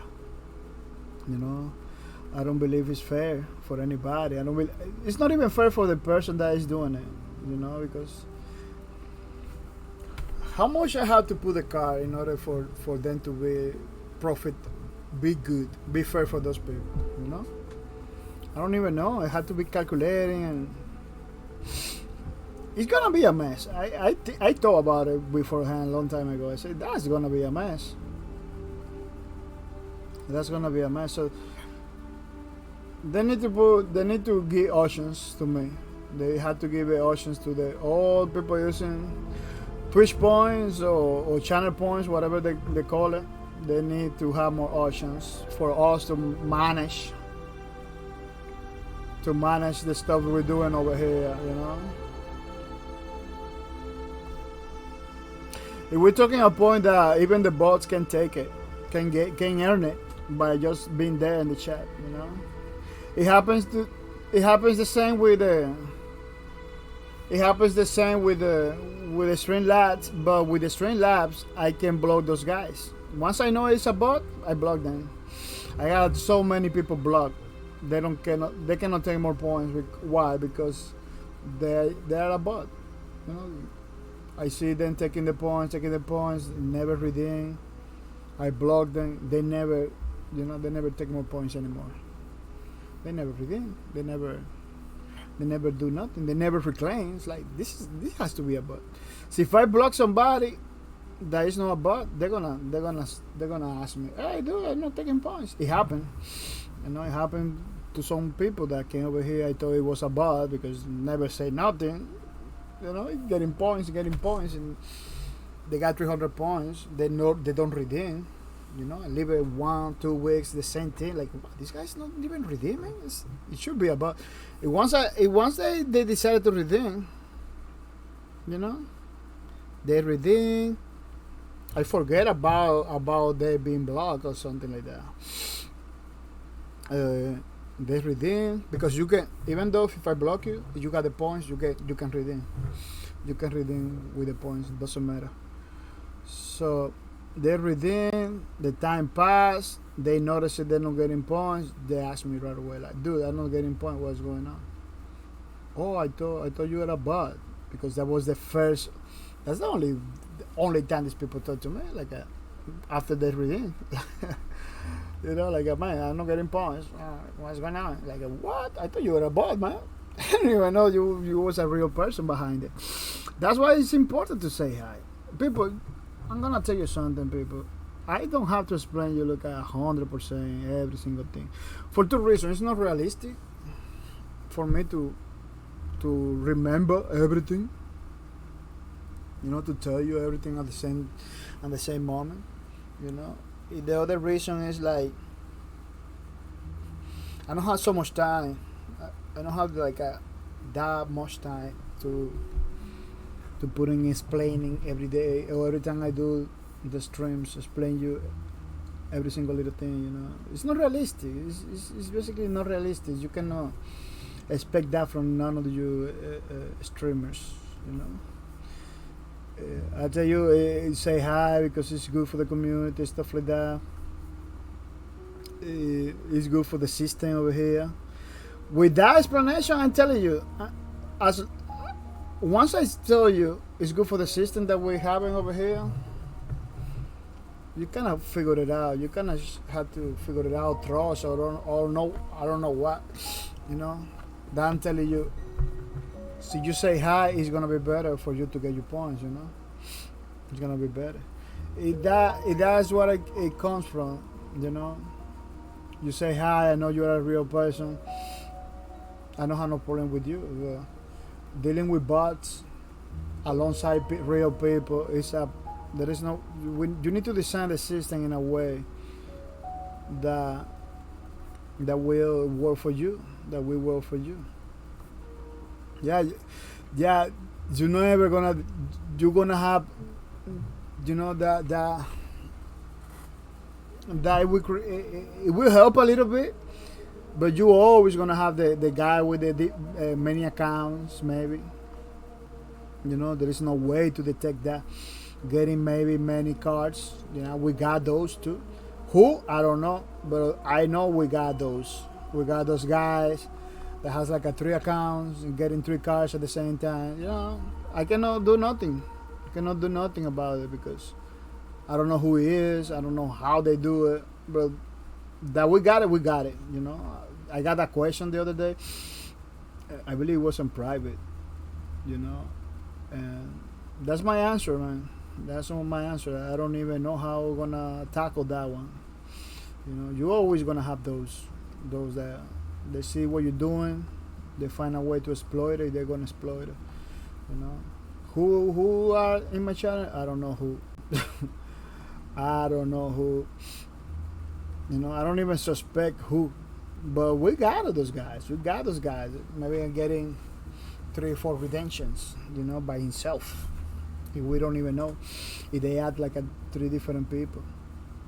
You know, sometimes they say welcome at the same time. You know, or they leave the string at the same time. You know, it could be one person manipulating 3 accounts. It could be, you never know. No, with the technology and stuff like that, the stuff that we have right now. You know, but can I detect it? Can I know who it is? No, unfortunately, there is no way for me. Can Twitch detect it? I don't know. Maybe they have the tools, but we're talking about a platform that has so many streamers, so many people. You know, I know they kind of focus on the partners for many things. For a reason, you know, you're always gonna. They have a lot of partners, let me tell you, but they're always gonna have less partners than affiliates and stuff like that. So focus on the affiliates too. It could be a lot of work for Twitch, you know, because we're not talking about 1,000 people or 2,000 people. We're talking about millions of people, you know, using the Twitch and doing the things. Like we're talking a lot of people, you know, that it's not realistic for them to kind of police every single channel to see how many bots, you know, how many things. Yeah, they can track down bots and kind of take them out. You know, because you got one, so you have one bot, you're gonna have that bot everywhere, but it's one bot. So, you know, it's not like they have to check it out, 20,000 bots. You know, I believe bots on Twitch that we know there are bots. They're always there. It's like a 10. We're not talking about a lot. You know, but there is a lot of bots. There is people that kind of put them in the channel for views and stuff like that. You know, this is the most popular one. Sometimes they have hundreds of those in the channel. You know, that's why you see like they ban these streamers that used to have like a lot of these things over there. You know, that's why you see those news about bots. Yeah, but for the platform, it's easier to track down bots than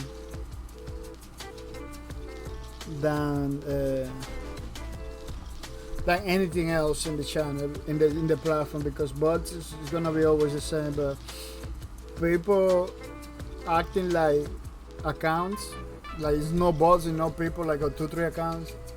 Maybe they're not gonna be able to. Maybe they're not gonna be able to detect it like right away. They will detect that at some point, but it's something I cannot do nothing. I don't know who. I didn't implement a system. You can implement a system to know who, you know, but I don't have not even idea how. I don't even have idea how. I know when there is a bot taking my points, you know. I know because they never redeem. That's the point. That's the point. You know. Say, oh, these guys never redeem, never say nothing. You know. But that doesn't mean that back in the days I used to have like a $1 or $2 redeeming all the time. I knew it was a bot because they didn't have like a physical account in the platform. Every time I'm gonna have to pay, then it's like has this problem that I don't find his account to even tell a message, to even give it like a private message to tell like thank you for the support or anything like that. Like, so I didn't pay to those guys. I let the time pass. They never reclaim. It's like, that's super weird. It has to be a bot, you know. It has to be a bot. Even though I got a suspicion that they are bots and maybe they get banned, I don't have the security. I don't have the guarantee that they are really bots. Maybe they never remember that they redeem it. That's why maybe they never reclaim, or maybe I didn't remember. Maybe they didn't want it to reclaim. You know, maybe it could be pretty many. It could be many things. You know, many things. Why I cannot tell the difference why from about a real person like right away. It's because the bot kinda act like a real person. You know, they sit down in the channel. Sometimes they don't talk. You know, it could help if people say more often hi to the peoples. You know, I know a lot of you guys are doing it, but let me tell you, let me tell you something. It's something that I used to do back in the days that I don't do anymore. But we got 17 people in the chat. From those 17 people, only, let me tell you something. Let me tell you how much. We got 1, 2, 3, 4, 5, 6, 7, 8, 9. Yeah, from 17 people, we only have 9 people that say hi. I want to tell you where the problem. Only 9 people.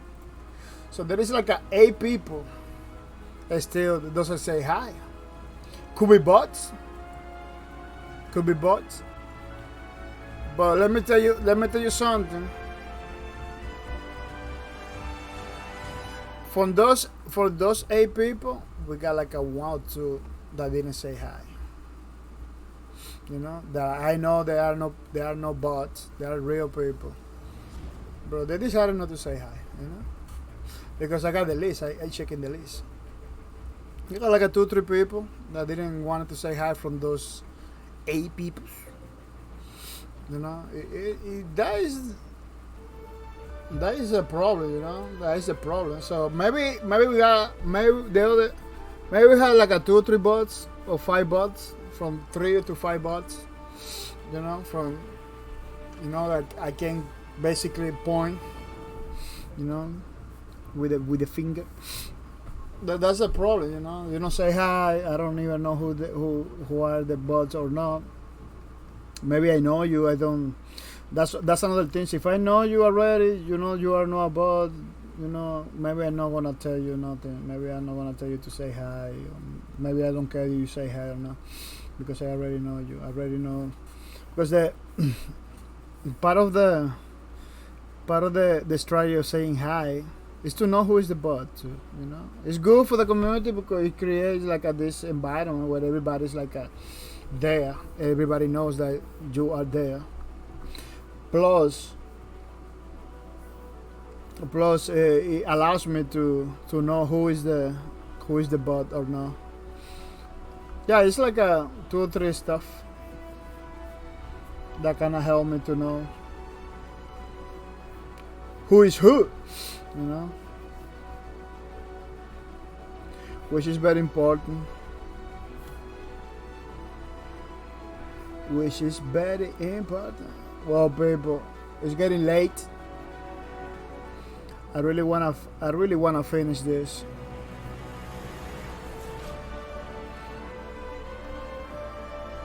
But I don't see a way to do it today without spending so much more time.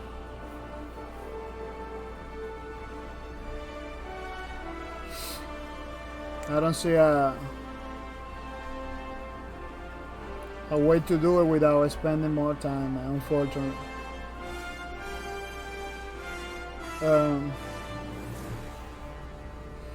if I stay doing this, it could be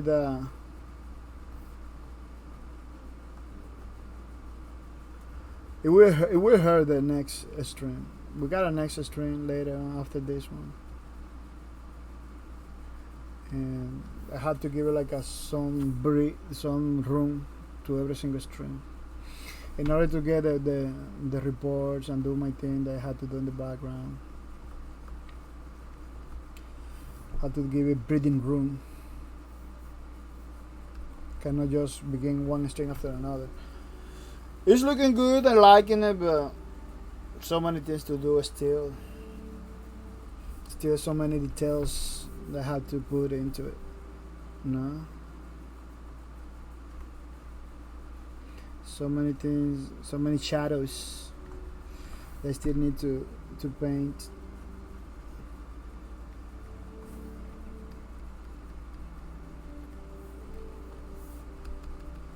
Let me see if I can do this thing, the background thing. Yeah, it is still missing a lot of stuff. It looks nice, don't get me wrong. It really that happens to other drawing that I did.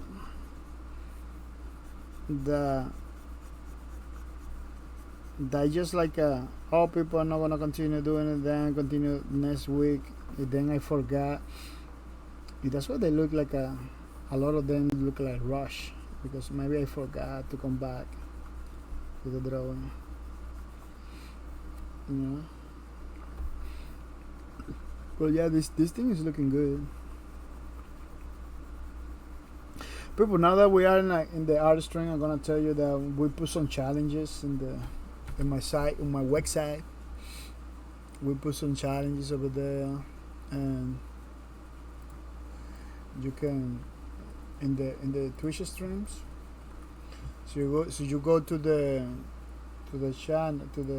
chat. Let me wait a little bit because it's still connecting. You go to the chat over here, the points. Well, I cannot show you over here. I had to show you login.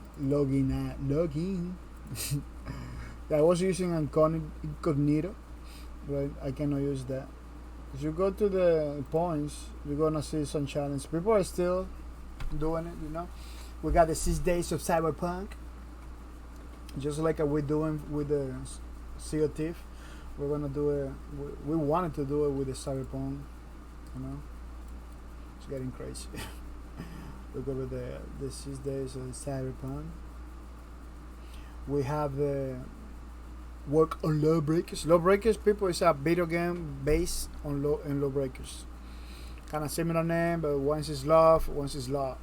You know, the original is law. The one that we're doing is love, because you know it's kind of showing the love for the game.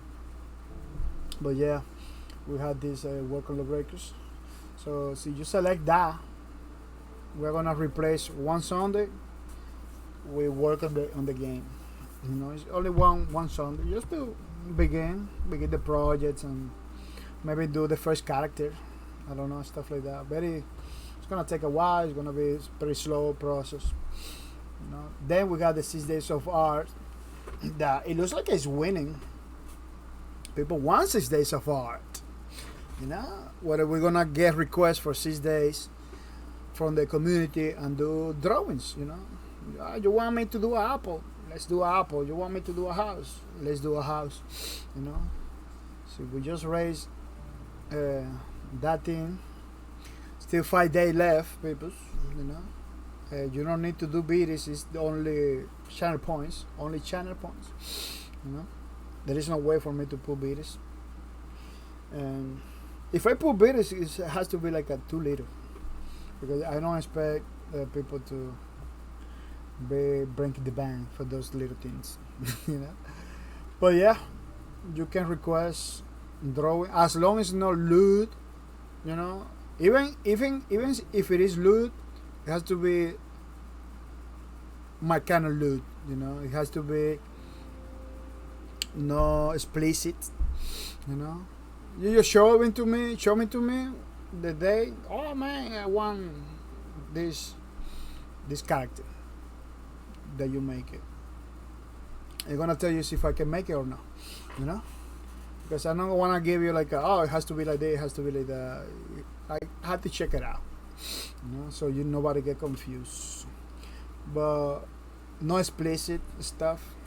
Could be little between the lines of Twitch terms of service, you know. Cannot be so crazy. But yeah, this is gonna be pretty nice. This is the so far because during Monday to Friday to Saturday we're gonna be able to work on people's drawings and stuff like that. There is a lot of people telling me, "Oh, I want you to draw this, to do that." That's how we're gonna do it with the 6 days of art.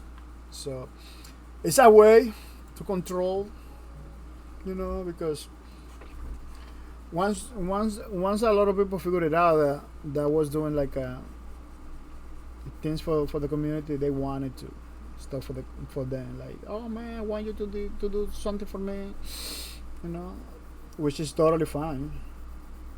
I'm not complaining over here, but it has to be like that, like, you know, it has to be like with a challenge. Once you raise it, we go for it. I cannot leave it just free, because otherwise I'm gonna be doing things for the people all the time, and we are not gonna finish the Lawbreaker fan album. We are not gonna finish nothing. You know, it's not like I don't want it. It's like I wanna finish stuff too. You know, that's what we're doing like that. I hope you understand. You know, I hope you understand. And let's go for it, man. Let's go for it. It's gonna be a lot of fun. Unfortunately, it's not gonna have microphone. Those are gonna be no microphone at all. It's gonna be made drawing. There is no guarantee that we'll finish in one day.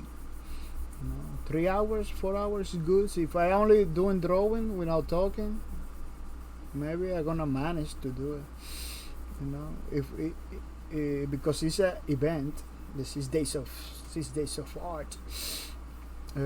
Because it's an event, maybe I'm gonna be able to extend a little bit more of the time, you know. So it doesn't have to be 4 hours; it could be a little bit more, you know. Or maybe I can come back earlier, you know, and finish later, stuff like that. Like it's to give you the opportunity to request the art that you want me to do. You know, if it is from in the way you want me to do it, if it is from a game, the best. You can do matches too, like, oh, I want the head from this guy, you want the body from this other guy, and, you know, I want the clothing from this lady. You know, you can do it like that too. We can work on that. Not because you're telling me, not because it's the event, and not because you're telling me I'm gonna do the thing that you want me to do. You know, could be. It all depends. See if I can do or not. You know, because you show me something that is too hot for Twitch, I'm not gonna do it. Unfortunately, I'm not gonna raise my channel just because somebody want to troll or something that goes against the rules, you know. My channel is mature, so there is a lot of stuff that I can show and can do it, you know. But it has to be in the Space Lords level of skimpy stuff. Yeah, has to be between the Space Lords level, which is still mature, but it can be broadcast in places like this. Yes. Yeah, I use the Space Lords as Space Lords characters and maybe Overwatch characters as a reference on how things, on how we can do things. You know, maybe Fortnite reference. You know, it has to be close. Cannot be like maybe Black Desert kind of levels or Vindictus kind of level, which is they show more, but no more than that.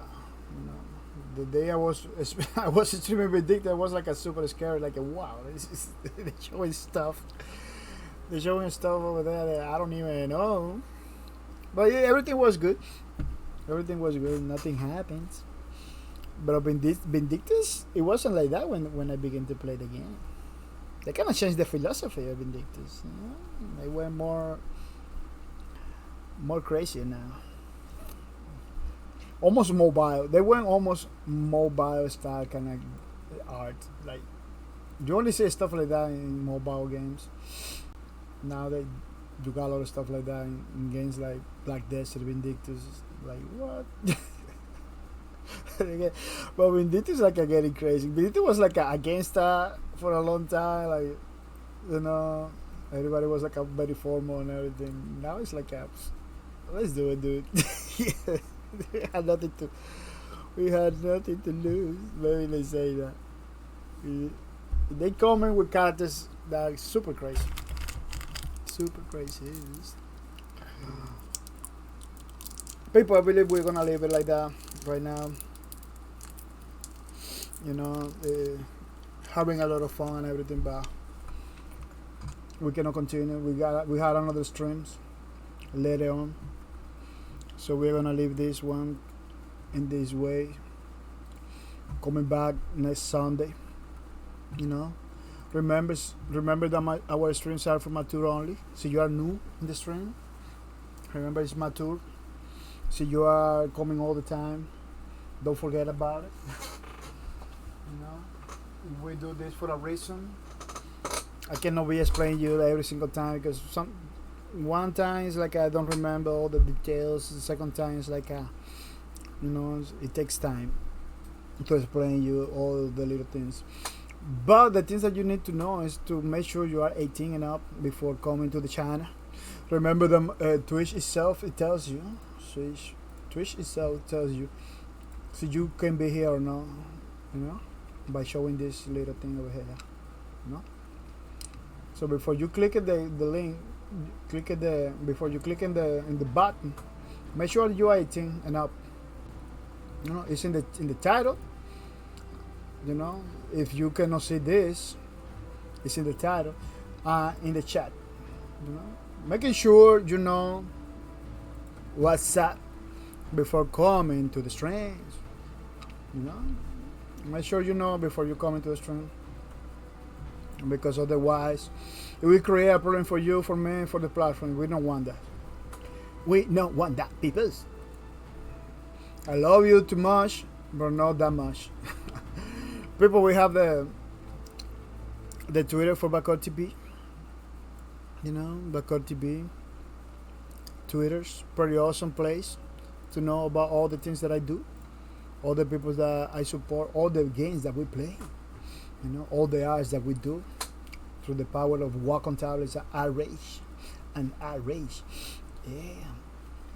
Don't miss out. You want to know more about iRage? You know, pretty awesome application that we do. Or every single Sunday.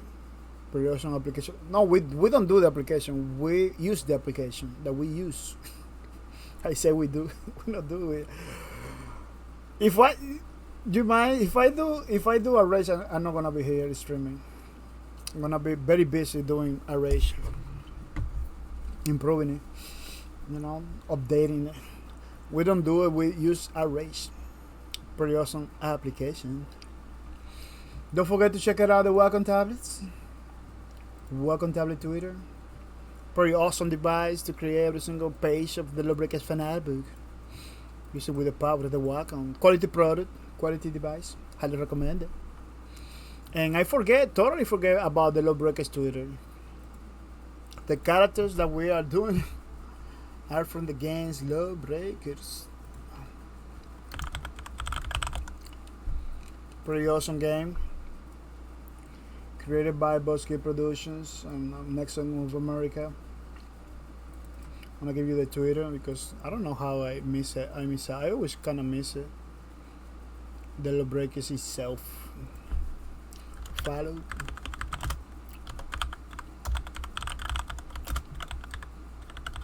Yeah, they're not gonna answer you. I don't know. Maybe no. Maybe they answer you Is the studio is closed, the game is closed, so I don't know if somebody behind this Twitter.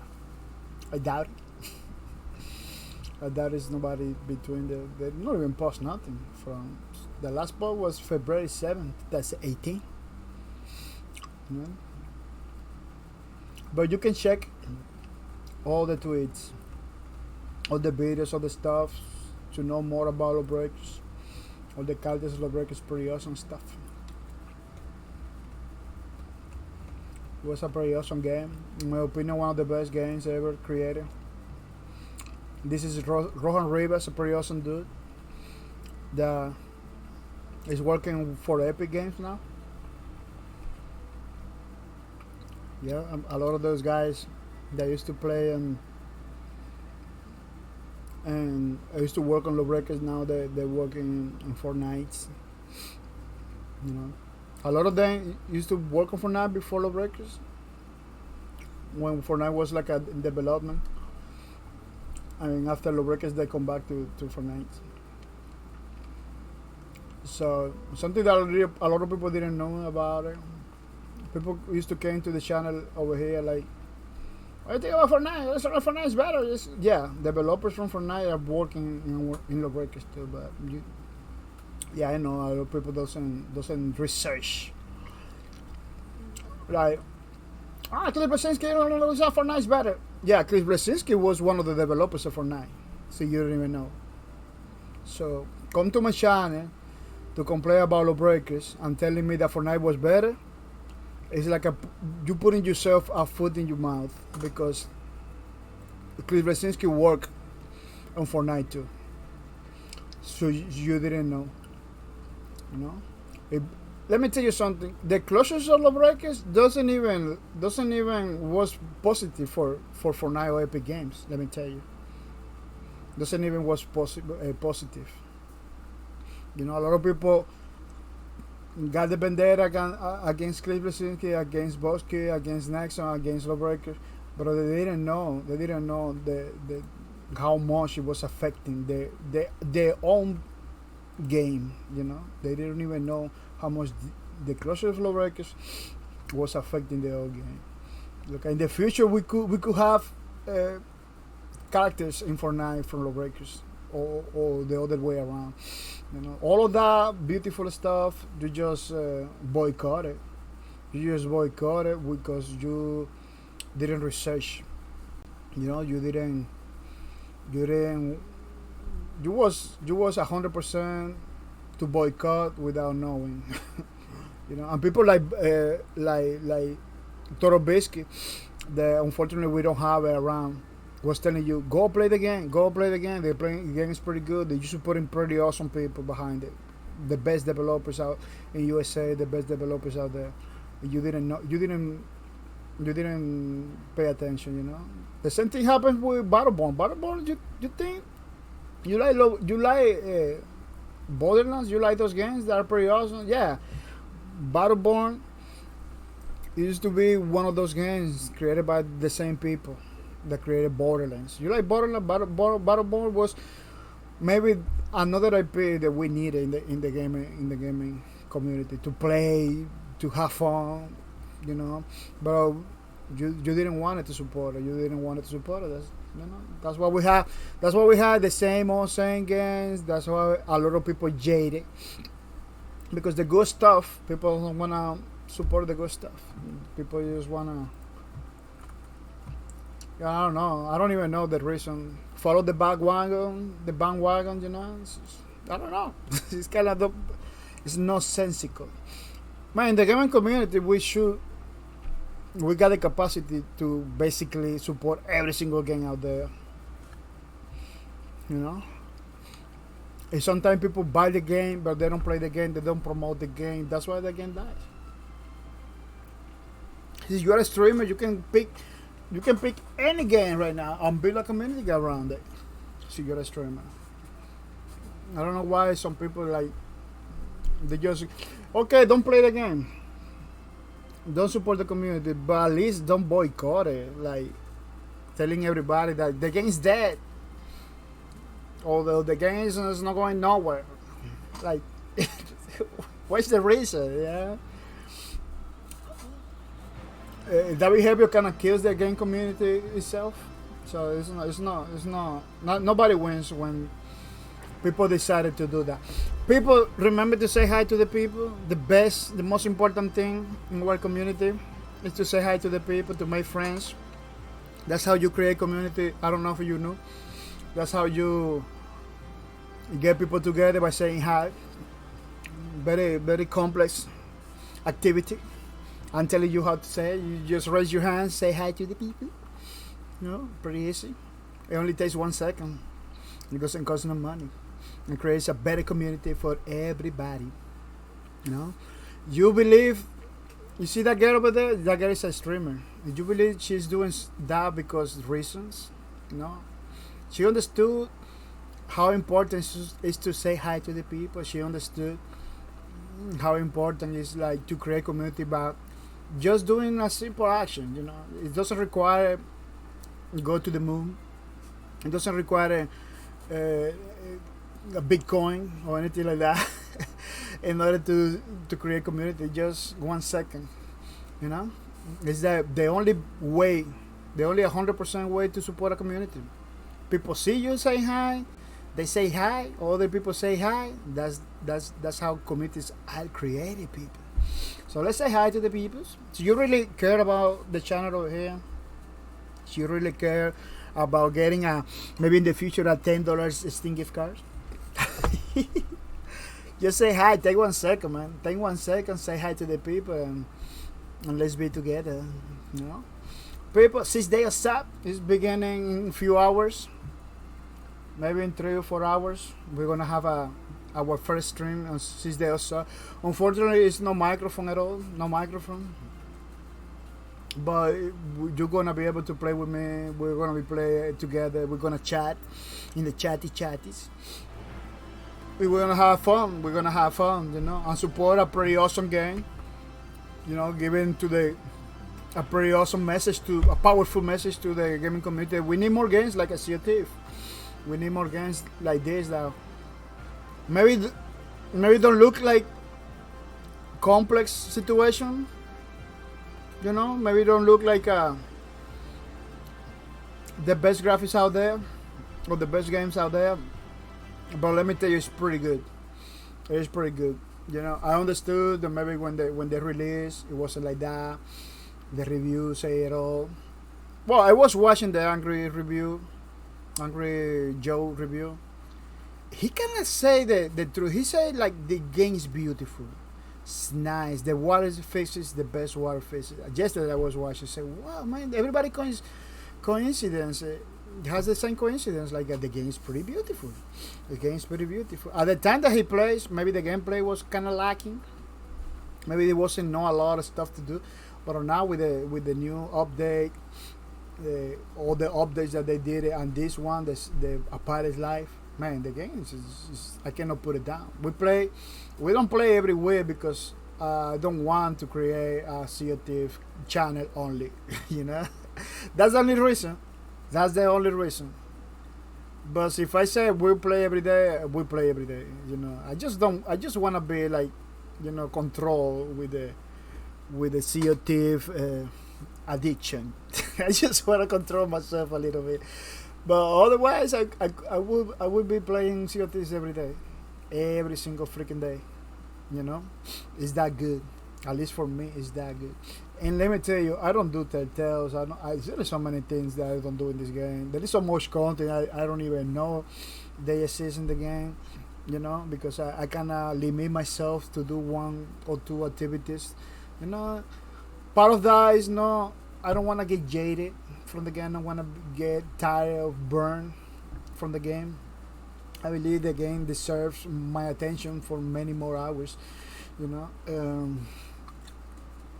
It could be the worst. When you look at Planet Side 2, I spent so much time playing the game that I want to jump in back to the game, but I kind of tired too. I can't expect it. But it's a beautiful community. It's a beautiful game.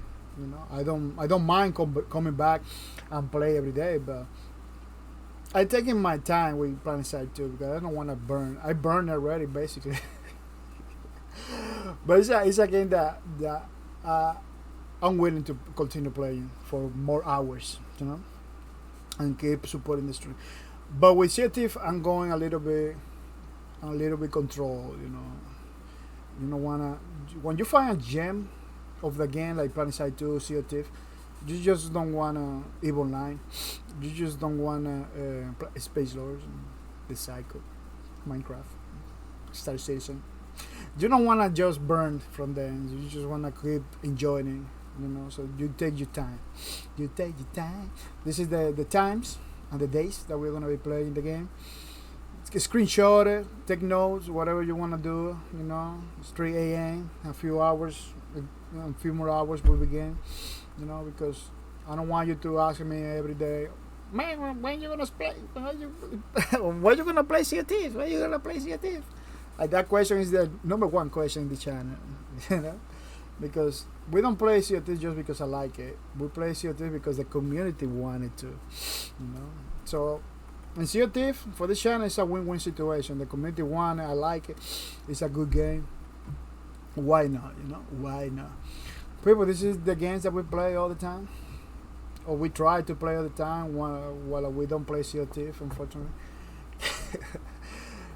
After the Sea of Thieves, the next Saturday after Sea of Thieves, we're gonna be playing Angels Fall first. It's gonna be a pretty awesome game. It's gonna be pretty nice. I really like to show that game because that game is ahead this time, man. Maybe you're not gonna see it right now because you got similar games like this, or they developing similar games like this. But Angel Fall First was the first. That created chip and chip combat with people inside, that you go from one chip to another chip and then go to the planet. So you see that in other games.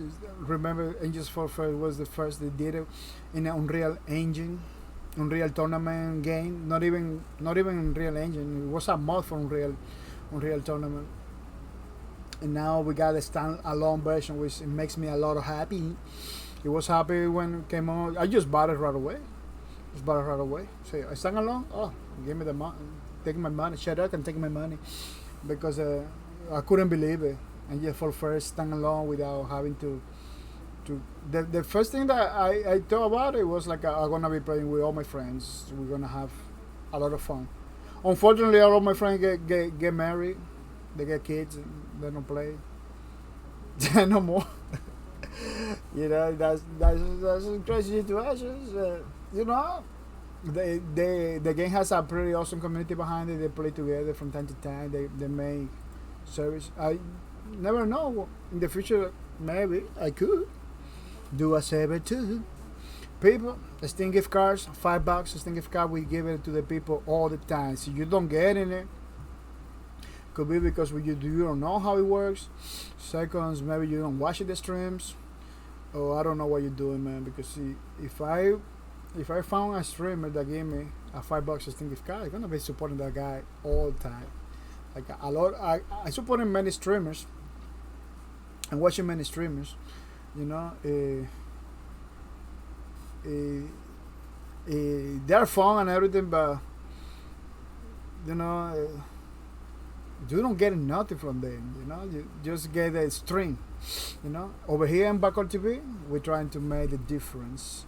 You get something back. You get something back for the support. This is not for new people, to came to the stream.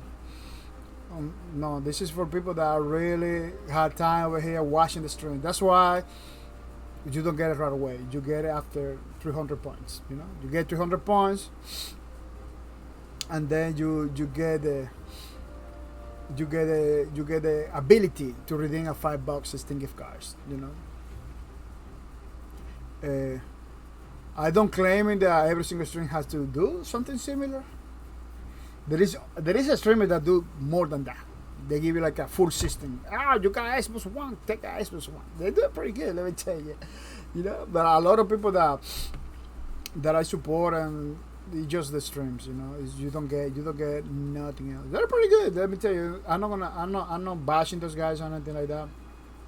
But But I believe if I found somebody that they give me like a $5 distinctive card, I could be supporting it all the time. And with the mercy, of course, nobody has to do stuff like that. I don't recommend it. I really don't recommend it. You know, give it like a giveaway stuff like that for many reasons. I'm not gonna get into it. I don't recommend it. I do because I really like to say thank you to the people with something that they can use. You know, I really like to or you did something for me. When I will do something for you that you can use, you can buy again, you can do something. You know, it is what it is. People, don't forget to send a friend request to bahcorp on Steam. I believe that's the first thing that you're supposed to do in the streams is to say to send a friend request to bahcorp. Remember, no, it's not bahcorp TV, it's bahcorp. You know, come to my stream, send a friend request to bahcorp on Steam, and be happy. Be ready to get the car and get the games and stuff, which is pretty nice. Minecraft Java Edition, we got a server going on 24/7, every day, all the time, and without mercy, you know, with the hope that somebody at any time get into it. So you wanna get into it, remember to have the Minecraft Java Edition ready in your computer, you know, and redeem $100 on stream in order to get the access. You know, it's part of the conditions that you redeem $100 on stream, and that you have the Java edition. Otherwise, you're not gonna be able to. You know, you're not gonna be able to. People, let's say thank you to Akasa. It's a pretty awesome dude, supporting my streams without mercy all the time. It's pretty good dude. Pretty good dude. Supporting my streams, giving the opportunity and the motivation to continue forward. It is a pretty good dude. He coming all the time. He plays with me. He played with me in the Sea of Thieves, maybe. I don't know. Maybe later on he's gonna jump into the crew on my boat, on my galleon. Everybody that knows me, they know that I always use a galleon. Yeah, I know the sloop is better for single players experience, but why having a little boat when you can have a massive, you know, 12 people boat with 8 cannons and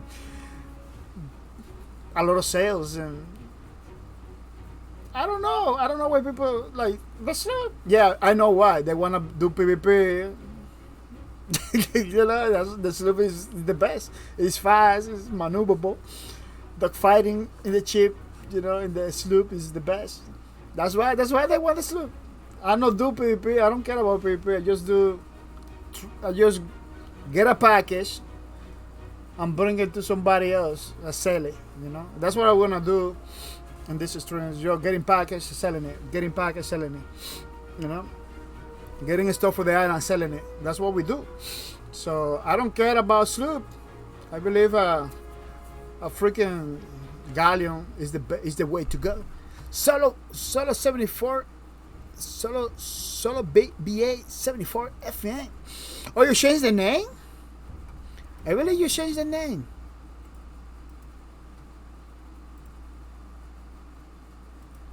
Yeah, I believe you changed the name. You changed the name? I remember you. You played Quake Champions, I believe. Yeah, you stream Quake Champions, I believe. Or maybe I'm confusing you.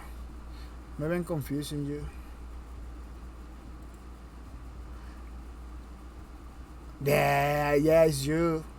Cannot be 2 Russian guys with similar name. I don't know. Maybe it means something.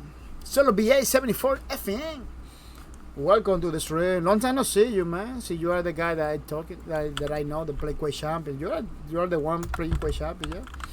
Welcome to the stream. The how you coming, ready to have some fun. It's pretty nice, pretty awesome. You decide to came to the streams. I'm with the Mercy. Solo BA 74 FM. It sounds like from a radio stuff. People, let's say thank you to Anishake too. Anishake, pretty awesome dude, supporting my streams all the time and with the mercy. He's a pretty good guy, giving the motivation to continue forward. You know, giving the opportunity to get more $5 gift cards with the mercy. You know, giving the opportunity to keep the Minecraft servers alive, which is pretty good. So when you see any shade, say hi to him. He's a pretty good person. Let's say thank you to Kaori Joker. Kaori Joker, thank you for the host, thank you for support, thank you for everything you do. Kaori Joker is supporting all the times and with the mercy in my streams. He's coming. He's a streamer too. So he plays Apex Legend. Pretty good Apex Legend and Road Champion. He's Road Champion. Road Company games. He played Road Company too. His Road Company game, I never saw it. So I don't know how good it is. I had to check out the videos. He got videos. You can go right now and check it out the videos. So follow. The Kaori Jokers. Streams. Give me that.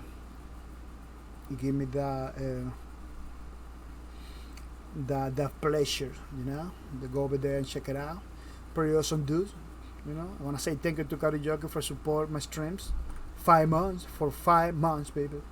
5 months. We're not talking about bujays over here. We're not talking like a 1 month or 2 months. No, 5 months, which is pretty good, pretty awesome, pretty nice. Kaori Joker supporting my streams with the mercy, and I really appreciate it. It's not required, but now that you desire to do it, I'm gonna say thank you. It is pretty good. It really helps us to continue forward, motivation to continue forward with the projects, Lawbreakers Fan Arbor, Minecraft server, Lawbreakers game. So many things we got going on. $5 system gift cards, which is pretty good. Thank you for everything you do. We got the Jerry Sano people. Jerry Sano supporting my streams too.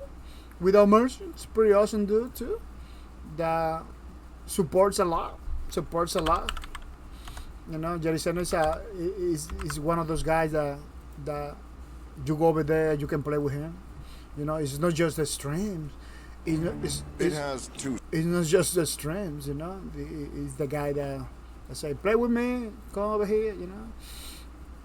And I believe he has a give it away. I don't know when, but he kind of told me something about it, which is pretty good. He was playing Sea of Thieves, so he plays Sea of Thieves. You want to play Sea of Thieves with him? You are more than welcome. The guy, he told me, man, I want to play Sea of Thieves with you. He played with me, but I never get to play with him back, because I don't know. He kind of changed the schedules everywhere all the time. But the best way to catch hands. If you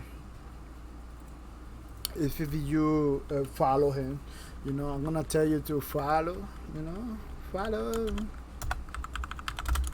Jerry Sena.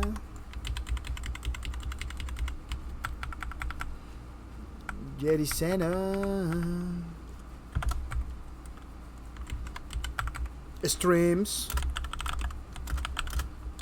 Pretty awesome dude. Highly recommend. Check it out. Solo BA 74 FN says we met when we were playing Quake Champions. Oh yeah. I knew. Yeah, I know about you. I was kind of confused because you kind of changed the name. You used to call it Solo 74 BA. Yeah. It was Solo 74 BA. Then you changed it to Solo BA 74 FM, which is a longer name now. But yeah, that was the confusion because you kind of changed his name. It's similar to the old one, but it's different. But yeah, remember Quake Champions? I got it in my list. To play. I used to play back in the days all the time. But now I kind of took like a little bit of hiatus. It's over here, you see, Quake Champions. Yeah, I kind of get a little bit slow about it because there's so many other games that I want to play. I want to try at some point. That's the only reason. I still love Quake Champion. Even though the developer seems to be very slow.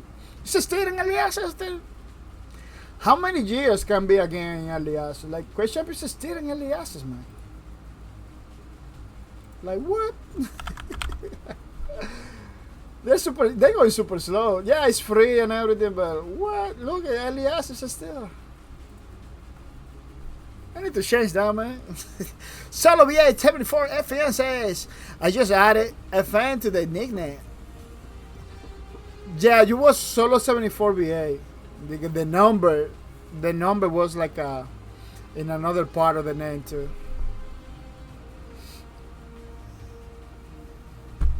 Solo VA 74.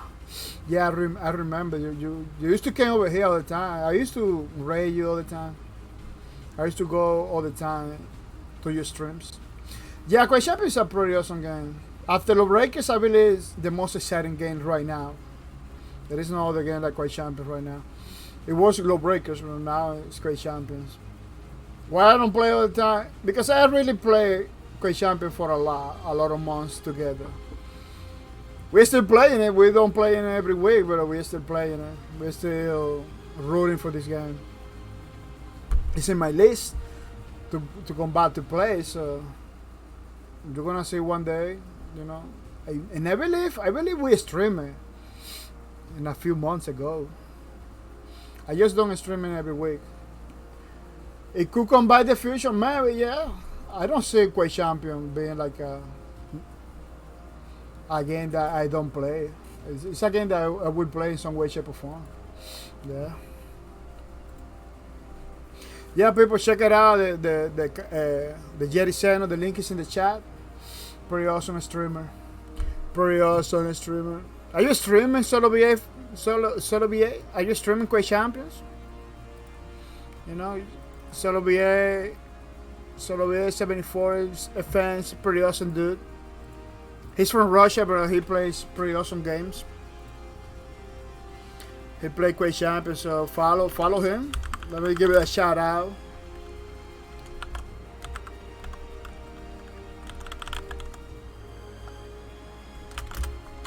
I'll give you a beautiful shout out over there, you know, to Solo BA 74 FN. Pretty awesome dude. Support the streams all the time and with the merch. People, we were doing the Lawbreakers Fan Arbor, another page for our Lawbreakers Fan Arbor. Now that kind of finished, let me show you the rest of the album, because it has a lot of, it's gonna take a couple hours for me to show you the whole thing. It has been long, it's a long book with 80 plus pages. If we are looking forward to put more pages and more stuff, having a blast drawing every single characters of the art book from the game.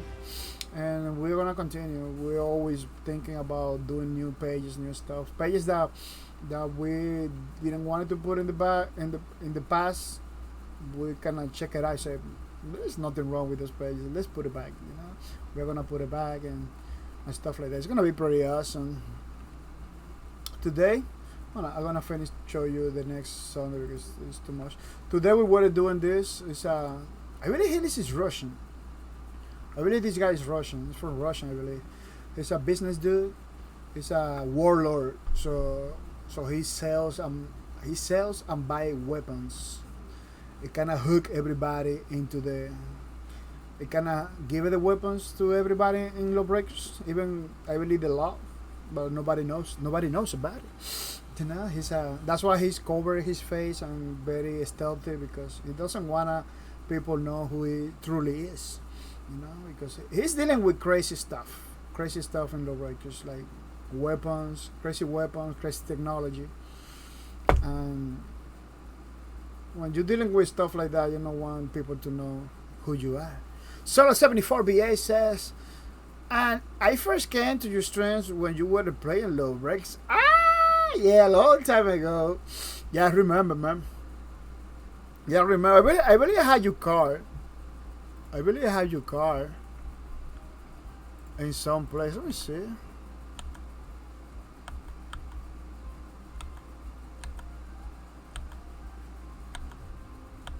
I'm not sure. Maybe not. I used to have like cars of the peoples.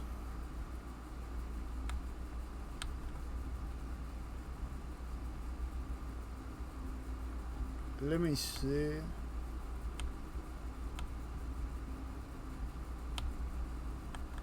Oh no, I don't have your card.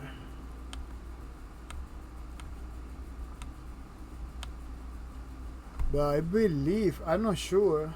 I believe you are in the Lawbreakers art book as one of the supporters. But I'm not sure because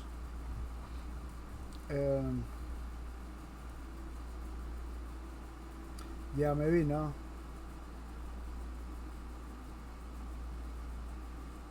Yeah, no, you are not here because these people are the people that kind of subscribe to the channel at that time. But yeah, I remember about you. I remember about you. Yeah, I used to go to your channel all the time. The problem is that now it's kind of difficult. You're not streaming a lot. You're not streaming a lot. It's kind of difficult to find your streams. It's kind of hard to find your streams. So be 74 FM. People, remember, we're gonna raise somebody to love. We always raise people. You know, after the trailers, we go together and check it out other people's stream. It's something that we would like to do all the time, and I believe it's the best way to support our streamers. Yeah, saying hi in other people's streams the best way, but you gotta give it the rate to the peoples. You know, you have to give it the rate to the peoples, especially to people that support you, to give you the rate from time to time, that come to your channel from time to time. You know, you gotta do something for these peoples. You cannot be like, oh no, I'm not gonna give it. I give it right, but I'm not gonna give it the right to judge. None of that. No, it is not good. Yeah. Let me see who is gonna be the guys. Who's gonna be the guys? Yeah, that's the problem. You know, people that really support me, I cannot support them back because they are not streaming at the time that I give the rates. I cannot do it another way. I cannot do it another way, unfortunately. I had to do it in these ways. I had to do it in these ways. Oh, we got a brand new hit. We got your brand new hit up here. Really? They play the same game? Yeah, we're gonna go to your brand new hero because it's a guy that almost doesn't stream, but when he does, we try to get there. We try to get there in some way, shape, or form. Yeah, it's a pretty awesome dude too. So we're gonna be rating. Gonna be rating your brand new hit. Your brand new hit. Let me see something. Let me see something before going to your brand new hit.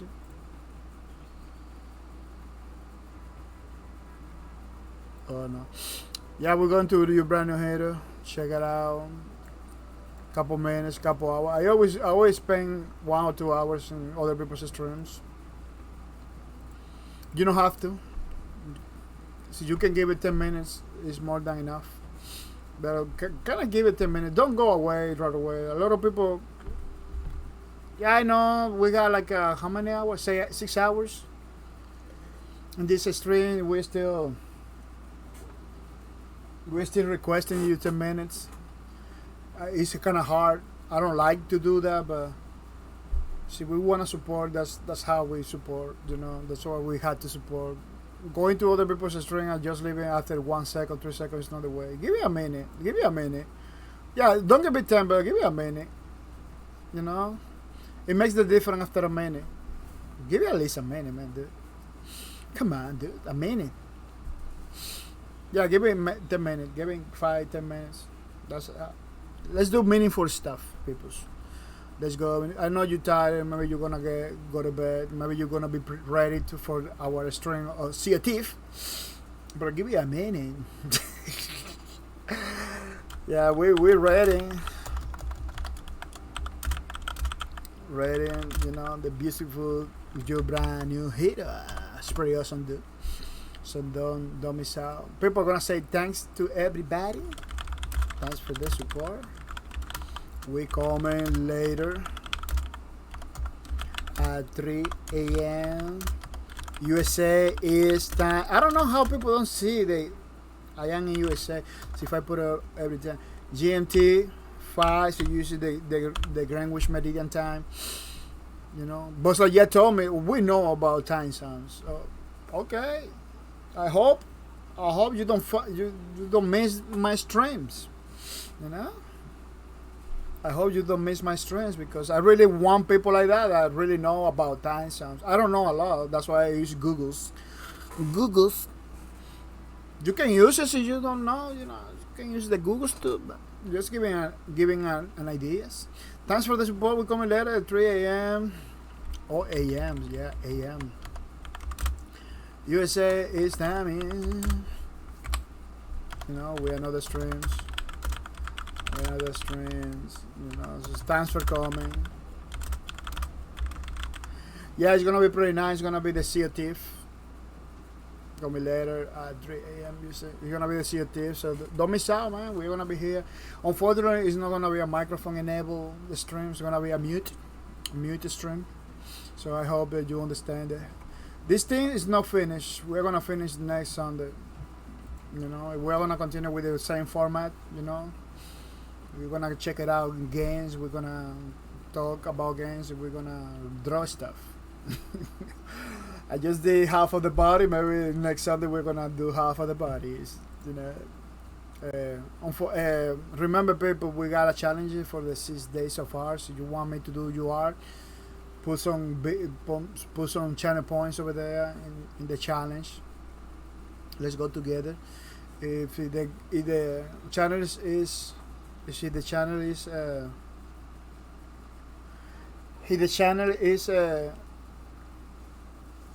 how you say, is rich. If the challenge is complete or is rich, we are gonna be, instead of playing Space Lords or Cities, we are gonna do the art for the people. So it's gonna boost a little bit the request. A lot of people that want me to do stuff. We can get the whole week and give it the drawings to everybody that wants some drawings, you know, for free, which is pretty good, pretty awesome, pretty nice. So don't miss out, people, don't miss out. Yeah, thank you for your support, thank you for everything you do, and see you later with another stream. So I'm gonna say bye bye.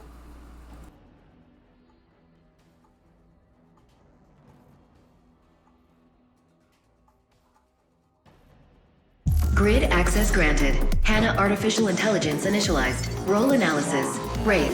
Law. Deadlock. Identity missing. Now I'm having fun! Grid social platforms report Deadlock is known for his law-abiding enthusiasm, yet juvenile attitude. Ties to wealth is apparent, as he outfits himself with the latest weapons and technology. Fights alongside the man known as Abaddon under the Archangels. Searching. Breaker. Helix. Data corrupted with minimal details. I always kill the competition. Grid international arrest warrants detected. Helix is reported to be affiliated with the Syndicate and the man known as Faust. Logs indicate he regularly brokers weapons and hydronium trade among factions. Beginning combat evaluation of Wraith. Initial observation. The Wraith role excels in high mobility and close quarters combat effectiveness. Acronym acknowledged. CQC will substitute.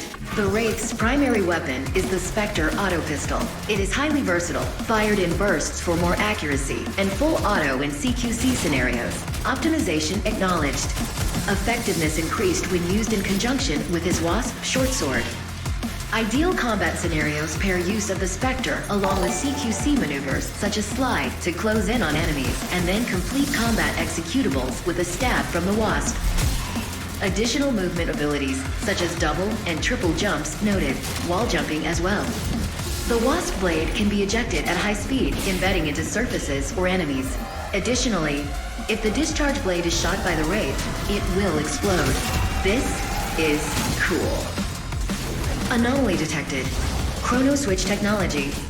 The Wraith can project a hydronium-powered field of slowed time relative to his body. Enemies caught in this projected time field are slowed down physically, along with their weapons and abilities. But the Wraith moves at normal speed, further increasing his combat effectiveness. Evaluation summary. The Wraith is extremely deadly in CQC engagements. His high mobility paired with chronoswitch capabilities result in a combatant that can disrupt field operations without much notice, eliminate targets, and retreat. Analysis complete. Uploading data to the grid. Hannah out.